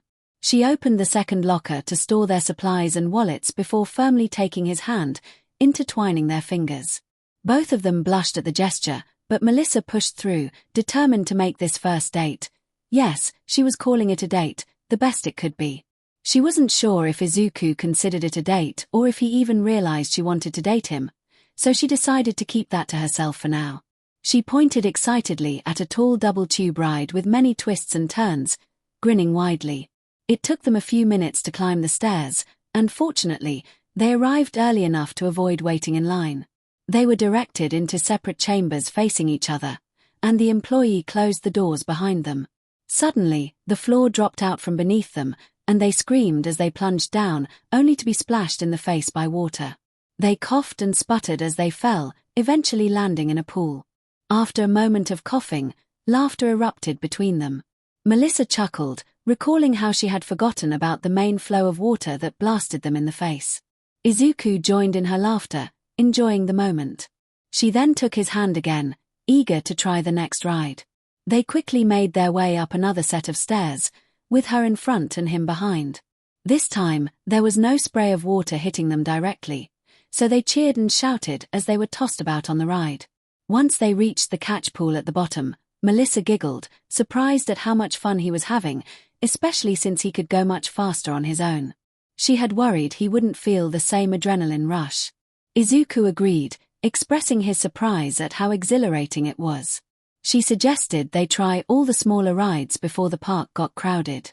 They raced down several rides, enjoying the variety. As they climbed the stairs to the tallest slide in the park, Melissa groaned with a mix of excitement and dread. It was a straight drop at high speed, ending with a tilt into a pool below. Izuku offered to go first, half-jokingly saying he would catch her if anything went wrong. Melissa's eyes widened with excitement, and she wondered what it would feel like to move that fast. The worker urged them to go, and Izuku got on, crossing his arms and legs before being pushed off. He shouted with exhilaration as he soared down, creating a massive splash upon landing in the pool. He laughed as he surfaced, waiting for Melissa to follow. When she finally dropped, she screamed the entire way down before landing in the pool. Izuku quickly helped her out of the water as she complained about her choice. She suggested they try something less intense next, her legs still trembling from the thrill. He eagerly agreed, thrilled to be at a water park for the first time with a friend. They discussed doing a few more rides before lunch. Suddenly, Melissa noticed something unusual about Izuku's hair. He blinked in surprise when he saw his reflection, realizing it had turned white. He sighed and changed it back to green, explaining that it sometimes happened when his quirk was active. Melissa giggled, surprised but not upset. She asked if he had used his quirk, and he hesitated, mentioning that all-in-one might have activated. Both of them froze, their eyes darting to the pool they had just splashed into. With a blank look, Melissa asked how all-in-one copied quirks. Izuku, equally blank, explained that it was through taking in DNA. They both realized the implications, considering the crowded public pool filled with people playing in the water. They knew that public pools contained various substances that could be concerning. Izuku felt a wave of nausea as he rushed to a nearby garbage bin, while Melissa laughed at the situation, teasing him about the risks of public water. He emerged looking slightly pale, reminding her that not everyone thought about those risks. She continued to laugh, enjoying the moment despite the unsettling realization. Melissa felt a chill as she recognized the group of girls approaching her. They greeted her with smiles that felt anything but friendly. Amy, the apparent leader, acknowledged Melissa and her companions with a hint of mockery. The girls' attention quickly shifted to Izuku, and Melissa could sense her discomfort growing. Karen flirted with Izuku, but he remained composed, aware of Melissa's unease. He introduced himself, his voice firm and direct. Jess suggested they all join them for some fun, casting a glance at Melissa that hinted at competition. Before Melissa could respond, Izuku unexpectedly declined the invitation, asserting that they were enjoying their time together. Melissa was taken aback by his boldness but quickly supported him. The girls' expressions soured, revealing their true intentions. Hiyori insulted Izuku, but he stood his ground, defending Melissa and expressing his preference for her company over theirs. Without further discussion, he took Melissa's hand, and they walked away, ignoring the girls' shouts behind them. Izuku felt a surge of anger, a rare emotion for him. He led Melissa to the wave pool, where they waded in until the water reached their chests. Melissa hugged him, thanking him for standing up for her, though she knew it wasn't necessary. Izuku explained that the girls reminded him too much of his classmates, which worried him about ruining their day. As they relaxed, Melissa noticed Izuku's hair had turned white again, prompting laughter from her. Izuku was confused, looking at his reflection and realizing something strange was happening. In his mind, he saw glowing orbs of light colliding and merging, recognizing them as different aspects of his abilities. Suddenly, he felt a jolt of awareness and shook himself awake, finding Melissa concerned about him. He excitedly announced that he believed he had gained a new quirk, which thrilled her. They both marveled at the holographic screen that appeared before them, revealing the potential of his new ability. They rushed back to their lockers, eager to explore this new development. Meanwhile, All Might and David entered Melissa's lab, surprised to find Izuku working with a large holographic image of his suit. Melissa was busy adjusting the design, and she proudly announced Izuku's new quirk. David examined the 3D model, intrigued by its interactive nature. Izuku explained that his quirk allowed him to process information like a computer, analyzing people and their abilities. He demonstrated this by scanning All Might, revealing detailed information about him. All Might was impressed, noting the potential of Izuku's new ability. Melissa highlighted the quirk's precision and control, which further fascinated David. They all recognized the significance of Izuku's analytical mind combined with this new power, realizing it could be a valuable asset in their future endeavors. Everyone knew what it was like to discover a quirk for the first time. The last thing anyone needed was for someone to start scanning others' quirks and then ramble on about it.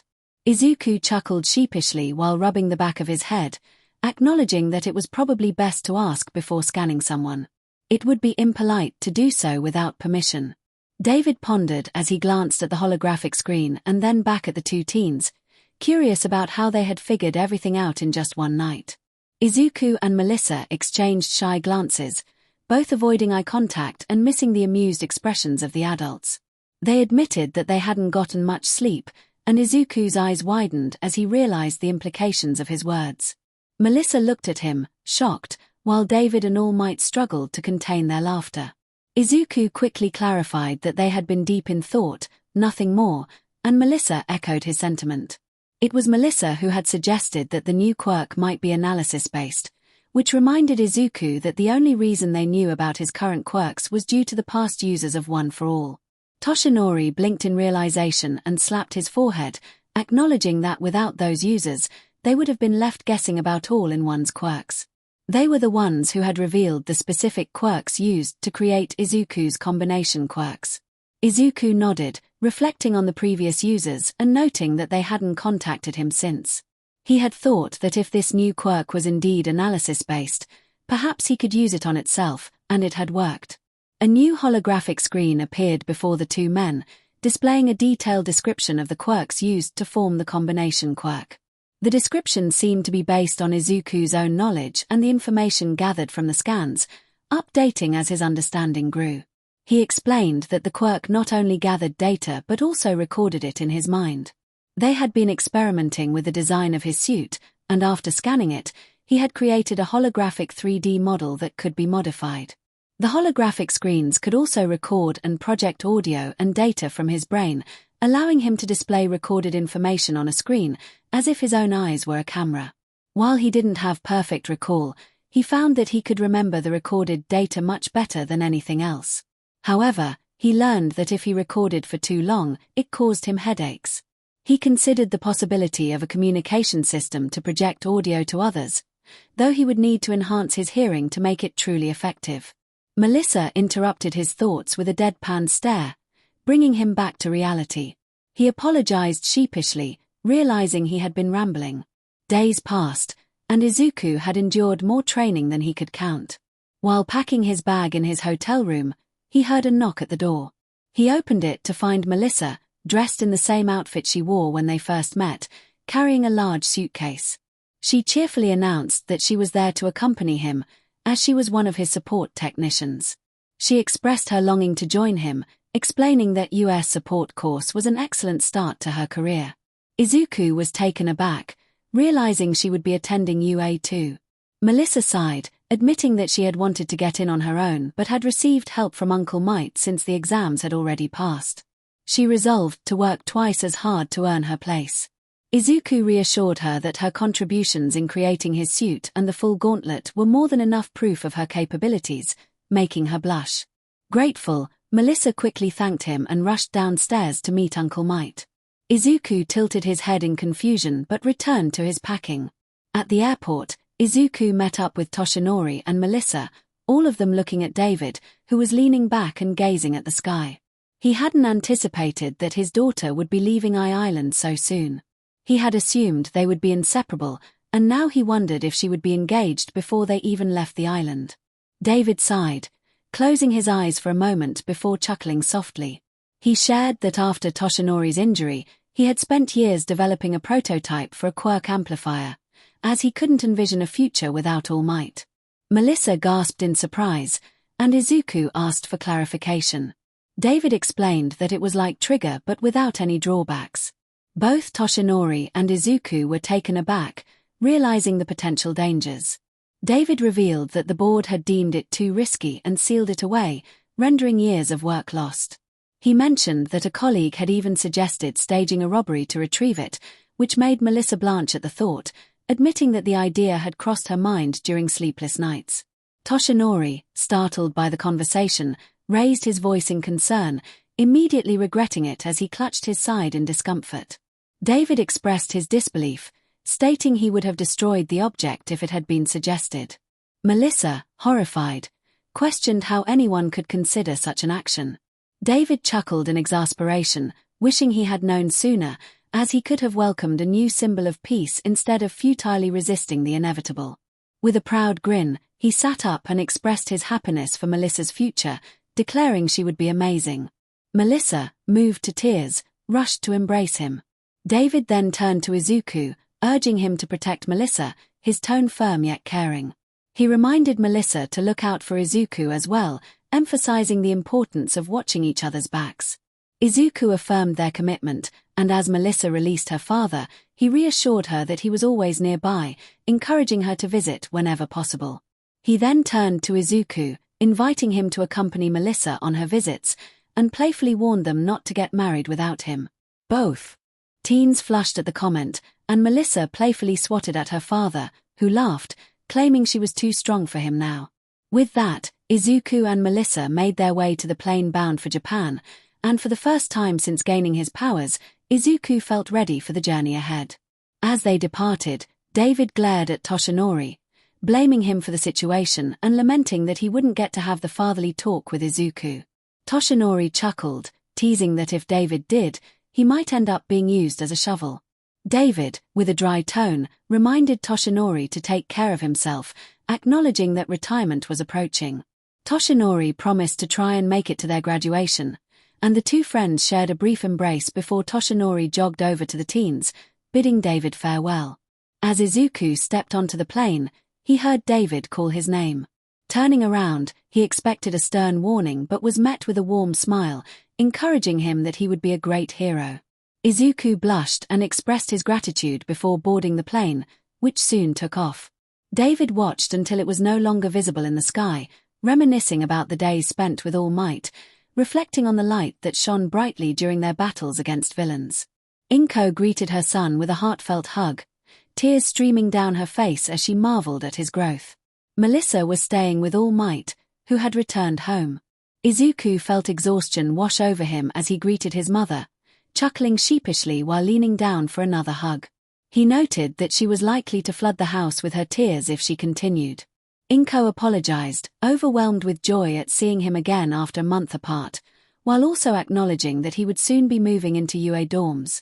Izuku promised to visit as often as he could, and 𝗎𝐽 fought back more tears, proud of how much he had grown. She urged him to rest, noticing how tired he looked.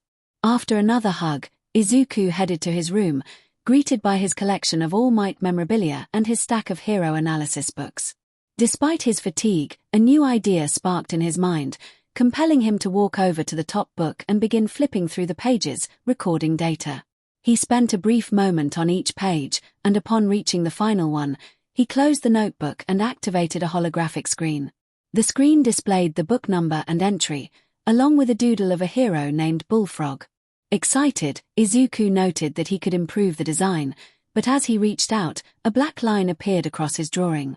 He quickly undid the mistake and examined the design with interest before discarding the messier parts. Grabbing a pen, he began to edit the holographic drawing, gliding the pen effortlessly across the screen. He muttered to himself about updating the notes, realizing there was too much guesswork in his earlier entries and deciding to include more creative uses for the powers. As he finished the updated design of Bullfrog, he felt satisfied with his work. With the hologram disappearing, Izuku lay back on his bed, closing his eyes. A comfortable silence enveloped the room until he suddenly sat up, realizing he should rest but feeling the urge to update more hero analysis entries. Excitement surged through him as he glanced at the pile of notebooks on the floor, torn between sleepiness and the thrill of his work. One more couldn't hurt. Thus, Izuku spent the entire night reviewing his hero analysis entries. 𝗎𝐽 opened her son's door to wake him, something she hadn't needed to do since he was a child. She respected his privacy when he turned 14, not wanting to stumble upon anything inappropriate that could scar them both. However, it was now 4 p.m., and he still wasn't awake. While she wanted him to rest, she was concerned about his sleep schedule. She knocked on the door, receiving no response, and opened it to find him on the floor, asleep, with dark circles under his eyes. 𝗎𝐽 exclaimed in surprise at the sight of her son, who inexplicably held a pen in his hand. Izuku jolted awake, glancing at his mother and then at his bed. His eyes shifted to the clock on his desk, and he facepalmed, realizing he should have gone to bed earlier.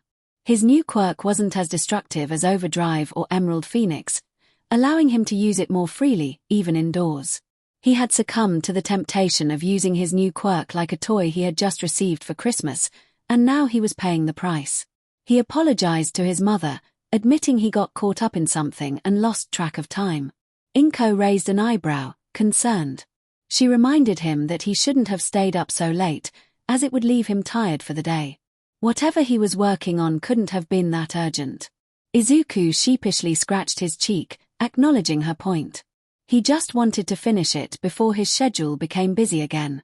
𝗎𝐽 crossed her arms, realizing he was referring to his training hours.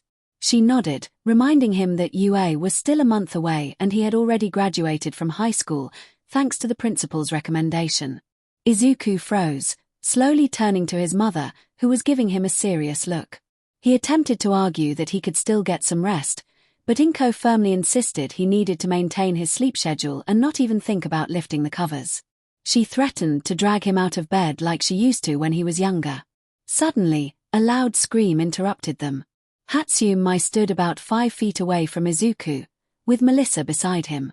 The other girls, Okiko, Itsuka, and Momo, were gathered around them. Everything happened so quickly. With less than a month until they all started at UA, Izuku had invited his friends to Mai's garage to share the news about his new quirk and catch up after a month apart. Once everyone was in the garage and had exchanged greetings, including some hugs from the girls, he introduced Melissa to them. Mai was not pleased to learn that he had another hero technician. She exclaimed that he was supposed to be using her creations and accused him of stealing the spotlight. Melissa, blushing, questioned the term babies, while the other girls had grown accustomed to Mai's terminology and managed to suppress their embarrassment. Mai continued to express her disappointment, demanding to know why Izuku hadn't stolen something for her as promised. Izuku sighed, realizing this conversation was inevitable. He was relieved that Mai was taking the news well, as he had expected a more dramatic reaction. He explained that he hadn't stolen anything but had something even better. With a smile, he looked at Melissa, silently asking for permission to showcase the suit's design. When she nodded, he created a hologram of the suit she had designed for him. The other girls gasped in awe, rushing toward the hologram to admire it. Their reactions were overwhelmingly positive. Mai, however, grunted and made a face that surprised Izuku. It was amusing to see her like this, bringing a smile to his face. She bent down to examine the 3D model, noting its sleek and expensive design. She narrowed her eyes at Melissa, who seemed unsettled, but then Mai grinned and jumped on her, hugging her tightly. Mai declared that she had found a new business partner, leaving Melissa confused. She insisted that if Melissa wanted to be Izuku's technician too, they would have to share the spotlight. Izuku and the others exchanged bewildered glances at Mai's sudden proclamation. Momo tried to reason with Mai, reminding her that she couldn't just claim that title. Mai insisted that all was fair in the world of hero tech and that she had seen Izuku first. If her creations had to share the spotlight, so be it, but they would still shine. She turned to Melissa with a mischievous grin, suggesting they all work together.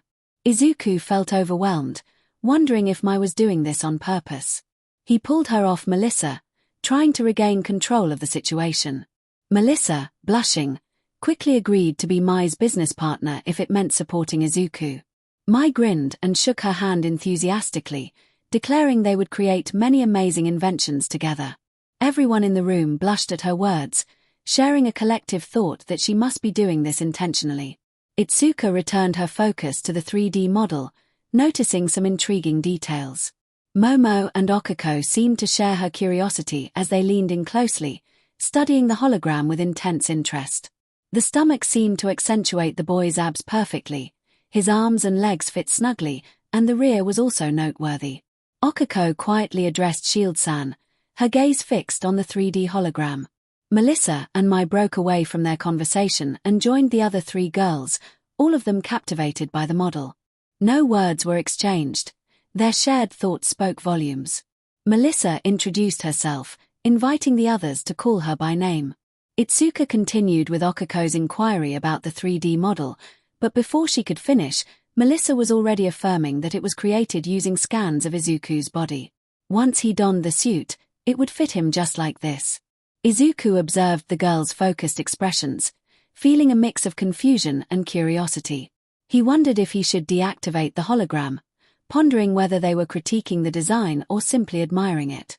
Momo speculated about the material's ability to conform to Izuku's movements, and Melissa confirmed that it was designed to stretch while maintaining a snug fit, ensuring comfort with every action. Izuku, still perplexed, looked at the girls, who then turned their attention to Melissa, expressing their gratitude with supportive gestures and smiles. They welcomed her to the group, praising her efforts and calling the creation incredible. Melissa blushed at their kind words, modestly downplaying her contributions. Meanwhile, Izuku remained puzzled as he watched the girls rally around Melissa. He questioned whether he was missing something significant in their interaction. With a grin, Izuku dashed toward 𝗘𝗶𝗶 Municipal Beach, relishing the clean scent of the ocean air that replaced the lingering ranch smell. Upon reaching the sand, he hurried to the designated meeting spot with Miruko, eager to showcase his progress. As he skidded to a halt on the beach, he reflected on his training. He acknowledged that he still needed to refine his techniques with 𝐻𝐻 and 𝐕, but he felt confident about managing power stock. He contemplated how to effectively integrate 𝐻𝐻 and 𝐕 without risking injury. He recalled All Might's words from earlier. In a flashback, Izuku was testing his full cowling at the gym, navigating an obstacle course while Toshinori observed from a distance. The #1 hero praised Izuku's progress and inquired about his use of overdrive techniques. Izuku admitted that while he was cautious with 𝐻𝐻 due to the discomfort it caused, 𝐕 left him feeling fatigued. Toshinori noted that this fatigue could be a positive development, suggesting that the drawbacks of the quirks might have been altered over time. He shared insights from previous inheritors of One for All, hinting that the quirks had evolved. Izuku expressed concern about the history of the previous users, which made Toshinori wince, knowing the weight of that legacy. He explained that 𝐻𝐻 and 𝐕 had originally lacked the drawbacks Izuku experienced. While the quirks had grown stronger, their limitations had shifted due to the nature of all-in-one. Izuku pondered whether this was advantageous, and Toshinori reassured him that the fatigue from 𝐕 was indeed an improvement over more severe consequences it once had. As Izuku continued his training, he noticed Toshinori's sudden change in demeanor, sensing a hint of trepidation.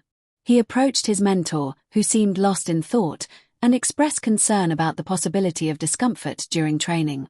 The moment was interrupted by a powerful roar from a certain bunny hero, pulling Izuku back to the present.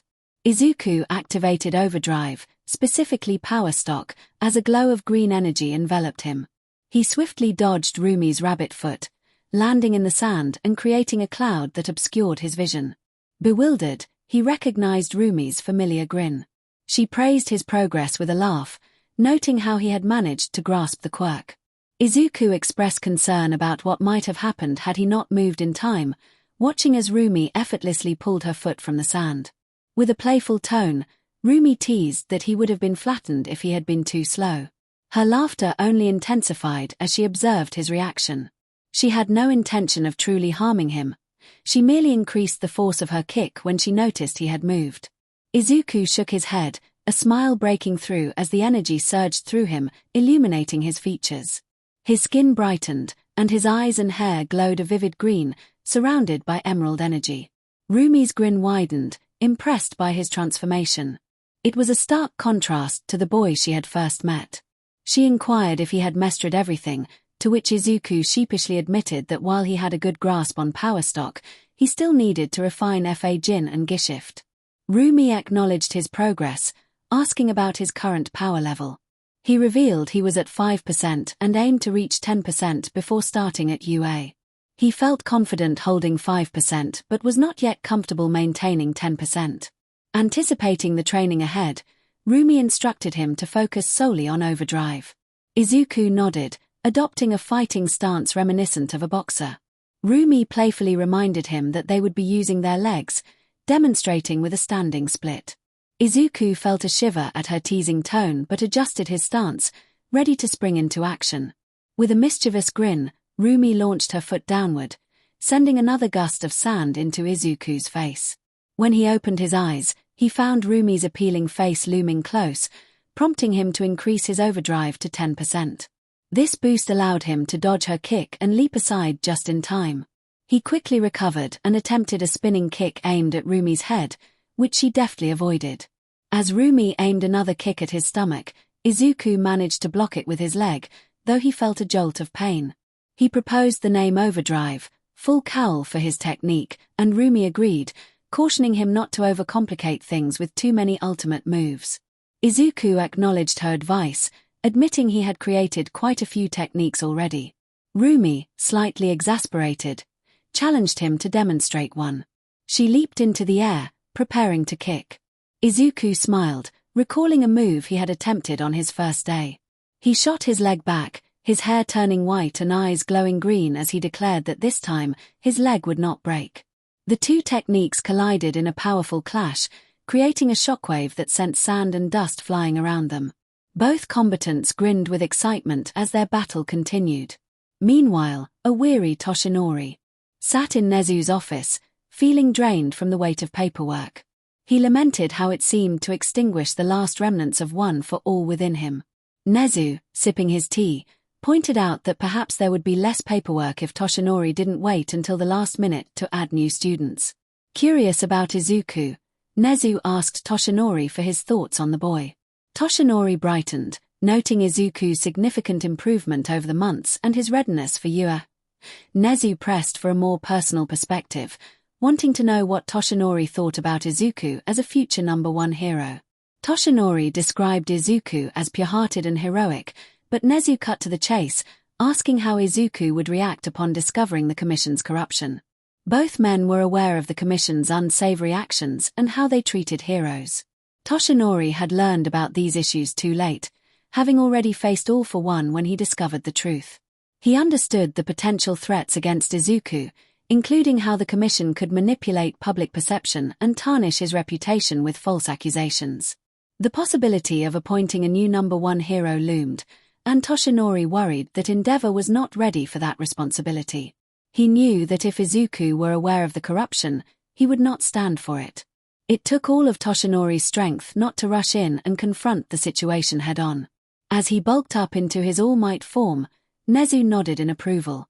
He expressed his satisfaction cheerfully as he hopped out of his seat and approached the window. He spoke of Toshinori's successor, All for One's son, who would bring a new order to the world. Nezu believed this successor would surpass Toshinori, potentially being viewed as a deity, an unstoppable force, a symbol of both hope and fear, the pure embodiment of plus ultra. Nezu then turned back to Toshinori with a smile, emphasizing the importance of properly training this new generation of heroes. He planned to revise some of the old regulations, suggesting that classes A and B should engage in more joint simulation exercises, as competition could serve as a powerful motivator. As Toshinori gradually returned to his small might form, he looked at Nezu with curiosity, questioning why the Commission had been brought up in the first place. Nezu raised 2 fingers, indicating he had 2 reasons. He admitted he suspected Midoriya would oppose the Commission, but he wanted Toshinori's perspective first. Toshinori nodded, reflecting on Midoriya's aspirations. While he aimed to be the #1 hero, what he truly desired was to inspire others, and even without the title, his smile would continue to foster peace. Nezu encouraged this line of thought but then posed 2 questions to Toshinori. He asked if Toshinori had considered what the next generation would be like with a quirk similar to Midoriya's, and if he had noticed how many women seemed drawn to the boy. Toshinori was taken aback, realizing that while Midoriya did have many female friends, he was puzzled about the connection to the Commission. Nezu cryptically suggested he was preparing for the next #1 hero and assured Toshinori that everything would make sense with the right context. When Toshinori pressed for more information, Nezu playfully admitted he enjoyed teasing him, laughing so hard that he spilled his tea. Meanwhile, the prison known as Tartarus was situated on an island, surrounded by towering walls, with access granted only by a long bridge guarded by multiple guards. Inside, the facility was heavily fortified, with blast doors lining narrow, steel-plated corridors. Prisoners were confined in cells, heavily restrained, some even secured in high-tech chairs with full-body straitjackets. Tartarus served as a holding place for individuals who posed a threat to public safety, regardless of their sentencing status. In one particular cell, a female prisoner with indigo and pink hair and purple eyes stood out. Her gaze was lifeless as she stared into the void. Years had passed since she had interacted with anyone, so when she heard a voice, she thought she might be losing her mind. A small screen beside her chair activated, revealing a peculiar creature that resembled a mix of a mouse, bear, and dog. The creature introduced itself and reassured her that the security cameras had been disabled, ensuring their conversation remained private. It then presented her with an offer that made her uneasy. Kaina Tsutsumi, known as Lady Nagant, was wary. She had no longing to engage with anyone, especially if this was yet another attempt by the Commission to manipulate her into SBMSN. The creature proposed an alliance to take down the Commission and reform Hero Society alongside the next #1 hero. Kaina's curiosity piqued, and despite her initial resistance, she found herself captivated by the proposition.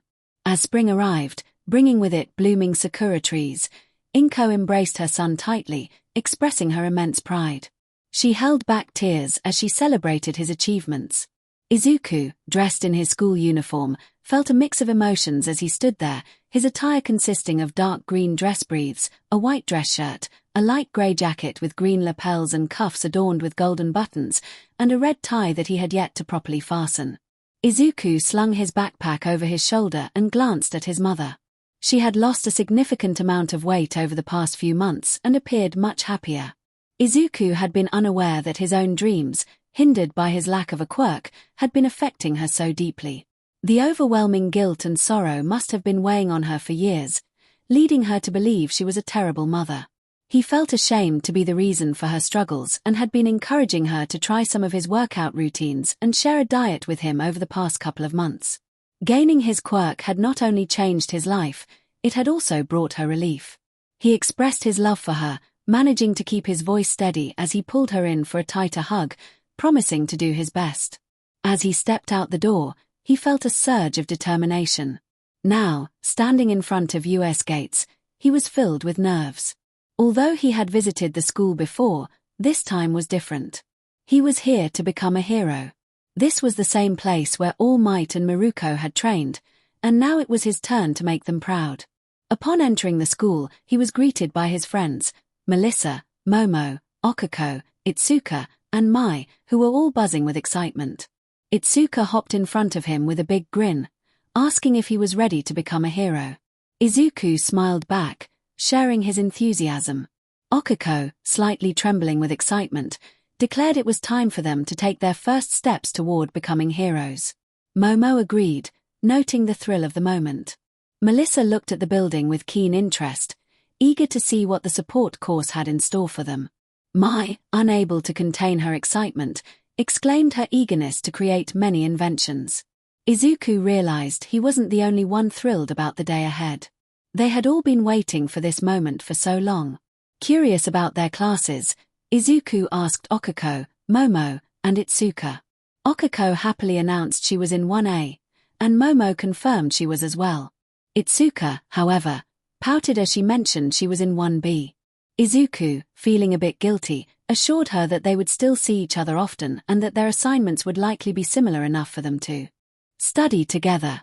Seeing Itsuka's pout, he couldn't help but hug her, instantly bringing a smile to her face. After saying their goodbyes, Izuku, Okako, and Momo headed toward their classroom.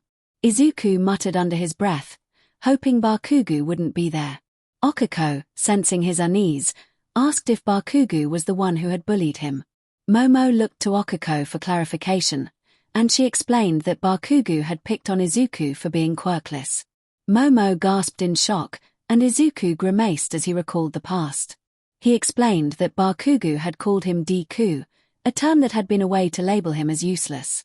The mention of Bakugo stirred a protective anger in both girls, and Izuku, sensing the shift, sheepishly asked them to forget about it. As they searched for their homeroom, Izuku spotted the door and exclaimed about its size. Momo speculated that it must have been designed with gigantification quirks in mind. Okako admitted to feeling nervous, but Izuku reassured her with a cheerful smile, reminding her that they would all do great. Before they could open the door, they heard a commotion from inside. A voice was reprimanding someone for putting their feet on the desk, emphasizing the importance of respecting the craftsmanship of the furniture. Katsuki shot back a sarcastic remark, dismissing the lecture. The tension in the room escalated, and Izuku felt a wave of anxiety wash over him. Suddenly, 𝗬𝗏, a student from a prestigious academy, rushed to introduce himself to Katsuki, who seemed unimpressed. When 𝗬𝗏 noticed Izuku, he expressed his respect for him, acknowledging Izuku as the superior candidate in the recent exam. Izuku felt a bit uncomfortable with the attention and explained that he hadn't been aware of the grading system regarding rescue points. He simply acted on instinct when he saw Okako in danger. 𝗬𝗏 was taken aback, realizing that Izuku had grasped the essence of the test without even knowing it. Meanwhile, Okako's expression darkened slightly at the mention of the bullying, while Momo giggled at Izuku's modesty. Izuku felt a blush creep onto his cheeks as he pouted, realizing the implications of his actions. He hadn't considered that saving people would be a factor in their evaluations. He thought that if one was training to be a hero, it was only natural to help others in need. Ida adjusted his glasses, a look of understanding dawning on him as he regarded Izuku.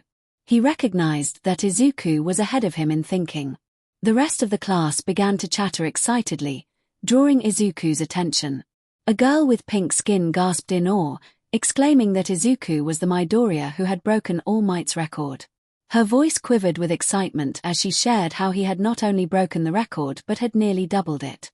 Another boy, whose elbows resembled tape dispensers, added to the excitement by recounting how he had witnessed Izuku's incredible feat firsthand, mentioning the green flaming wings that had appeared during the event. A floating girl, who was invisible, chimed in, claiming that the flames were as hot as endeavors. A tall boy with dark brown hair stood up, grinning as he mentioned that Izuku had taken down most of the villains at the site. A girl with light brown hair and large, dark eyes commented on Izuku's appearance, calling him a dreamboat and likening him to a giant teddy bear. Meanwhile, a short student with purple hair was struggling to contain his frustration, feeling overshadowed by the attention Izuku was receiving. In the midst of the commotion, a boy with dual-colored hair remained detached from the excitement. He had heard about Midoriya breaking All Might's record, which had caused quite a stir at home. As he observed Izuku, he noted the boy's discomfort under the scrutiny of his classmates. The dual-haired boy rolled his eyes, dismissing the conversation and turning his attention elsewhere, unimpressed by the attention Izuku was garnering. Shinso, sitting at the other end of the classroom, felt exhausted from the rigorous training he had endured over the past 2 months. He glanced at Izuku, acknowledging him as the standout student, and grimaced at his own thoughts, trying to shake off the negativity that lingered. Suddenly, a voice cut through the chatter, commanding attention. A figure emerged from a sleeping bag, looking decidedly unimpressed. The students quickly realized it was their homeroom teacher, Aizawa Shota, who appeared worn out and bloodshot-eyed. He expressed his disappointment at their inability to settle down quickly, emphasizing the importance of time. As Aizawa introduced himself, he pulled out dark blue uniforms with red and white stripes, instructing the class to change and head to the field. Confusion spread across their faces as they complied. Once dressed, Class 1A stood before their new teacher, who began taking roll call. He called out names, and Izuku observed his classmates. 𝗂𝗏, with his styled blonde hair, seemed to sparkle, while Ashido, the girl with pink skin and horns, had a unique appearance. Asui, with her frog-like features, caught Izuku's attention, and Ida stiffened at the mention of his name. Uraraka appeared nervous, prompting Izuku to offer her a reassuring pat on the arm. Inasa grinned widely, and Kaminari, with his messy golden blonde hair, exuded confidence. Kirishima, a muscular boy with red eyes, stood out with his spiky hair, while Koda, with a broad build, resembled a spiked rock. Kami, the girl who spoke oddly, caught Izuku off guard with a playful gesture, making him blush. Shoji, another tall student, brought relief to Izuku, who feared being the only giant in the room. Gyro, with her unique earphone jacks, and Siro, the boy with tape dispenser elbows, were also called. Finally, Aizawa announced Todoroki, the dual-haired boy Izuku had noticed earlier, completing the roll call. He appeared quite handsome yet always maintained a cold demeanor. Hagakure Toru was known for her cheerful voice and vibrant energy, but Izuku had no idea what she looked like since she was invisible. He contemplated whether he could scan her with the virtual database to uncover her appearance. Bakugo Katsuki seemed as unfriendly as ever, glaring at Izuku throughout the class. Izuku didn't need to turn around to feel the intensity of that glare. Yoirozu Momo appeared nervous but made an effort to project confidence by adjusting her posture and keeping a serious expression. Shinso Hitoshi flinched slightly when his name was called but nodded, aware of the challenges that awaited him and eager to avoid upsetting his teacher. Mineta Minoru was the short boy with a distinctive hairstyle, featuring 4 large, dark purple clumps that resembled a mohawk. Finally, Midoriya Izuku nodded slightly when his name was mentioned.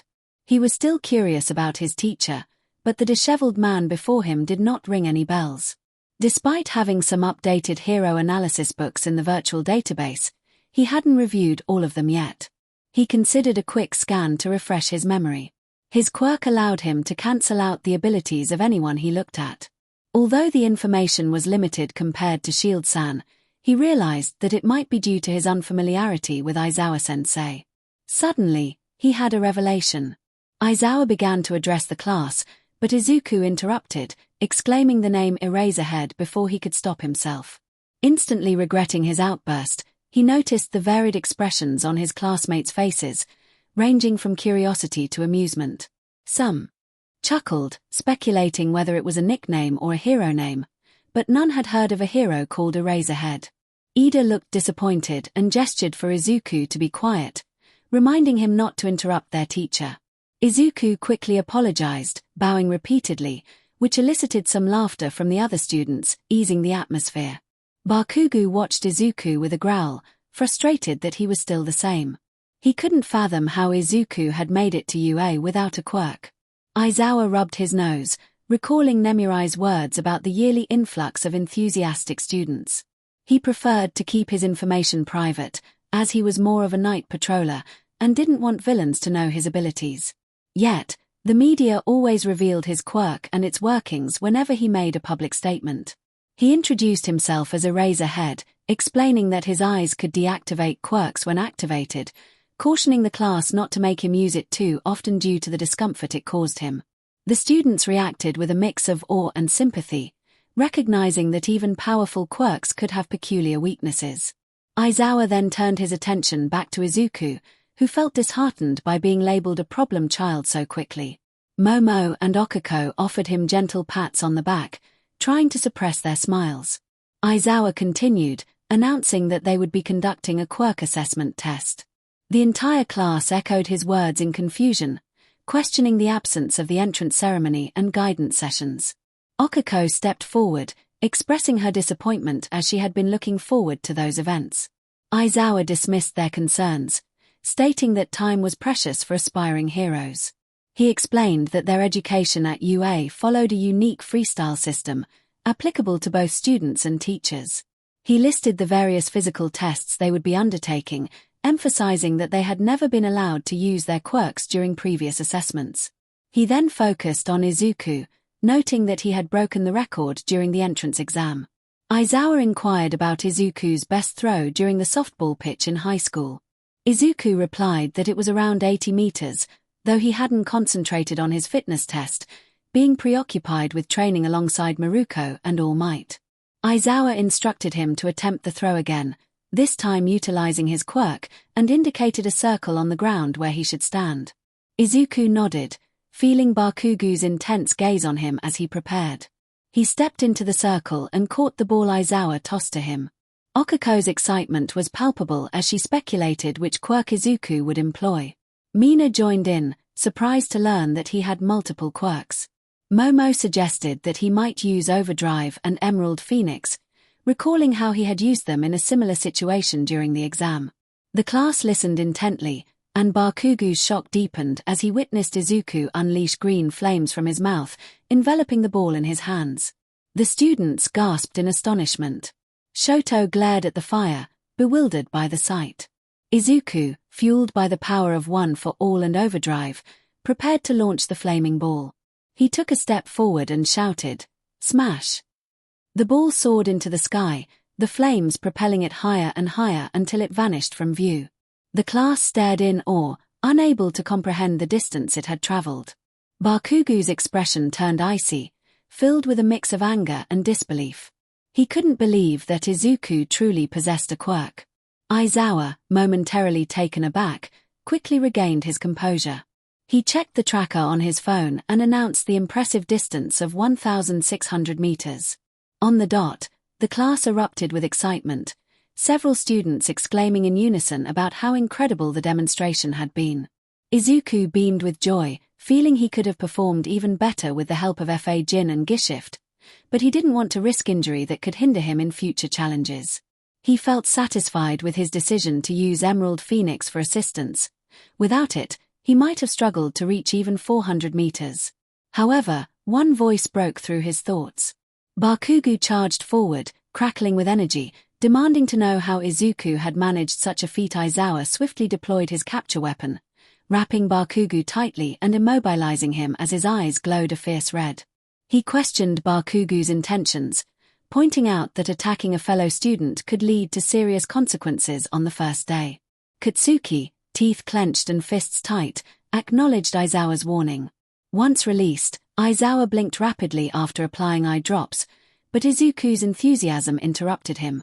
He expressed admiration for Aizawa's ability to neutralize quirks with just a look, prompting Aizawa to raise an eyebrow in surprise. After a brief silence, Izuku quickly recounted Aizawa's past achievements, leaving several students mentally labeling him as a nerd. Aizawa, slightly amused, instructed Izuku to return to the line, reminding everyone that they would be testing their quirks through various physical challenges.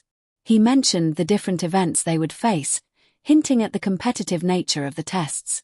The atmosphere shifted as Aizawa's serious demeanor returned. He warned the class that if they were only there for fun, they would be met with harsh realities. He announced a new rule: the student with the lowest score would face immediate expulsion. His intense gaze sent a chill through the students, making it clear that he was serious about their performance. Okiko gasped at the news, questioning the fairness of such a decision on the first day. Aizawa reminded her that the world was not fair, and heroes must be prepared for any challenge. He emphasized that UA would push them to their limits to ensure they became strong enough to face the dangers that lay ahead. Ida pondered the situation, while Inasa expressed his excitement for the challenges to come. Aizawa acknowledged their determination and called up the first competitors for the 50-meter dash. Mina and 𝗂𝗄𝗏 stepped forward, each ready to showcase their quirks. Mina, full of energy, declared her intent to win, while 𝗂𝗏𝗏, with a flamboyant demeanor, boasted about his unique ability. Izuku observed the two carefully, analyzing their quirks through the virtual database. He noted Mina's potential to manipulate her corrosive liquid and 𝗂𝗏𝗏's laser beam, considering the implications of their abilities in the competition. As he mentally took notes, he noticed Okiko's amused expression and the reactions of their classmates, particularly 𝗵𝘃𝗂, who seemed ready to explode with frustration. As the race began, Mina jumped in victory while 𝗂𝗏𝗏 struggled, holding his stomach but still maintaining his sparkle. Izuku reflected on the unfolding events, realizing the challenges they would face together in their journey to become heroes. Izuku felt a sense of satisfaction with his predictions. Mina completed her run in 4.2 seconds, while Yuga finished in 5.51 seconds. The next pair, Katsuki and Tsuyu-Asui, showcased their quirks.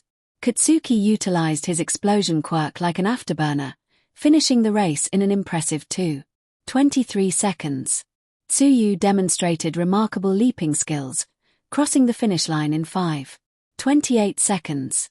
Izuku observed her abilities and concluded that she was likely one of the most adaptable individuals in their class, as her quirk allowed her to mimic various traits of frogs, opening up a multitude of possibilities. Next were Toru and Ida. Ida rolled up his breathed legs to reveal 6 engine pipes attached to each calf, completing the race in a remarkable 1.54 seconds. In contrast, Hagakure, whose quirk rendered her invisible, finished with the slowest time of 8.79 seconds due to the lack of enhancements to her physical abilities. Following them were Todoroki and Inasa. The tall boy turned to Todoroki with a friendly yet strained smile, referencing their previous encounter during the recommendation entrance exam. Todoroki responded coolly, warning Inasa not to interfere this time. Inasa's smile faded, replaced by a determined expression as he focused on the race. Izuku analyzed their quirks, noting that Todoroki could manipulate fire and ice, while Inasa controlled wind. Both were highly tactical abilities. Shoto finished in 2.22 seconds, just ahead of Inasa, who clocked in at 2.21 seconds. Then it was Izuku's turn against Mineta. They both took their positions at the starting line. Mineta, with a mischievous grin, prepared to throw one of the sticky ball from his head, planning to bounce his way to victory. As the race began, Izuku was enveloped in green electricity, igniting a torrent of green flames that formed his phoenix mask, with swirling flames creating his phoenix wings. Although the wings were slightly smaller than during the entrance exam due to earlier use of the flames, they still allowed him to soar ahead. With a running start, he crossed 50 meters effortlessly, his speed enhanced by overdrive full cowl, 10%, and he glided to the finish line, securing first place in 1:56 seconds. Mineta followed a moment later, finishing in 7:58 seconds. Mineta gazed at Izuku with wide eyes, questioning how many quirks he possessed.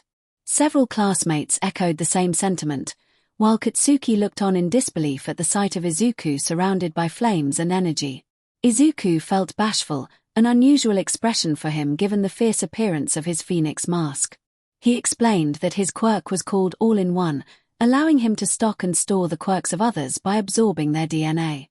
This process enabled him to create and utilize entirely new quirks, totaling 4, including All-in-One.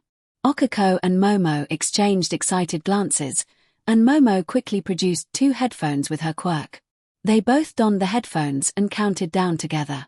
The reaction was immediate and enthusiastic, with Kami exclaiming how amazing Izuku's quirk was, while Denki praised its uniqueness. Kirishima cheered, calling it a manly quirk. Aizawa, observing from a distance, was taken aback, recalling how Izuku had been registered as quirkless during the exam. It dawned on him that Izuku had only recently acquired these quirks, yet he was competing against seasoned peers. Not only was he managing multiple quirks, but he seemed to have a solid grasp on them, which explained his earlier minor injury during the exam. As the excitement settled, Izuku felt Katsuki's intense glare on him. He sighed, convinced he could hear Katsuki muttering under his breath. His thoughts were interrupted when a girl, Kami, tapped his shoulder. She greeted him with a sweet yet playful smile that made him feel weak in the knees. She introduced herself and expressed a preference for first names, calling him Cutie. Izuku blushed, stammering in surprise at the unexpected compliment. Kami giggled, finding him adorable, and asked for his number. Izuku was taken aback, overwhelmed by her directness. Just then, Aizawa called out for the next participant, interrupting their exchange. Kami pouted but left him with one last smile, expressing her excitement for the upcoming race. As Izuku watched her walk away, he felt a mix of embarrassment and admiration. Suddenly, he sensed the weight of multiple glares directed at him. Turning slightly, he saw Momo and Okiko smiling at him, but their expressions held a playful intensity. They warned him to protect his innocence, and he nodded, feeling their dark auras dissipate. Unbeknownst to him, Mineta and Denki were also casting envious looks his way, both thinking the same thing: he was a popular figure now. Each race yielded surprising results, and the atmosphere was charged with competition and camaraderie. Okiko performed admirably, clocking in at 6 seconds flat, while Momo surpassed her by using her quirk to create a bicycle, achieving a remarkable time of 4:50 seconds. Kami managed to complete the run in 6:34 seconds, even without a quirk to enhance her speed or stamina. As more classmates took their turns, it became clear that the average time ranged from 6 to 8 seconds, as not everyone possessed quirks that improved their mobility. The final participant approached the starting line alone, as there was an odd number of students in the class. Shinso stepped forward, feeling the pressure of the moment. He recalled the entrance exam and thought about how all his training would be for nothing if he didn't utilize his quirk effectively. Just as Aizawa was about to signal the start, Shinso called out, halting the teacher. Aizawa turned his gaze toward Shinso, who understood that he wouldn't receive any special treatment. He was on his own, and he knew Aizawa would not hesitate to dismiss him if he failed. He needed a strategy to leverage his quirk to his advantage. Shinso returned to his classmates, noticing that Izuku was the fastest so far, engaged in conversation with 2 girls who clearly admired him. He realized he didn't have time to shout for Izuku's attention. Instead, his eyes landed on Ida, the tall student with glasses. Shinso decided he was the best option, as Ida was both fast and serious. He called out to Ida, asking him to take him to the finish line. At that moment, Aizawa's smirk confirmed that he had indeed started the timer. Ida's response was abruptly interrupted as he fell under Shinso's quirk, launching forward with incredible speed. The wind and dust kicked up, causing the other students to shield their eyes. In an instant, Ida reached the finish line, carrying Qinsō on his back before repeating the 50-meter dash. Once Ida set Qinsō down, Qinsō looked to Aizawa, sweating slightly and seeking confirmation that his actions were permissible.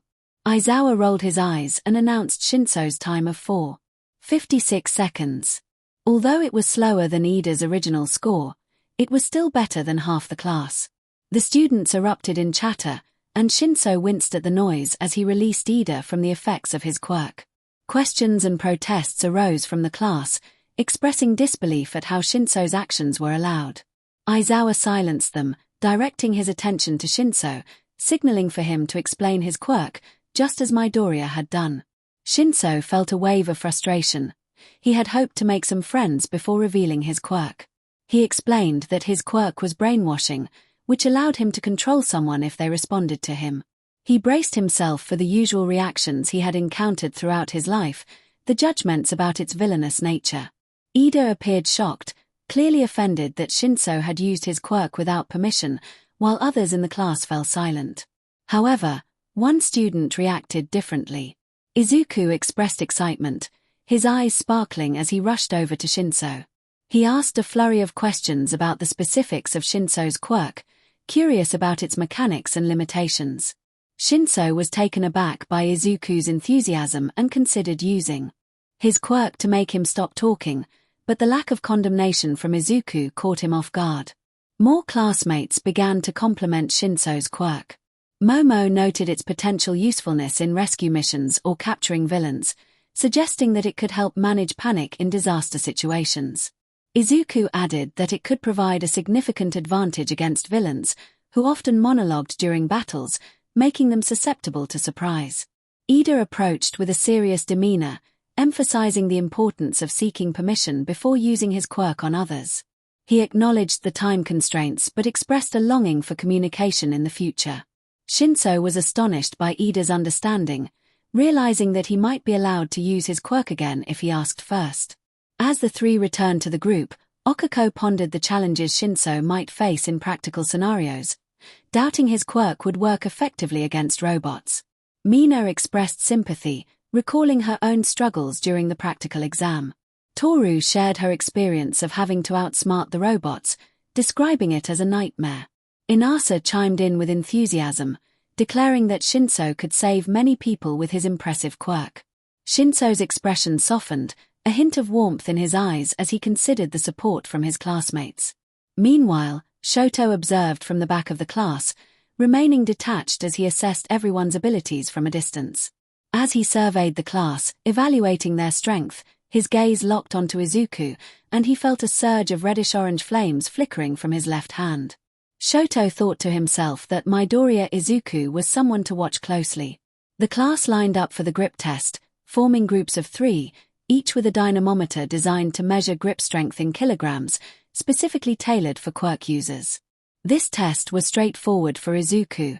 It involved physical activity, which played to his strengths. He breathed some of Emerald Phoenix's flames onto the device and activated overdrive throughout his body. With a firm grip, he used his telekinetic flames to assist in squeezing the device along with his fingers. Okako and Qinsō stood beside him, eagerly anticipating their turn as they glanced at his score. Qinsō remarked dryly that over 1,700 kilograms was impressive, cautioning Izuku not to anger him, as he could easily tear a car apart. Okako drifted into a daydream, picturing Izuku lifting a car and ripping it in half as if it were made of paper. She quickly shook her head, reminding herself to focus, realizing she was getting overly excited at the thought. Izuku chuckled shyly as he handed the device to Qinsō, who took it reluctantly. Qinsō hesitated to use his quirk on Izuku, as he was one of the few who had called his ability cool. Qinsō commented on how lucky Izuku was to have such a flashy quirk for the tests, internally cringing at his own words. Izuku, however, offered a friendly smile and suggested that if Qinsō wanted to use his quirk, he could help him perform well in the tests. Okako playfully bumped Izuku's shoulder, teasing him about his confidence in physical activities, knowing he would excel thanks to his quirk. Qinsō looked at Izuku, surprised by how accepting his classmates were of his quirk, especially since Izuku was asking to be brainwashed. He agreed that he would appreciate the help. Izuku then asked if Shinso had ever tried to brainwash himself. Okiko, confused, questioned the purpose of that, but then realized it could mean exerting more strength than usual. Izuku explained the concept of hysterical strength, where the brain limits muscle use to prevent injury, but in certain situations, that limiter could be overridden. Shinso stared at Izuku blankly, jokingly suggesting they could trade quirks, which made both Izuku and Okiko laugh. As Shinso prepared to grip the dynamometer, he suddenly focused intensely, and the device registered 145 kilograms. Okiko cheered for him, and Izuku noted that the average for their age group was around 50 to 60 kilograms. Shinso, however, felt a sharp pain in his arm, realizing he needed to work on his control. Izuku offered his assistance for future tests, noticing the large red mark on Shinso's arm that would likely bruise. Shinso appreciated the offer but decided to stick with one partner for each test, as their instructor seemed to prefer a more challenging approach. Izuku and Okiko shared a dry chuckle, agreeing with his assessment. The next test was the standing long jump, where students had to use their quirks to clear a long sandbox. The distance didn't matter, the goal was simply to clear it. Momo used her quirk to create springs and a glider, while Katsuki blasted over the sandbox with explosions. Many students, including Okiko, Inasa, Shoto, Tsuyu, Ida, Zero, and Izuku, successfully cleared it. Even Shinso managed to clear the sandbox by brainwashing Asui into jumping with him on his back, which he found slightly embarrassing. Although more than half the class didn't clear the sandbox, they were all performing well overall. The following test was repeated side steps, where Izuku would excel regardless of his quirk, thanks to the rigorous training he had undergone. Inasa used wind to propel himself swiftly between the lines, while Mineta found success by bouncing quickly with his quirk. The fifth test was the ball throw. Since Izuku had already participated, he was excused from going again. Katsuki went first, glaring at Izuku as he prepared. With a fierce yell, he launched the ball high into the air, accompanied by an explosion. Kami approached Izuku, commenting that Bakugo needed to calm down, noting that his aggressive demeanor was out of season. Izuku felt flustered as she leaned close, nodding in agreement. Bakugo cursed loudly, frustrated that his throw had only reached just above 1,000 meters, blaming Izuku for his disappointment. Kami remarked on Bakugo's yelling, calling it unappealing, and then turned her attention back to Izuku, asking about his multiple quirks. Mina expressed her excitement as she jumped over to Izuku, curious about his impressive test scores and the quirks he possessed. Izuku felt his heart race at yet another cute nickname from a girl. He hesitated before sharing details about his abilities, mentioning Overdrive, which enhanced his physical capabilities, and Emerald Phoenix, the green flames everyone had noticed. He was aware of the attention he received from the girls around him, but he still felt out of place, especially since his only close female friend had been Itsuka, and he struggled to communicate with her. Mina was thrilled by his quirks, eagerly counting them off on her fingers. As she did, a holographic display appeared between them, causing Izuku to blush at her enthusiasm. He explained his fourth quirk, Virtual Database, which helped him store information rather than serve as a combat ability. Mina and Kami's eyes lit up at the sight of the holographic screen. The ball throw event began, showcasing various students' abilities. Ida executed a powerful kick, sending the ball soaring, while Inasa created a whirlwind that propelled his throw over 1,000 meters. Unfortunately, Mineta struggled significantly, only managing to throw the ball 30 meters. Surprisingly, Toru, the invisible girl, impressed everyone, and Mina quickly bonded with her.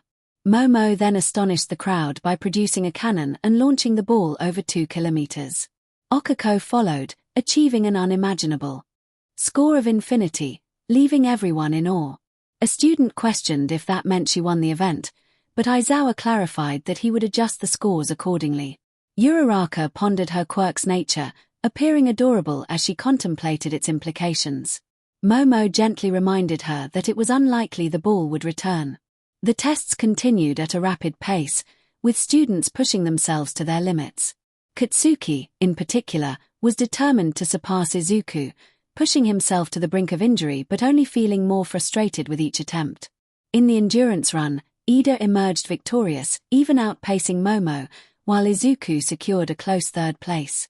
The seated toe touch test was one Izuku excelled at, thanks to Miruko's flexibility training. Many of the girls, including Kami, Mina, and Tsuyu, performed exceptionally well, while several boys also achieved good scores. The sit-ups and weightlifting tests were even easier for Izuku, who had been preparing for months.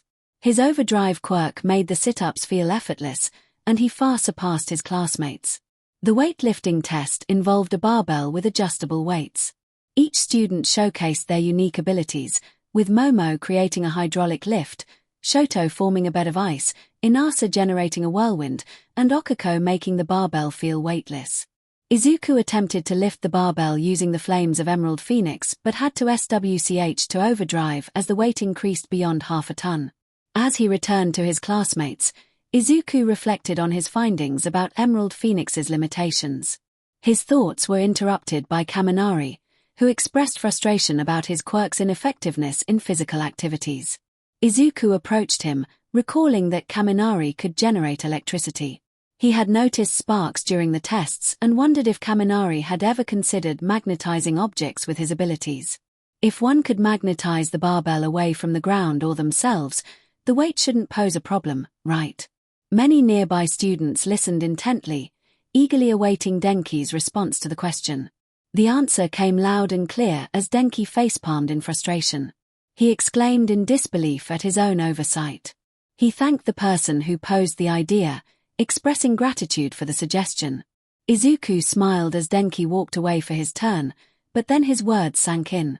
He was taken aback by the unexpected compliment.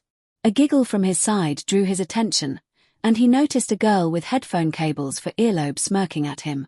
She teased him, calling him Greenie, which surprised him yet again. Mina then latched onto his arm, excitedly praising his recent achievements. She mentioned how he had recognized Aizawa-sensei's quirk and hero persona, and now he was helping everyone with their quirks. Her teasing halted abruptly as she squeezed his arm, realizing how toned he had become. Lost in her thoughts, she admired his strength, while Izuku struggled to contain his embarrassment. Shinso seized the moment to distract Izuku from Mina's attention, mentioning how Izuku had also assisted him with his quirk. He wondered if having multiple quirks allowed someone to quickly understand others' abilities. Izuku rubbed the back of his head sheepishly, trying to ignore the three girls playfully poking and squeezing his arm. He didn't mind their attention, as it felt somewhat nice. He explained that while he had a quirk that allowed him to scan others and learn about their abilities, it was limited in scope. He considered himself a quirk enthusiast. Bakugo felt a surge of frustration, convinced that today might be the day he would explode with anger. He felt overshadowed by Deku in every test, and the constant praise Deku received only fueled his irritation. It was a stark contrast to their past, and Bakugo couldn't understand why Deku was being celebrated just because he had an impressive quirk now. To him, Deku was still just Deku, regardless of his abilities. Aizawa announced it was time for the results, pulling out a device that tracked their performances. He clicked a button, and a holographic screen appeared, displaying the scores without further explanation. The rankings were clear: Midoriya Izuku, Yoirozu Momo, Todoroki Shoto, Inasa Yorashi, Bakugo Katsuki, and so on. The crowd reacted with a mix of cheers, sighs of relief, and expressions of disappointment.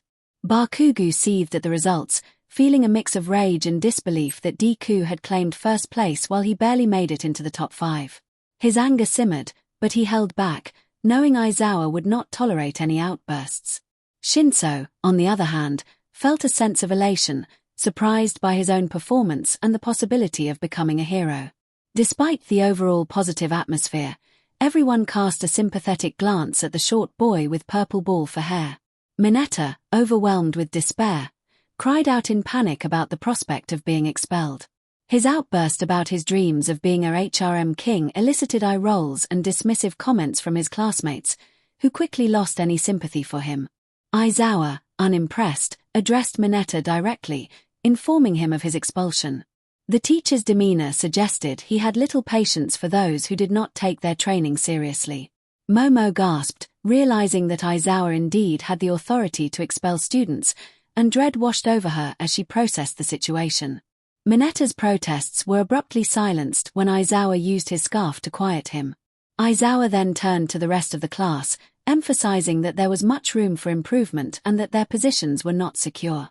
He warned them about the harsh realities of pursuing half-hearted dreams, sharing a somber reminder of the stakes involved in their training. The mood shifted as the students grasped the weight of Aizawa's words, understanding that he had likely experienced loss in his past. Finally, Aizawa dismissed the class, allowing them the freedom to choose how to spend their day. He mentioned that the entrance ceremony and guidance sessions might still be ongoing for those interested, but encouraged those who didn't care to feel free to skip it. In their desks, the students discovered the instructions for the dorms. Okako gasped as realization struck her. That was why the information hadn't been included in the welcome packet. Everyone was aware that UA had dorms, yet they had received no details about them. Aizawa confirmed this, explaining that there was no point in moving them in only to have them move out again. It wouldn't have been logical. He continued, noting that the first day had been scheduled for Friday to allow them the weekend to settle in. As he began to walk away, he paused and turned back, causing everyone to tense up once more. The atmosphere was charged with anticipation. Aizawa warned them to prepare for Monday, stating that the trials they had faced so far were nothing compared to what awaited them when the term officially began. With that, he dismissed them, leaving behind the fading sounds of Minatta's complaints. The weight of Aizawa's words settled over the group. Izuku felt a sense of shared understanding among his classmates. UA was indeed serious business.